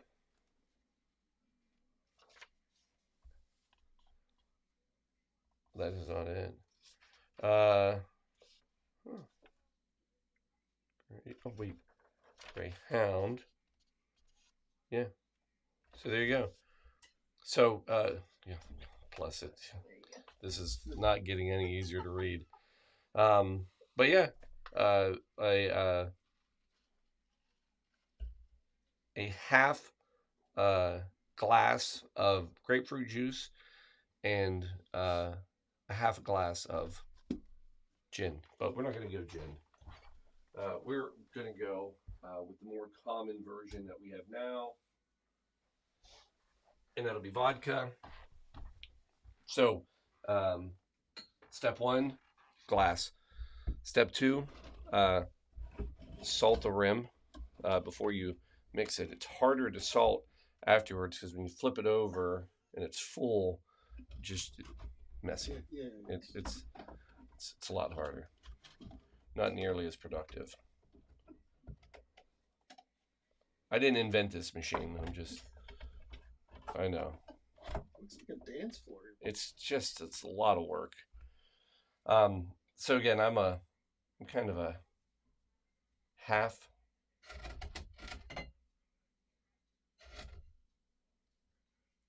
Just like the half, right? It's perfect. Yeah. Then I can decide.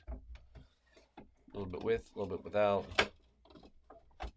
So let's move that out of the way. It's very big. Ever moist? How's it get wet in there? Huh? No, I put water in everything like about a year ago, and it just stays moist, right? Ever moist. And what's great is it's kind Kind of gets this green tinge to it now, which is really great for lime drinks. That's why you used to have one half and just let the decorations tell the other. Yeah, exactly. Moist. That's such a wrong word. It is, yeah, but it does stay moist.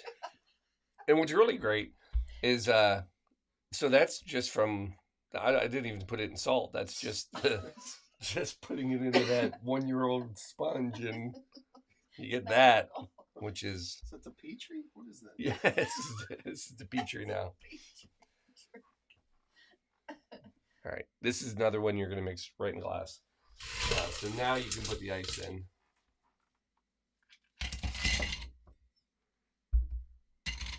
Cheers.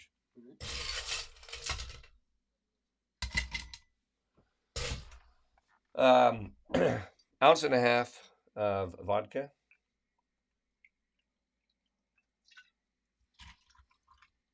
And then, just because I'm bored a little bit, and I got these beautiful, I'm gonna juice some grapefruits. All right, I'll watch you. I could easily just pour it, but no. I'll watch you. Yeah. You know, Paul, while you're doing that, I can't drink this drink. You're allergic to? Not allergic. Grapefruit interferes. Oh, with the medicine. Medicines. So that's a kind of a common thing, isn't it? Like grapefruit, that is, with certain medicines. That's one of a common like food or fruit or whatever. Acid? Huh? The acid? No, I don't think it's the acid, because you can do orange juice. It's just grapefruits. It interferes with statins. Oh, which interesting. are for thicker. It's cholesterol medicine. Mm. Huh. I won't make you drink it. Specifically says Do not drink the salty dog. Grapefruit. Is that? But does the liquor counterbalance it? I just think it's whatever chemicals in the grapefruit. We could do an experiment. Do you want to? I mean, do we have an AED? Fine. Where's Craig when you need him? Yeah. He's on his. He's not left the house yet. I was just tell Craig we have an experiment. We'll need him. Him and Sarah. Yeah. All right. Yeah, we're gonna. You smell it though? Your own juicing your own juices, right? I am. It's just. It's lovely. It's just fun. Mm-hmm. You know. Better. It is. More better. More better. It's more better. It makes the betterest drinks you can imagine. Betterest ever. Try not to splash that on. It's just drinking it, right? Like if I splash you with this, it's not gonna hurt you, is it, Alan? No, I should be fine. I don't think I'm gonna melt. It's not like a bee sting. It's nice of you to ask That's that. crazy. Just checking. Yeah, like if it gets on your skin.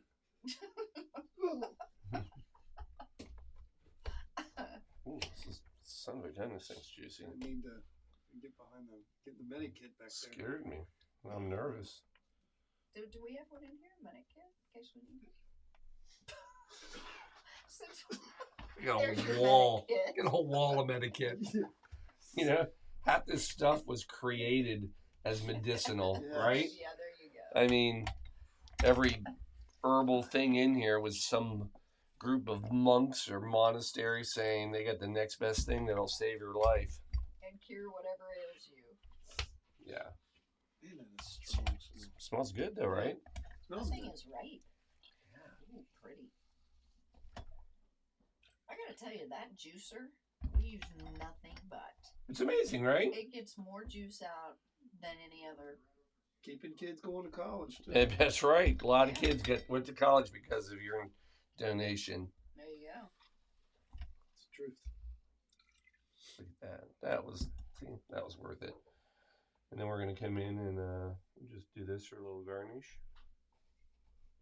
Oh my god, that thing's juicy. It's almost a breakfast drink too, you know, grapefruit. Yeah, I'm with you. I used to eat grapefruit a good bit for breakfast. Sugar? Oh yeah. Yeah. Yeah. No, come on. Yeah. No, that's ruining it. You do it straight up? Straight Oh, up, man. you're hardcore. Yeah. No. Just sure glad you church that thing up. Oh yeah. Pain in the butt. And you had that crazy knife you had to use. Yeah. Did you have that? Kept the membranes. Yeah, the like. Yeah. Did you have that like looked like bent knife? And then it had the double blade. Yeah. Go down. Yeah. All right, let's see if this Ooh, that's beautiful. matches my shirt. Oh, yes. We're doing a reel with that. You know that, right? That's good. Is that good? Yeah, that's good. That's breakfast right there. Would you get a little Breakfast. salty Little dog? salty Little dog. salty dog of the. The Petrie. Yeah. Oh, that's one of my faves. Yeah, it's just good. It's a good solid drink. Good one. So that went from the Greyhound to the salty dog. So what's funny is everybody thinks like making a cocktail is like crazy. You know, it's like, oh my gosh, you know, how do you up a cocktail that's made? You know, and here's George Jessel, and he's like, what if I just put a little salt on this thing? They're like, Now you can riff like that. yeah, that's great. And you get a whole, people are publishing it. Like I could take the old fashioned, maybe put a little sugar on the rim, you know? Church that way. Call it the sassy old fashioned, you know? Sweet and sassy old fashioned. You're loading me Boom. with your New, oh stuff gosh, all yeah, we shirt, gotta, because you're not gonna need that anymore. no. We're gonna, man. Yep, toss it all in there. We'll get you a new juicer. There we go. You know what? Actually, here's what I'm gonna do. I'm gonna give you this whole thing because this thing is messed up. It's all douched up. You're, It's like beyond moist. Oh, where's the movie? Are those not the right words to use? Oh God! What? Not on the Sabbath. You can't say those words. Is it the Sabbath? It's the Sabbath. It's, Man, I try to it's be not good. in Hawaii yet, so. Oh yeah. Oh. So for all my Hawaii folk out there, It is in Hawaii. really. Hawaii's only 6 hours. Oh yeah, set her down. We'll. Alright. Guam. Yeah. Guam. I'm safe in Guam. Guam. It's like Wednesday. Isn't it like Wednesday in Guam right now? I mean, you're pretty far ahead. I think it's almost Christmas there.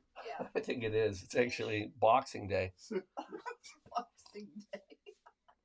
I mean, that's how far away they are in a foreign land. Can I say foreign land on that one? Because I got in trouble last time when I said Hawaii was foreign land. Oh my gosh. Well, I didn't intentionally say Hawaii is a foreign land. I said I do programs in foreign lands, and then the example I gave was Hawaii. I was leading up to Barbados, but I didn't realize I had a short runway. I should have just gone straight. Barbados is. Oh, you said we were talking about Guam, I thought. Oh yeah, Guam's really not foreign either. That's like. Oh, how about Puerto Rico? Is that? I know. I know. Jesus, I just Northern Mariana Islands. spilling stuff. Yeah. U.S. Virgin Islands. Yeah. Guys are falling apart in here. Not you guys. Literally Well, me. we're starting to wake up. Yeah. We're actually starting to understand That's each a other dead now. one. I'll trade you. But now, can I do one more thing? Can I? Because I just spilt like 3 gallons of grapefruit juice onto this and coffee. Go get a. Wait, get I have a an blue idea. Container. Hold on.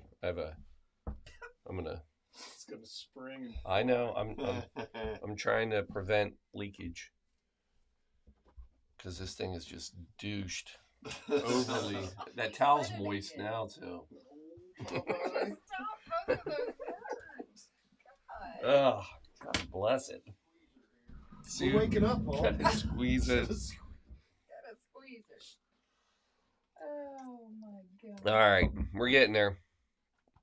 Is everybody done? Yeah. Oh, Oh, done. geez, what? Oh, what? You can't say "oh" like that. Oh, You're not on the sorry. camera. Yeah, right. My bad. Sorry. Let me slow down. I mean, that's. Oh. Yeah, there we go. A little That doesn't cherry sound for any right better. now. Yeah, You worked it your way doesn't. into that. We actually have a little bit of a prop. What? What? For this next drink. Is that upstairs? Yeah. Oh. I don't know. You'll have Yeah. to go. Oh. The You- little thing? yeah. Yeah. Okay. Yeah. I was wondering I if just we did needed that too. down. Oh. Oh. Now I know why you did that. Yeah. I Oh. know the prop. You know the prop. I mean, we got it. I mean, can't have that thing all the way over here and not. Yeah. Yeah.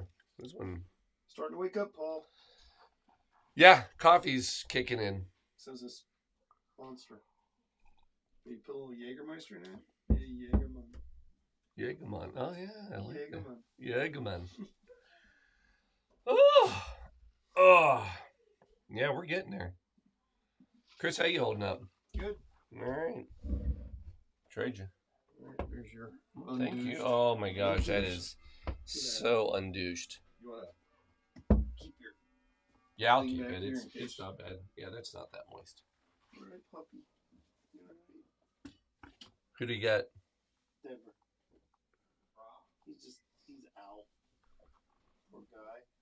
He's gonna be out all week. Oh, here comes the prop. All right, let's see what we can do with it. This is awesome. Pretty legit, man. Yeah, look at this thing. What? So What? next thing I'm gonna do is I'm gonna chug a beer out of the back end of this. So this is the old scooter shot. They get a little but this is so this is coming from Motors Brewing Company, which is a new kind of a micro brewery, is where I'd put it. I'd love to hold this whole time, but you guys shout out, this is awesome. But I'm gonna have to set it down because I have to drink. Are you okay with it? I got it. All right, she got it. She got it. Is it heavy? It's solid. Yeah. I mean it's legit. Hazel would love it. Yeah. Yeah. The motor. There we go. So I talked to them. I got some stuff on this. Is it so like Cincinnati local? Yeah. Like West Side local? Not West Side. So they I'll tell you. Yeah, so Motors Brew. So they started in January 2018. Motors Brewing Company. It actually started in Over the Rhine, which is the heart of really the brewing district. Yep. You know, that's history right there. So the founder is Keith Sperling, and he wanted to revive the beer styles that were prominently brewed during the late 1800s. Loving this already because I love my history. And that's when we had 36 breweries in Cincinnati produce more than 30 million gallons of beer. That's a lot of beer. It's a lot of beer. Yeah, that ain't no little kings. You weren't ready for that one, were you? No. So by 1860, Cincinnati was the beer capital of the world. A lot of people don't know that. Yeah. Damn Germans. Throw a throwback to Spring Grove, who we did one earlier. Yep. They actually have a lot of the old historical beer brew families, beer barons in their cemetery. Anyway, so Sperling, he started making calls to bars, restaurants. So again, back in January of 18, he actually got tap handles for keg sales. He got some shelf space throughout the city, and he actually you can get this stuff at Kroger's now. And over 5 years, Motor City Brew Company, Motors Brewing Company, they now they actually have been recognized as City Beats Best of Cincinnati twice. They've won that. Been featured craft beer Finley Market. So this is the part I knew because they actually in I think it was June were one of the featured breweries down at the beer garden where Shelby and I always hang out. Well, we're going to see the beer garden later today, not in person because we're It's not a field trip. Not a field trip. Got to stay here. Right. And they also shared a stage with CEOs from Sierra Nevada, New Belgium, Alaska Brewing, Yeti, and other top execs at the Brewbound Live in Santa Monica, California. I would have gone to that. Yeah. So right now they're selling out 10-1 on some of their top keg productions compared to national beers. And yeah, they're growing in the community. Shared profits with local athletics fundraisers, just like we are doing right here. Helped raise $40,000 for the Pink Ribbon Girls, and help local clients facing press. Oh yeah, with the Pink Ribbon Girls that help with. We knew this one, Shelby. Yeah. And Motors Brewing Company continues to grow sales and production, and so their goal, their next step, is to basically have a full service tap room and restaurant. That's what they're out there getting ready to try to do, and then they can expand their distribution. So, the nod to them, we've got Canada Motors Irish Red. Nice. We did one last year, and I think it was the oil. I'm trying to remember which one we had, and it was delicious. So I can drink out of a can. However, I'm a believer that it's always nice to take a look at a beer. You know, Pours nice. it does. Yeah, that's good. Yeah, I like to see it. It's good. Nice color. I like a red. You know. Uh-huh. So I did see this as they are also one of the featured beers at Edgewater Racetrack. Really? Yeah. Huh. I've not been there in a long time, but that's what we got.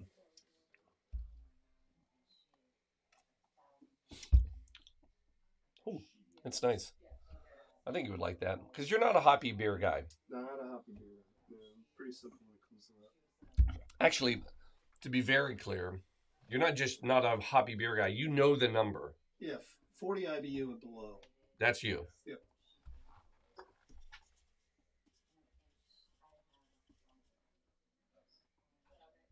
Does not say. Because I've drank enough beers above 40 to know and below 40 and encroaching that. I don't know that one on there. Yeah. But I respect that. You got a small palate. I mean, it's I don't expect. I know you like them. You have a defined palate. Yeah. My palate is just cold. I have a whore palate. It just drinks whatever. It doesn't even matter. What do you got up there? I've seen you just go get a cask beer a few times. Oh, I love a good cask ale. That? Yeah, from the basement. Yeah. Where they just when we were over in England. Yeah. Pull some meat sticks off the wall. Cask Literally did that. Oh, I think we have people here. I know this because our dog is going nuts. Yes. Barking at somebody. And she hasn't been barking at anybody here. So that means somebody's new here. So, but anyway, Motors Irish Ale. That's a nice. This is probably, if I had to guess, 42. Okay. Yeah. It's got a little bite, but I like that. It's a nice little hop. All right. Little Irish Red. Little Irish Red. A nice one. It's good. What do you Thanks, give that a try? Motors Brewing. Yeah, give that a try. You like a red, don't you? I do, yeah. I think you'll like that one. Oh yeah, that's a good one. Yeah. A little bit of pop on the back. Christina Davari. Hey! Still up and at 'em. Good job. Her or us? She went to bed. Yeah, I'm sure she did, but she's probably just happy to see you standing. I appreciate that.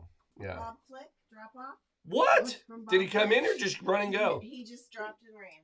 What? Oh my God. Donuts. Yes. Yes, please. There you go. Oh, yeah. Dog nuts. Here, bring them up. We're doing one. Alan, you want one? I'm good right now, but I'm going to get one. I'm going to do it, man. Oh, thanks, buddy. Appreciate it. I'm going to just go right in here. A good classic glazed donut. How do you know Bob? Because You do. He's reached out online. So he's tied with the Whitties. Oh, okay. Yep. Okay, gotcha. United Dairy Farmers. Oh, you do. Oh my God, that's good. Oh, I did spot. I need a little sugar. Oh, you can imagine. Good. Oh, I was gonna bring it down a little bit. Well, while you're eating, I was gonna kind of fill. Bring me down. So, good friend of ours, neighbor. Actually, there's a No Prep Kings racing on Discovery Channel. Oh yeah. Yeah, his name is. Some of you out there might know. His name's B Rad. That's what he goes by. But B Rad was in a really bad wreck on Friday. I didn't know this. Down in Texas. Oh my God.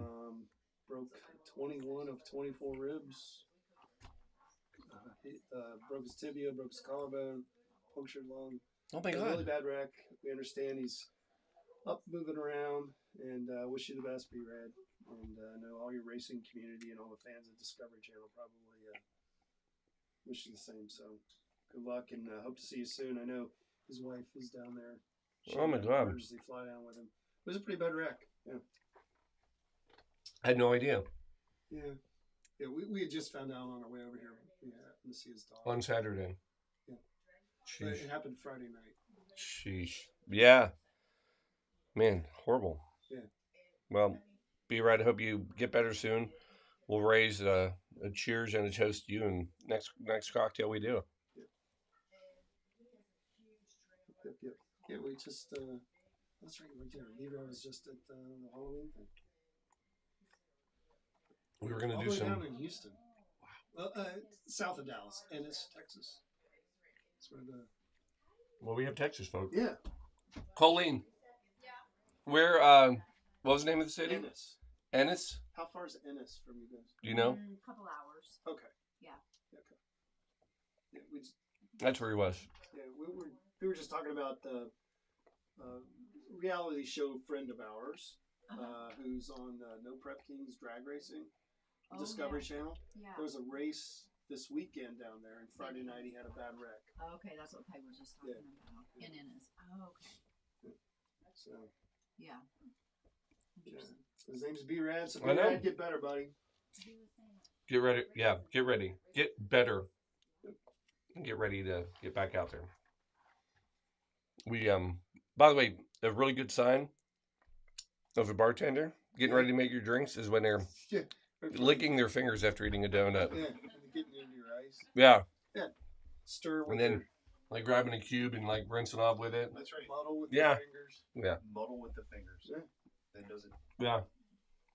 Or once they mix it, the finger goes in to taste it. Yeah. You just Yeah, a little dry taste. it off a little bit. A little taste. Heck with the straw. Yeah. I mean, it's this is reusable and sustainable. It's sustainable. Yeah. We're green. Saving lives. Yeah. Saving lives. Staying green. Staying green. Yeah. Saving the environment. 48. We are at 48. We're heading down to Florida for this one. So, yeah, I think this was the a requested. So, I don't even know what this trick is. oh yeah, we've done this. So this one's just a little bit different. So a little different recipe, which is going to be fun. So we did the DTO, the daiquiri timeout. Okay. And when we talked about it, well, let me take a step back. First of all, a thank and a shout out to Mary Jo for this donation. This is coming from the Archdiocese of Miami. Their Catholic cemeteries. So she is the yeah. You can put them out there. Yeah, I think we're good here.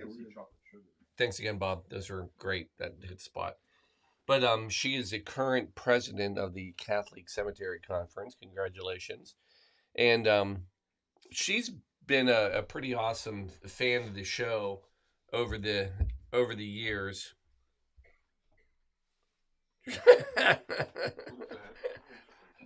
Hardy. So side note, because I do, since he finally figured it out. So full disclosure, we have a board meeting. Because I told Colette, I said, did you tell anybody? She said, I'm not telling anybody yet. We have a board meeting somehow that I'm going to make it to that as well for the College of Cincinnati board. We're both on the board. So she happened to be coming into town to go to the board meeting, and plus they have some business to do. So they ended up being here for work and tied this to it. So you weren't left out, Jim, I promise. But it did kind of. It's all CGI. It's CGI. Actually, I'm here by myself. I have no friends. This is everybody's cutting. It's all pixels. It's all pixelated. There's nobody real. I don't feel real. Anyway, back to Mary Jo. So Archdiocese of Miami. She was I've known her for years. She was a big fan during COVID as well what we do, our little cocktail show that we do. And we did a virtual cocktail. We've done actually a couple cocktails together, but we did a virtual one where they made the cocktail with their crew while I made it. Did a whole show around it, and if I'm right about this, I think I'm right. And if Mary Jo, if you're out there, if you're listening, or somebody else knows, I think they actually built. They may have done the other BMQ bar, really, down in Florida. So BMQ South, really south. Really? Yeah, I think they built a bar after this, and then part of it is tied. They used some Blue Monkey quarantine flair and style and ran with it. I might be wrong, but I think I'm right. Well, you're PMQ North, right? Yeah. You're BQ North. Yep. So yeah, franchise are available. Franchises are available. So anyway, she wanted a daiquiri. So again, a few facts about the daiquiri, because we didn't get into all the stories. So again, a daiquiri, not originally a frozen drink. Morning, sunshine. I've been up. I know. I just said morning. Morning. You need coffee? What's that? Got it. Did you get a donut? My set. That's good eating. So there's again, stories about where the actual daiquiri came from. One of the best stories is back in 1900. We're talking Roosevelt, right? This is like, Battle of San Juan and everything that he was kind of out there doing. And it was after the Battle of San Juan that Americans started sending a lot of folks and mining in Cuba. I don't think this was like welcomed by any means, but it was happening. And so we have Americans down there that are mining. And one of those individuals is Stockton Cox, and he is mining on the east coast of Cuba. And so he's down there, and they get rations of different things, a lot of local stuff, and some of those local things are rum, lime, sugar, and as the story goes, they're using these local ingredients, and they basically create this drink. Because what are you going to do if you have liquor? You're going to mix it with whatever you have. And so they use rum, lime, and sugar, and they end up creating a drink. And this drink, to name it, they happen to be mining and staying in the town of Daiquiri. There you go. Hence, the daiquiri is born. The engineer, so again, it's Stockton Cox. He's the engineer. Stockton Cox, not related to Dick Bradsell. Yeah. So, yeah, he, and then Palucci is the other engineer. But Palucci, what he doesn't realize, is a bit of a scribe, and he's also a correspondent for Harper's Magazine. So he's writing all this down, and he's journaling it, and he's sending notes and letters back. And one of the letters he sent and was published in Harper's was that I have witnessed, and I can tell you that Cox had invented the cocktail in the town of Daiquiri and gave the recipe, and a lot of people give credit and say that was the daiquiri. So there you go. Want to make it? Let's make it. Let's make it.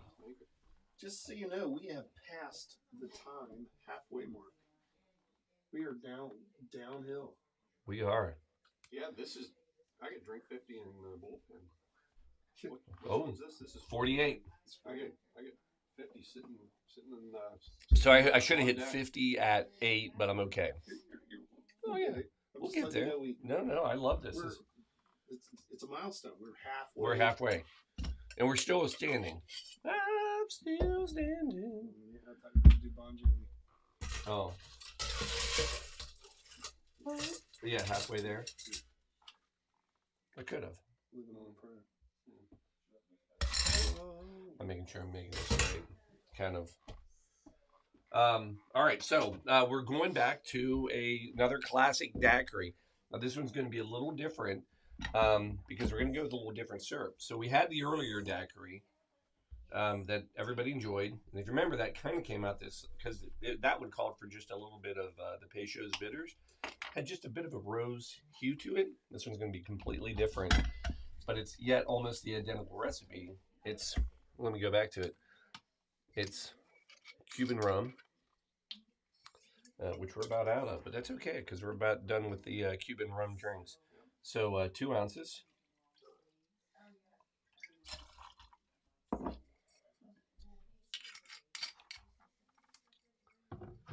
And then we're going to come in with ounce of lime juice.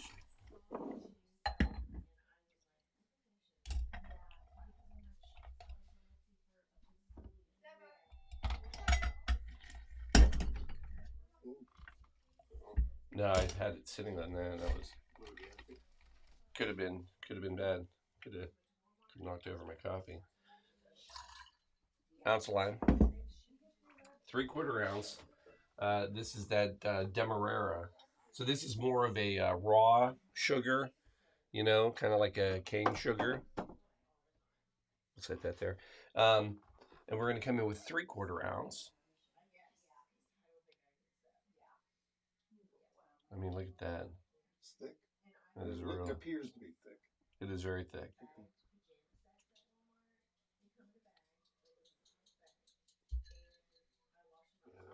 Color.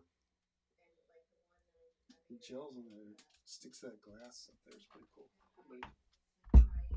Yeah, isn't that cool? What's that called?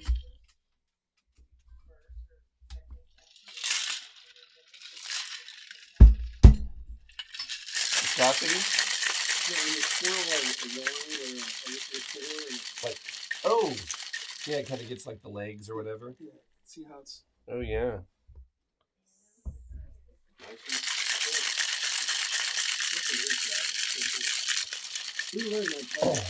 So we really want to give this a good shake because that thickness of that syrup, cold, break it down. Ooh, man, it's cold. I'll wake you up. All right.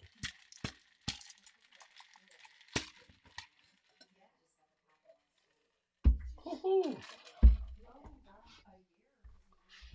It's the coupe. Back to the coupe. Love the coupe. Actually, one of my favorite glasses. The coupe? I do. I love the coupe. Beware of the coupe. High alcohol. Right? What? Aren't things that served in coupe typically? Yeah, can be. Kind of zippy. Do you know what the coupe was? They say was originally molded from? It's a boob. It's really? Yeah. If you look at the. Well, there's some truth to that. Yeah. So, well, just telling you what I heard. Call it the coupe. And then this one we'll do. We're gonna do this one a little different. We're gonna do it with a lime twist.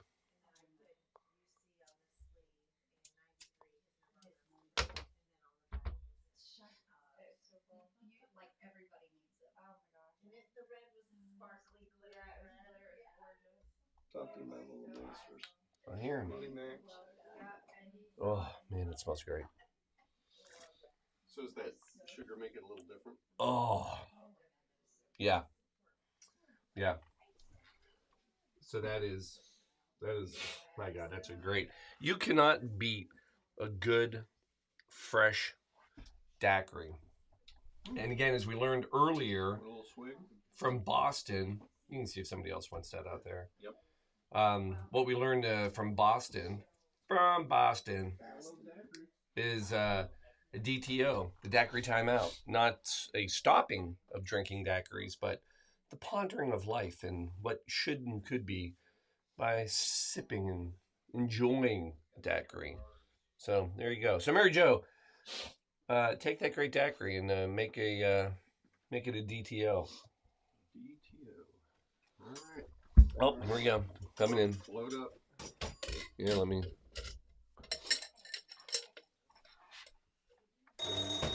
Hey! Whoa, whoa. Here we go. Now we're getting there.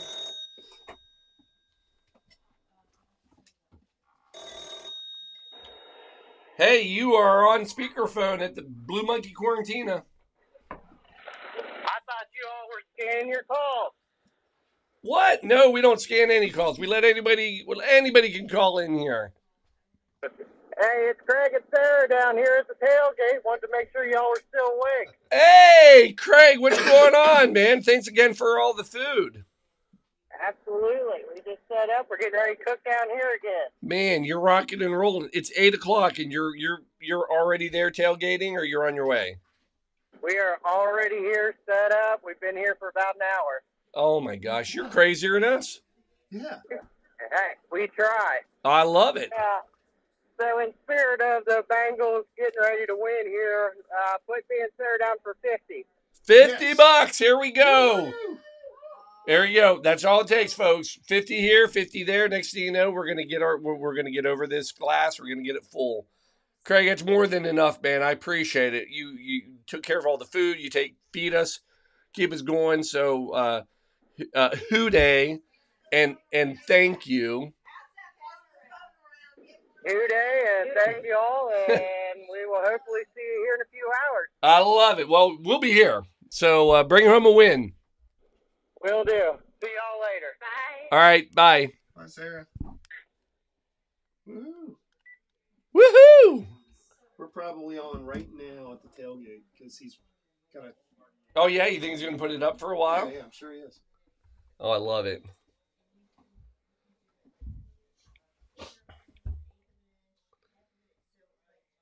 All right, we're at 40. All right, we'll get some people. I'm getting some texts. People are going to come over later. Chris, hope you stop by, man. I'll be awesome. All right, we're still, we're getting people back on now. So, hey, we got no calling. We just get another $100 from Rochelle. Throw that down. Yep. There's $100. Yep. Thank you very much. Yes. We need where's the monkey? Well, oh my gosh, yeah. What am I doing here? Folks, that's why we're not getting the money. We got to, right? Can we give a shout out and a thank you? Hold on. Yeah, we're excited. We're clapping on the donations. And we will turn that off when we get another donation.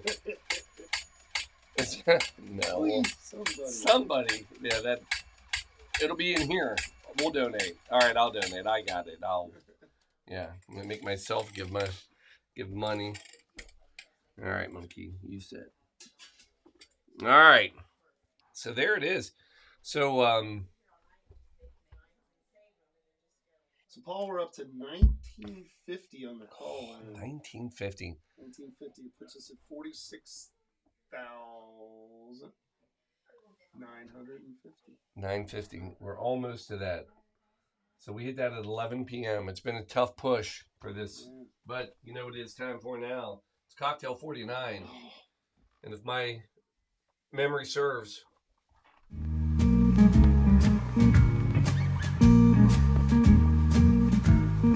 like the Hugh Hefner / Mr. Rogers.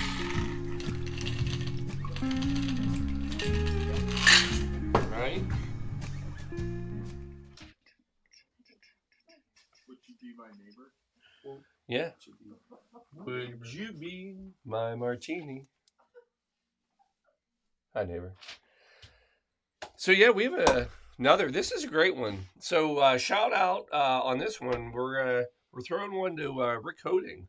Oh. Yeah. Hi, Rick. Thank you. We have not seen them well. They actually early on came a couple of times. They did. And were guests on the show. Yeah. Yep. So back in the day. I'm trying to remember. I'm trying to remember what cocktail. For some reason, I feel like I was kind of screwing with him. I feel like I did the Suffering Bastard or something with him. Yeah. Can't remember. Anyway, that was a while ago. That was seasons ago. Because we're season 5. Right. Pre-telethon and everything. Does this shirt work well with this? I feel like it does. I feel like this robe brings out the color and everything. So anyway, Hoding Realty, he does a great job. Kind of a name on the west side. And yeah, again, fan of the show. They came to quite a few. They've always been supporters. Very, very big supporters. So anyway, kind of a little later donation. So I'm just trying to jockey people around, so fill in some slots. He told me it was okay to do a theme drink for him. So I knew I wanted to do a martini. So the question is, what martini do you do at 8 o'clock in the morning? Lo and behold, there is the perfect martini for 8 o'clock in the morning. And that, my friends, is the breakfast martini. Total legit. Here, we're going back to this guy, Salvatore Calabrese. He was a busy guy. This is one of his other. So we had Dukes. We did. What was the other one we did with him earlier today?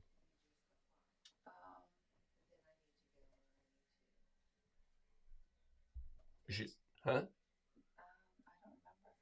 Oh, the caper, the salty martini. That was him. So anyway, he the maestro, he came up with this one. He actually came up with this one with his, well, it was 1996. So again, not the oldest drink in the world, but it's got a very quick following. So this is popular in a lot of places right now still. But anyway, the idea was his wife was having a marmalade toast. And he was like, I like that. And he was eating and he's like, I like this idea. I like this marmalade. I like that tangy bite to it. And so he started messing around with recipes and came up with the breakfast martini. And yes, it truly does have orange marmalade in it. I can't figure out how it's going to work. I'm with you. But now a lot of people, obviously, they give him full credit that he created this. But to be fair, in 1930, there was a cocktail in the Savoy cocktail book. So it's right up there. And it was called the marmalade cocktail. However, marmalade, it would have been different back then because this is preserves, and that would have been more of a jelly. So very different. So he absolutely is the very first marmalade preserve martini, whatever. So for God's sakes, Paul, just makes a drink. I'm gonna make it. I know what you like. You like cocktails, and I'm gonna make it. And here we go. We're going to ice this up. Breakfast martini. What a great idea, right?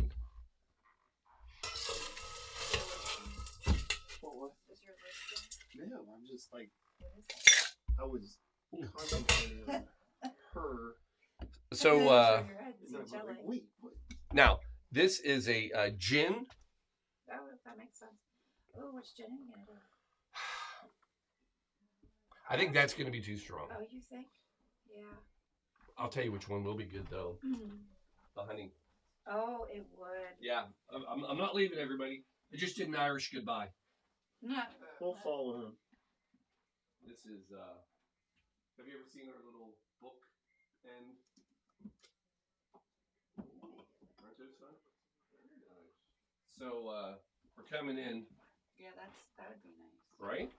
I think this would be great. This is actually became one of our favorite gins.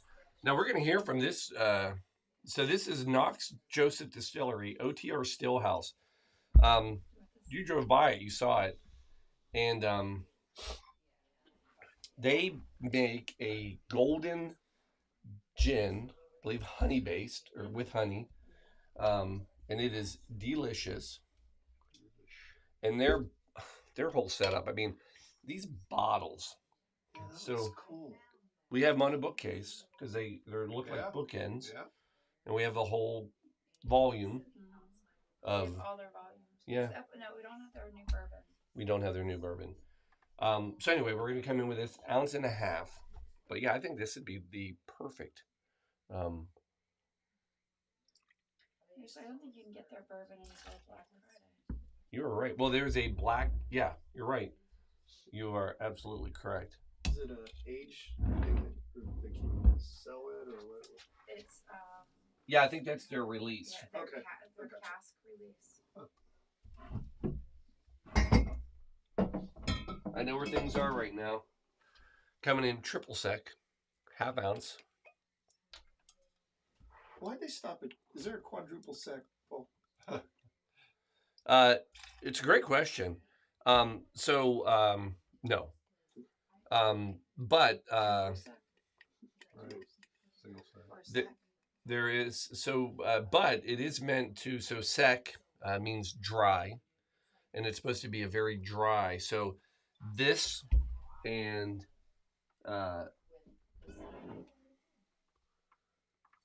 dry. So here's dry carousel. This is triple dry. Okay. So in some ways, yes, there is a sec. So this is dry curacao. This is really an orange curacao, but it's supposed to be drier. And then the Contro, which kind of fits, some would say in the middle, is more orange liqueur based. I think that's right. I could be wrong. Learn something every day from Blue Monkey Quarantine. Specifically in the last 24 hours. Right. Yeah, and specifically, I could be wrong on several things because I've been drinking for 13 hours straight. See, that's a problem. It is a problem. Should have been like 15 or 16. Can I get a juicer? We need a juicer. Yes, please. I do not have one, but it's okay. We're good. Hey, I love these people that they're just jumping on. Call in if you make a donation. We want to recognize you. We just Anthony just donated $100. Oh my goodness. So Our Rhode Island Anthony? Or... no. Anthony. So I know. Yeah, from Pennsylvania. Oh my goodness. Anthony, thank you, my friend. That is awesome. So I'm going to finish this one and then let's do a tally.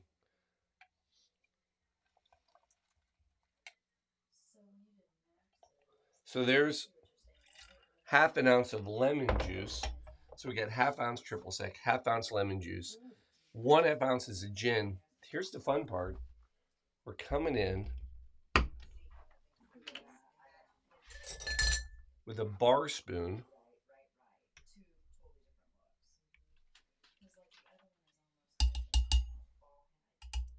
of orange marmalade.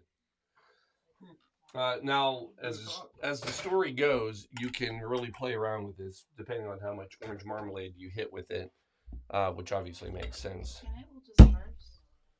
I mean, it will. It's a great question, John. We're going to find out. Now, I think I have a strainer like the V that I think I'm going to need that. Oh!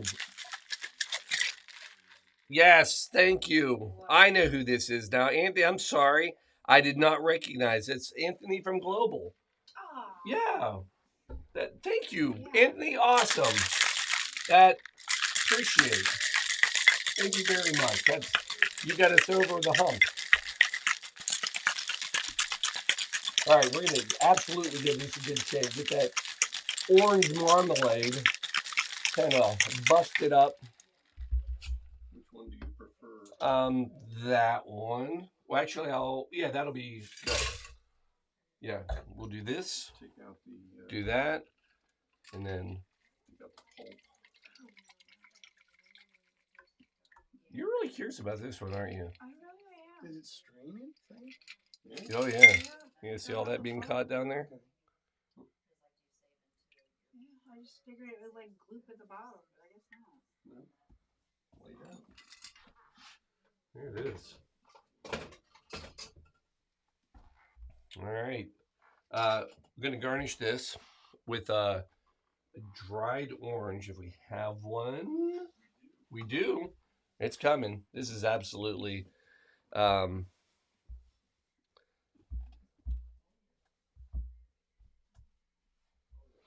are you in ice?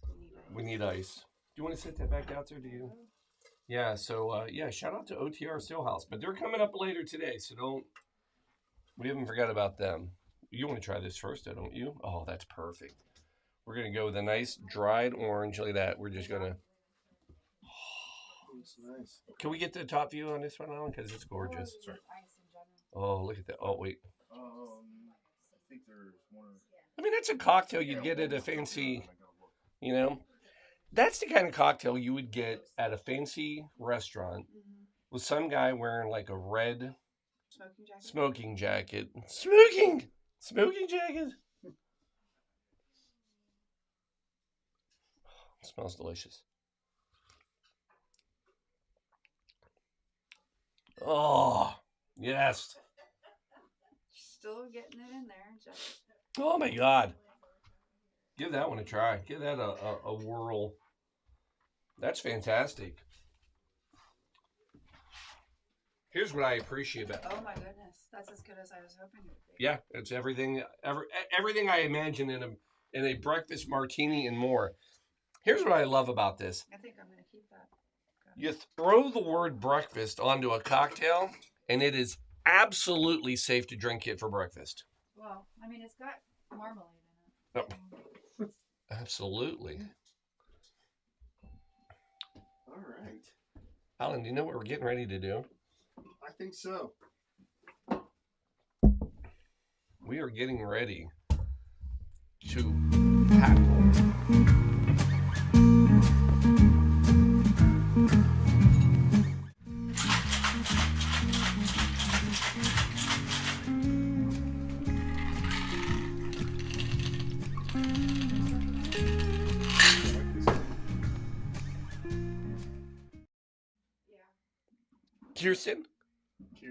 Kirsten Case.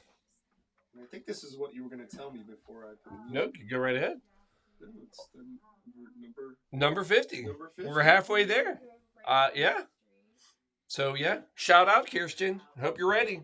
You have the honor of being 50. I mean, you can't go wrong with that. No. No, not at all. Kirsten. So yeah. So I was excited about this cocktail. So Kirsten is also with ICCFA. She is one of my work wives. I have a couple. Okay. And she's awesome. And I wanted to do a fun cocktail. So are you ready for this? Absolutely. It's the maestro again. It's Salvatore Calabrese. So we're doing it back to back, right? Wow. He just did our breakfast martini. He did our salty martini with the caperberry. Did Duke's on Sunday. What was the other one we just did? This is like the fourth one we've done with him. I like the drink. Huh? I like the design and drink. You like to drink. And here's the thing. None of this stuff is like, these are, what's fun about him is he, not only has he basically self-proclaimed this, but a lot of his cocktails have become modern classics, meaning they're not old at all. Like this one in particular, this is from 2004, like not even 20 years ago. You know, I mean, this is kind of a new cocktail. And he came up, this was a signature cocktail for his bar in London, because again, everything, you know, all these bars are, but the bar is called 50. Got it. So this was 50 for 50. And yeah, and this is his words. He said, and he believes it's one of his best-selling cocktails, one of his most famous drinks, and a modern classic. Wow. So, yeah, this is definitely one of his top cocktails. It's a fun one. I've been excited about this one. Yeah, we're going to have some fun with it. Spicy. What is that? Huh? We got a pepper. We got a little red pepper. Oh, Yeah. sure enough. Sure enough. It's a Calls little for it. lime. We got all sorts of stuff. All right, so We're gonna ice this up. Boy, there's some flavors packets in this. Yeah, this one's loaded. This is Kirsten, this would be a great one. Like if you're out, this would be a fun one to drink. But here's what I like about it. There's a lot of things that he did to this, I believe, that really kind of, because you can sit there and say, hey, I'm going to throw a hot pepper into some vodka and it's done. No. So first of all, we've had his gin cocktails, right? This is actually, this one is vodka. Not only is it vodka, it's vanilla vodka. So I guess the sweetness, again, I've not had it. 1 3/4 ounce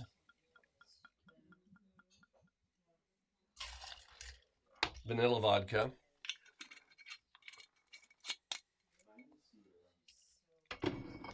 Then we're going to come in with 2 slices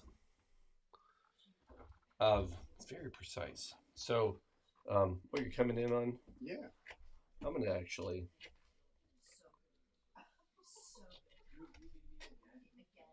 I'm going to slice some up because we're going to need it for some garnish too.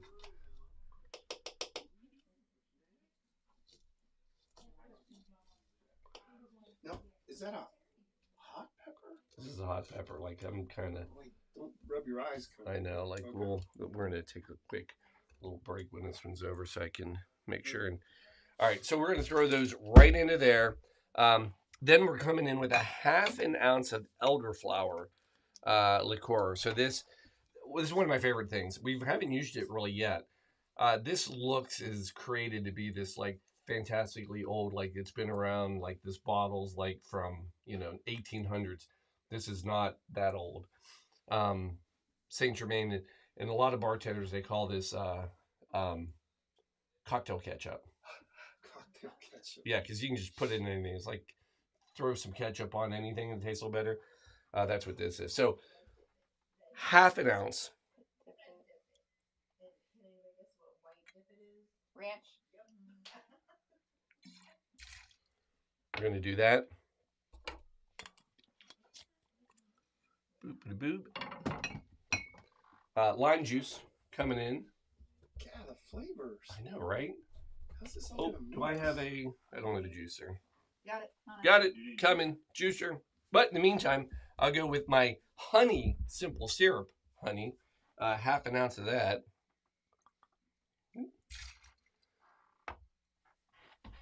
And then we're going to do a little juicing. And then we're juicing. Spicy pepper. Yeah, I know. I'm afraid to touch it. And then we're swinging. Is that your name? 3/4 ounce. Don't ask me why I know this. I wasn't. Boom, boom.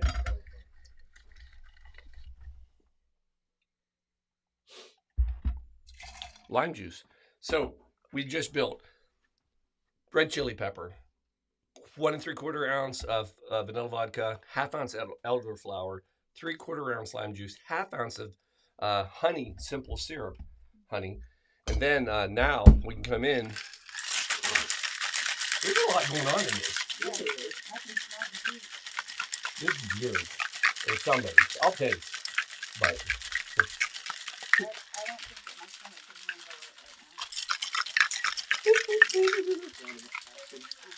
What?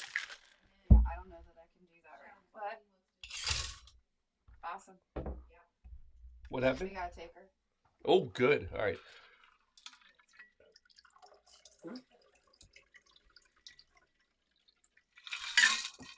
Garnish. I'm gonna float a pepper right on top. Ooh, I gotta try it. I've tried everything so far. Not stopping here. You can smell the pepper. Yeah, I can smell the pepper from here. Oh. Yeah. Yeah. Oh. How's the spice level? Oh, yeah. Good burn. It's not that spicy. It's got a little warmth. Not bad. Feel it. Not bad. But that is that actually could be, if we were charting stuff, this would be very high on the list. Very high on the list. Alan, throw that up there again. I'll get a little aerial view.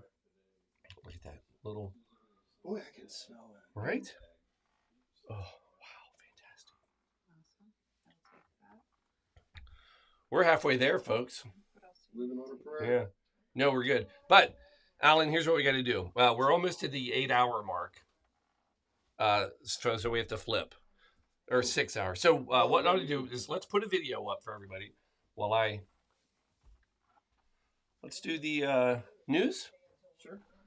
Little update. So this is some news that got shared, and everybody can watch and take a little peek, and we will be back in about 10 minutes, and we will be into the second half. And we have to flip. Oh, so we'll flip. So we'll be back. We'll let this go first. All right. But people will have to rejoin. Yeah, you have to rejoin, but we'll do it. Right. All right.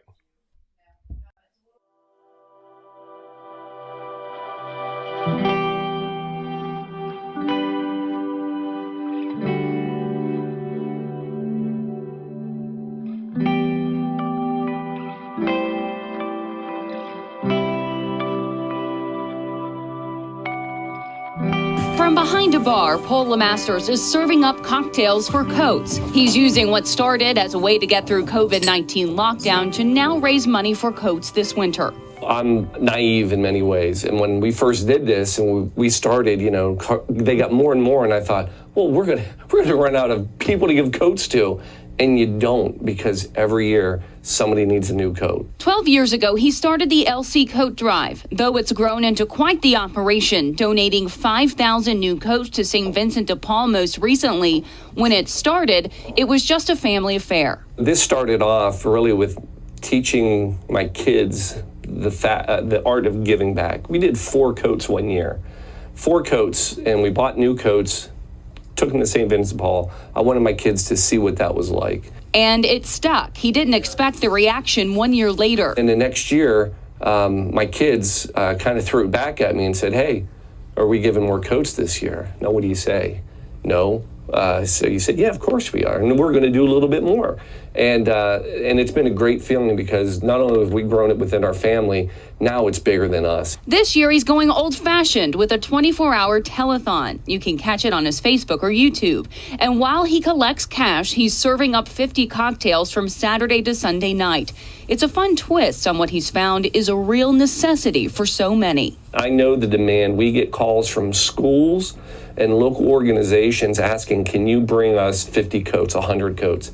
And I'm honored and humbled when we're able to say, yes, we can.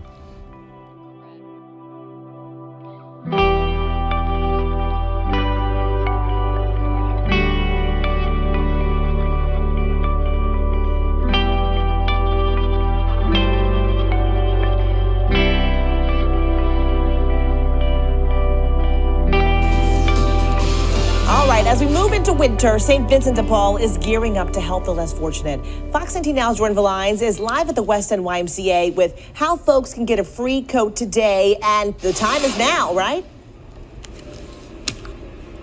Yeah, absolutely. They're about to start opening the doors here into this gym any minute. I just heard them actually make an announcement a few seconds ago. We saw that line earlier. Again, even before the doors opened, there were dozens of people lined up to get a winter coat. Of course, with these temperatures dropping, that's what's imperative. But you know what, Jessica? I want to point out something that's even more imperative that I find so inspiring this morning, and that is this gentleman right here. We're talking to a man named Paul. Okay, this guy, you guys are not going to believe this. This guy came in and donated hundreds of coats. Paul, talk to me about, the incredible success that you've had in being able to accomplish this goal today. We started off years ago. We just donated as a family 4 coats. Yeah. And we liked it, wanted to do more. Kids pushed. And so we just, every year we grew it, and I started asking for people to donate money. Right. And so we raise, almost $20,000 every year. Wow. And then we go to Old Navy and we buy new coats. And this was our largest year. We were able to buy 750 brand new coats, and then we bring them down and give them away. Paul, the miracle maker, right here on this Saturday morning. Thank you so much, Paul. I'll toss it back to you guys, but we did talk with Paul earlier, so you're going to be able to hear from him throughout the day and also on tonight's newscast as well. For now, reporting live, Jordan Valines, Fox 19 Now.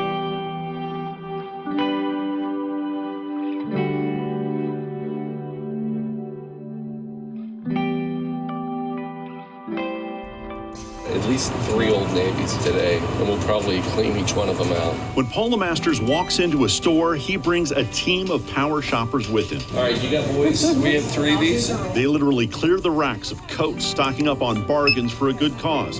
Paul says it started as a gesture to teach his kids about giving. About 8 years ago, it was a little thing with the family. Took the kids, said, this year we're not, buying stuff for us. Let's buy. So we literally bought 4 coats. It's enough for hopefully a family. It snowballed from there, eventually turning into an avalanche of giving. We just kind of kept growing from there until eventually we were at 500 coats. We ended up donating at 6, 7. Last year was 800 brand new coats. So it's been pretty amazing. They were out hitting the stores today for the same reason a lot of people were, for the big discounts. And they know that getting out and doing this in person really kicks off the holiday spirit, not just for their family, but for a lot of other people too. Earlier this week, there was a fundraiser so people can donate to the cause. Paul says he could shop online or strike deals with companies to pick up donations directly from the loading dock, but he wants to be more hands-on. You feel good, and other people feel good. And while we're doing this, people will walk up and say, "What are you doing?" And we tell the story, and then people are like, "Oh my gosh, I want to help." So they'll give money, or they'll buy a coat and hand it over. And it's just great to see. Their shopping spree won't be over until they bought 850 coats, enough to fill this U-Haul truck. And their involvement doesn't end there. They like to take part in the St. Vincent de Paul Coat Drive distributions too. You can't write a check and just be like, "I did something." I believe you have to be involved because it gets other people involved. From Mason, Andrew Setters, WLWT News 5.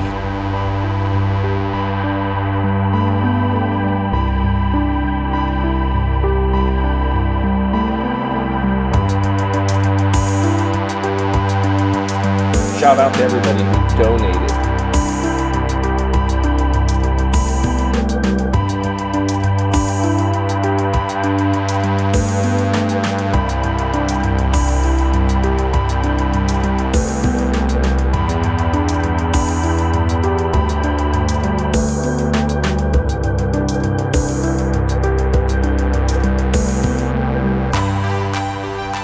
As the doors opened at Elder High School's Shaper Center, the line stretched around the building. After a year of smaller events, this return to the St. Vincent de Paul coat distribution warmed hearts by sharing a warm coat with our neighbors in need.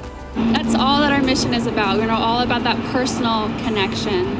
So this is one day we're able to, fortunately, be able to help out hundreds of people, but St. Vincent de Paul, we're helping people every day, not just these distribution events. In 3 distributions across the region, St. Vincent de Paul will provide coats for about 4,000 people. Each donation, a heartwarming gift, neighbor to neighbor. I'm honored to help, but more, I'm humbled and grateful for, you mentioned last year was a difficult year, the generosity that people have shown us that allow us to move this forward. The LeMasters family have been longtime donors to this coat drive. This year, they brought in almost 2,000 coats to help someone else fight the winter cold. We have about 25, 30 people that help us throughout the year now to be able to raise the money, to be able to get the coats, to be able to sort them, to deliver them. It's beyond us. Brian Hodgman and his son Corey volunteered to shop and sort and do whatever needed to be done. From one neighbor to another, personal shoppers connected, finding the perfect coat, sharing the warmth of the season in the tri-state. How are you? Good. Did you come any alive? Hi. How are you today? And the message of caring for each other. We've seen a lot of people come through these doors today, and it's been all demographics, and great to see the kids at Elder getting out, and then also the parents like me as well. Richard Childs, WLWT News 5.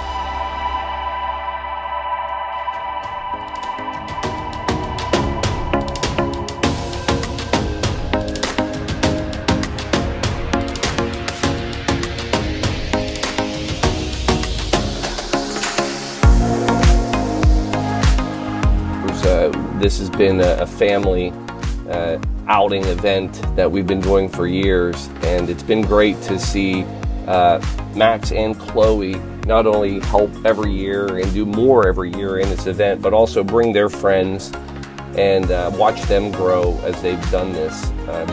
They have definitely given us the hands-on from the very beginning when it was going and shopping on Black Friday with the U-Haul to now where they bring their high schools. Shout out to Elder, shout out to Seton, and they come and spend what was a very cold day, again, doing all the behind-the-scenes work to get these coats ready for all the schools.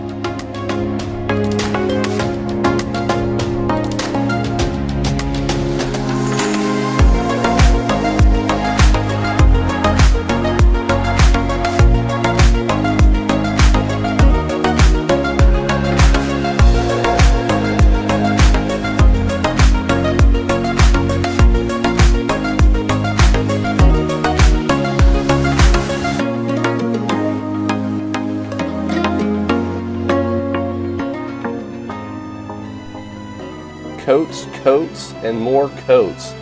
Gotta love all these brand new coats.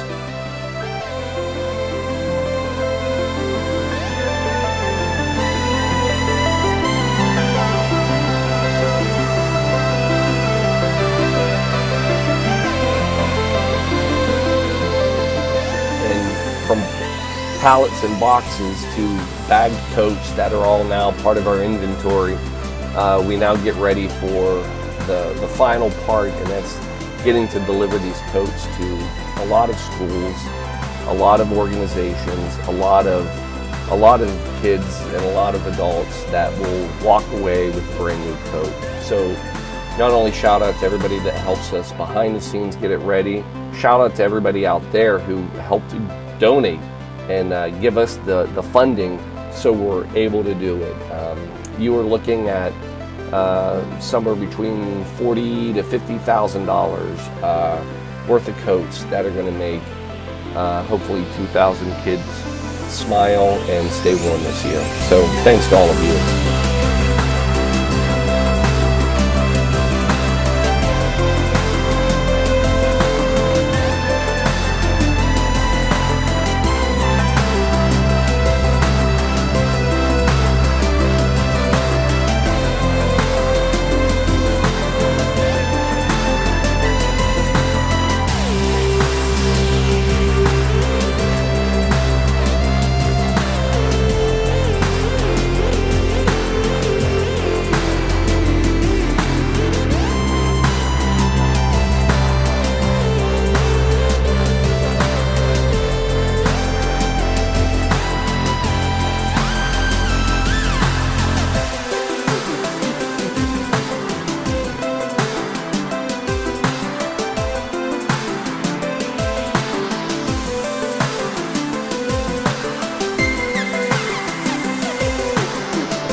I'll let you have that. Hey! Oh, okay. Well, we're back and we're going to shut it off.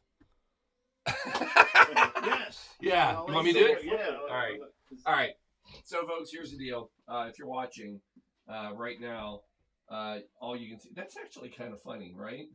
Because all you can see is the. Oh, literally. It's a talking tuxedo. It's a talking tuxedo. So, here's the deal. Oh, that's too close. Hold on, let me go back here. I can't do that. I could have done that earlier, but so the beautiful people at Facebook, yeah, have a time limitation on how long you can stream live. And who would think that you would stream longer than 6, 7, 8 hours? So to be safe, we're at about every 6 hours we're cutting it. So we're at 8, we were going to do it. It's almost 9. So we're going to cut it. Now what'll happen is we'll drop feed for just a few seconds. Got to change a couple, type some stuff. It might take me a little longer than last time. And then we'll pop it right back up. So if you're out there and you're on, just get ready. We're going to disappear.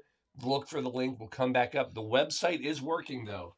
Right now, you can go to BlueMonkeyQuarantina.com, and you can find us running live there. So, I don't want you to get scared, so I'm going to help you. I'll be kind.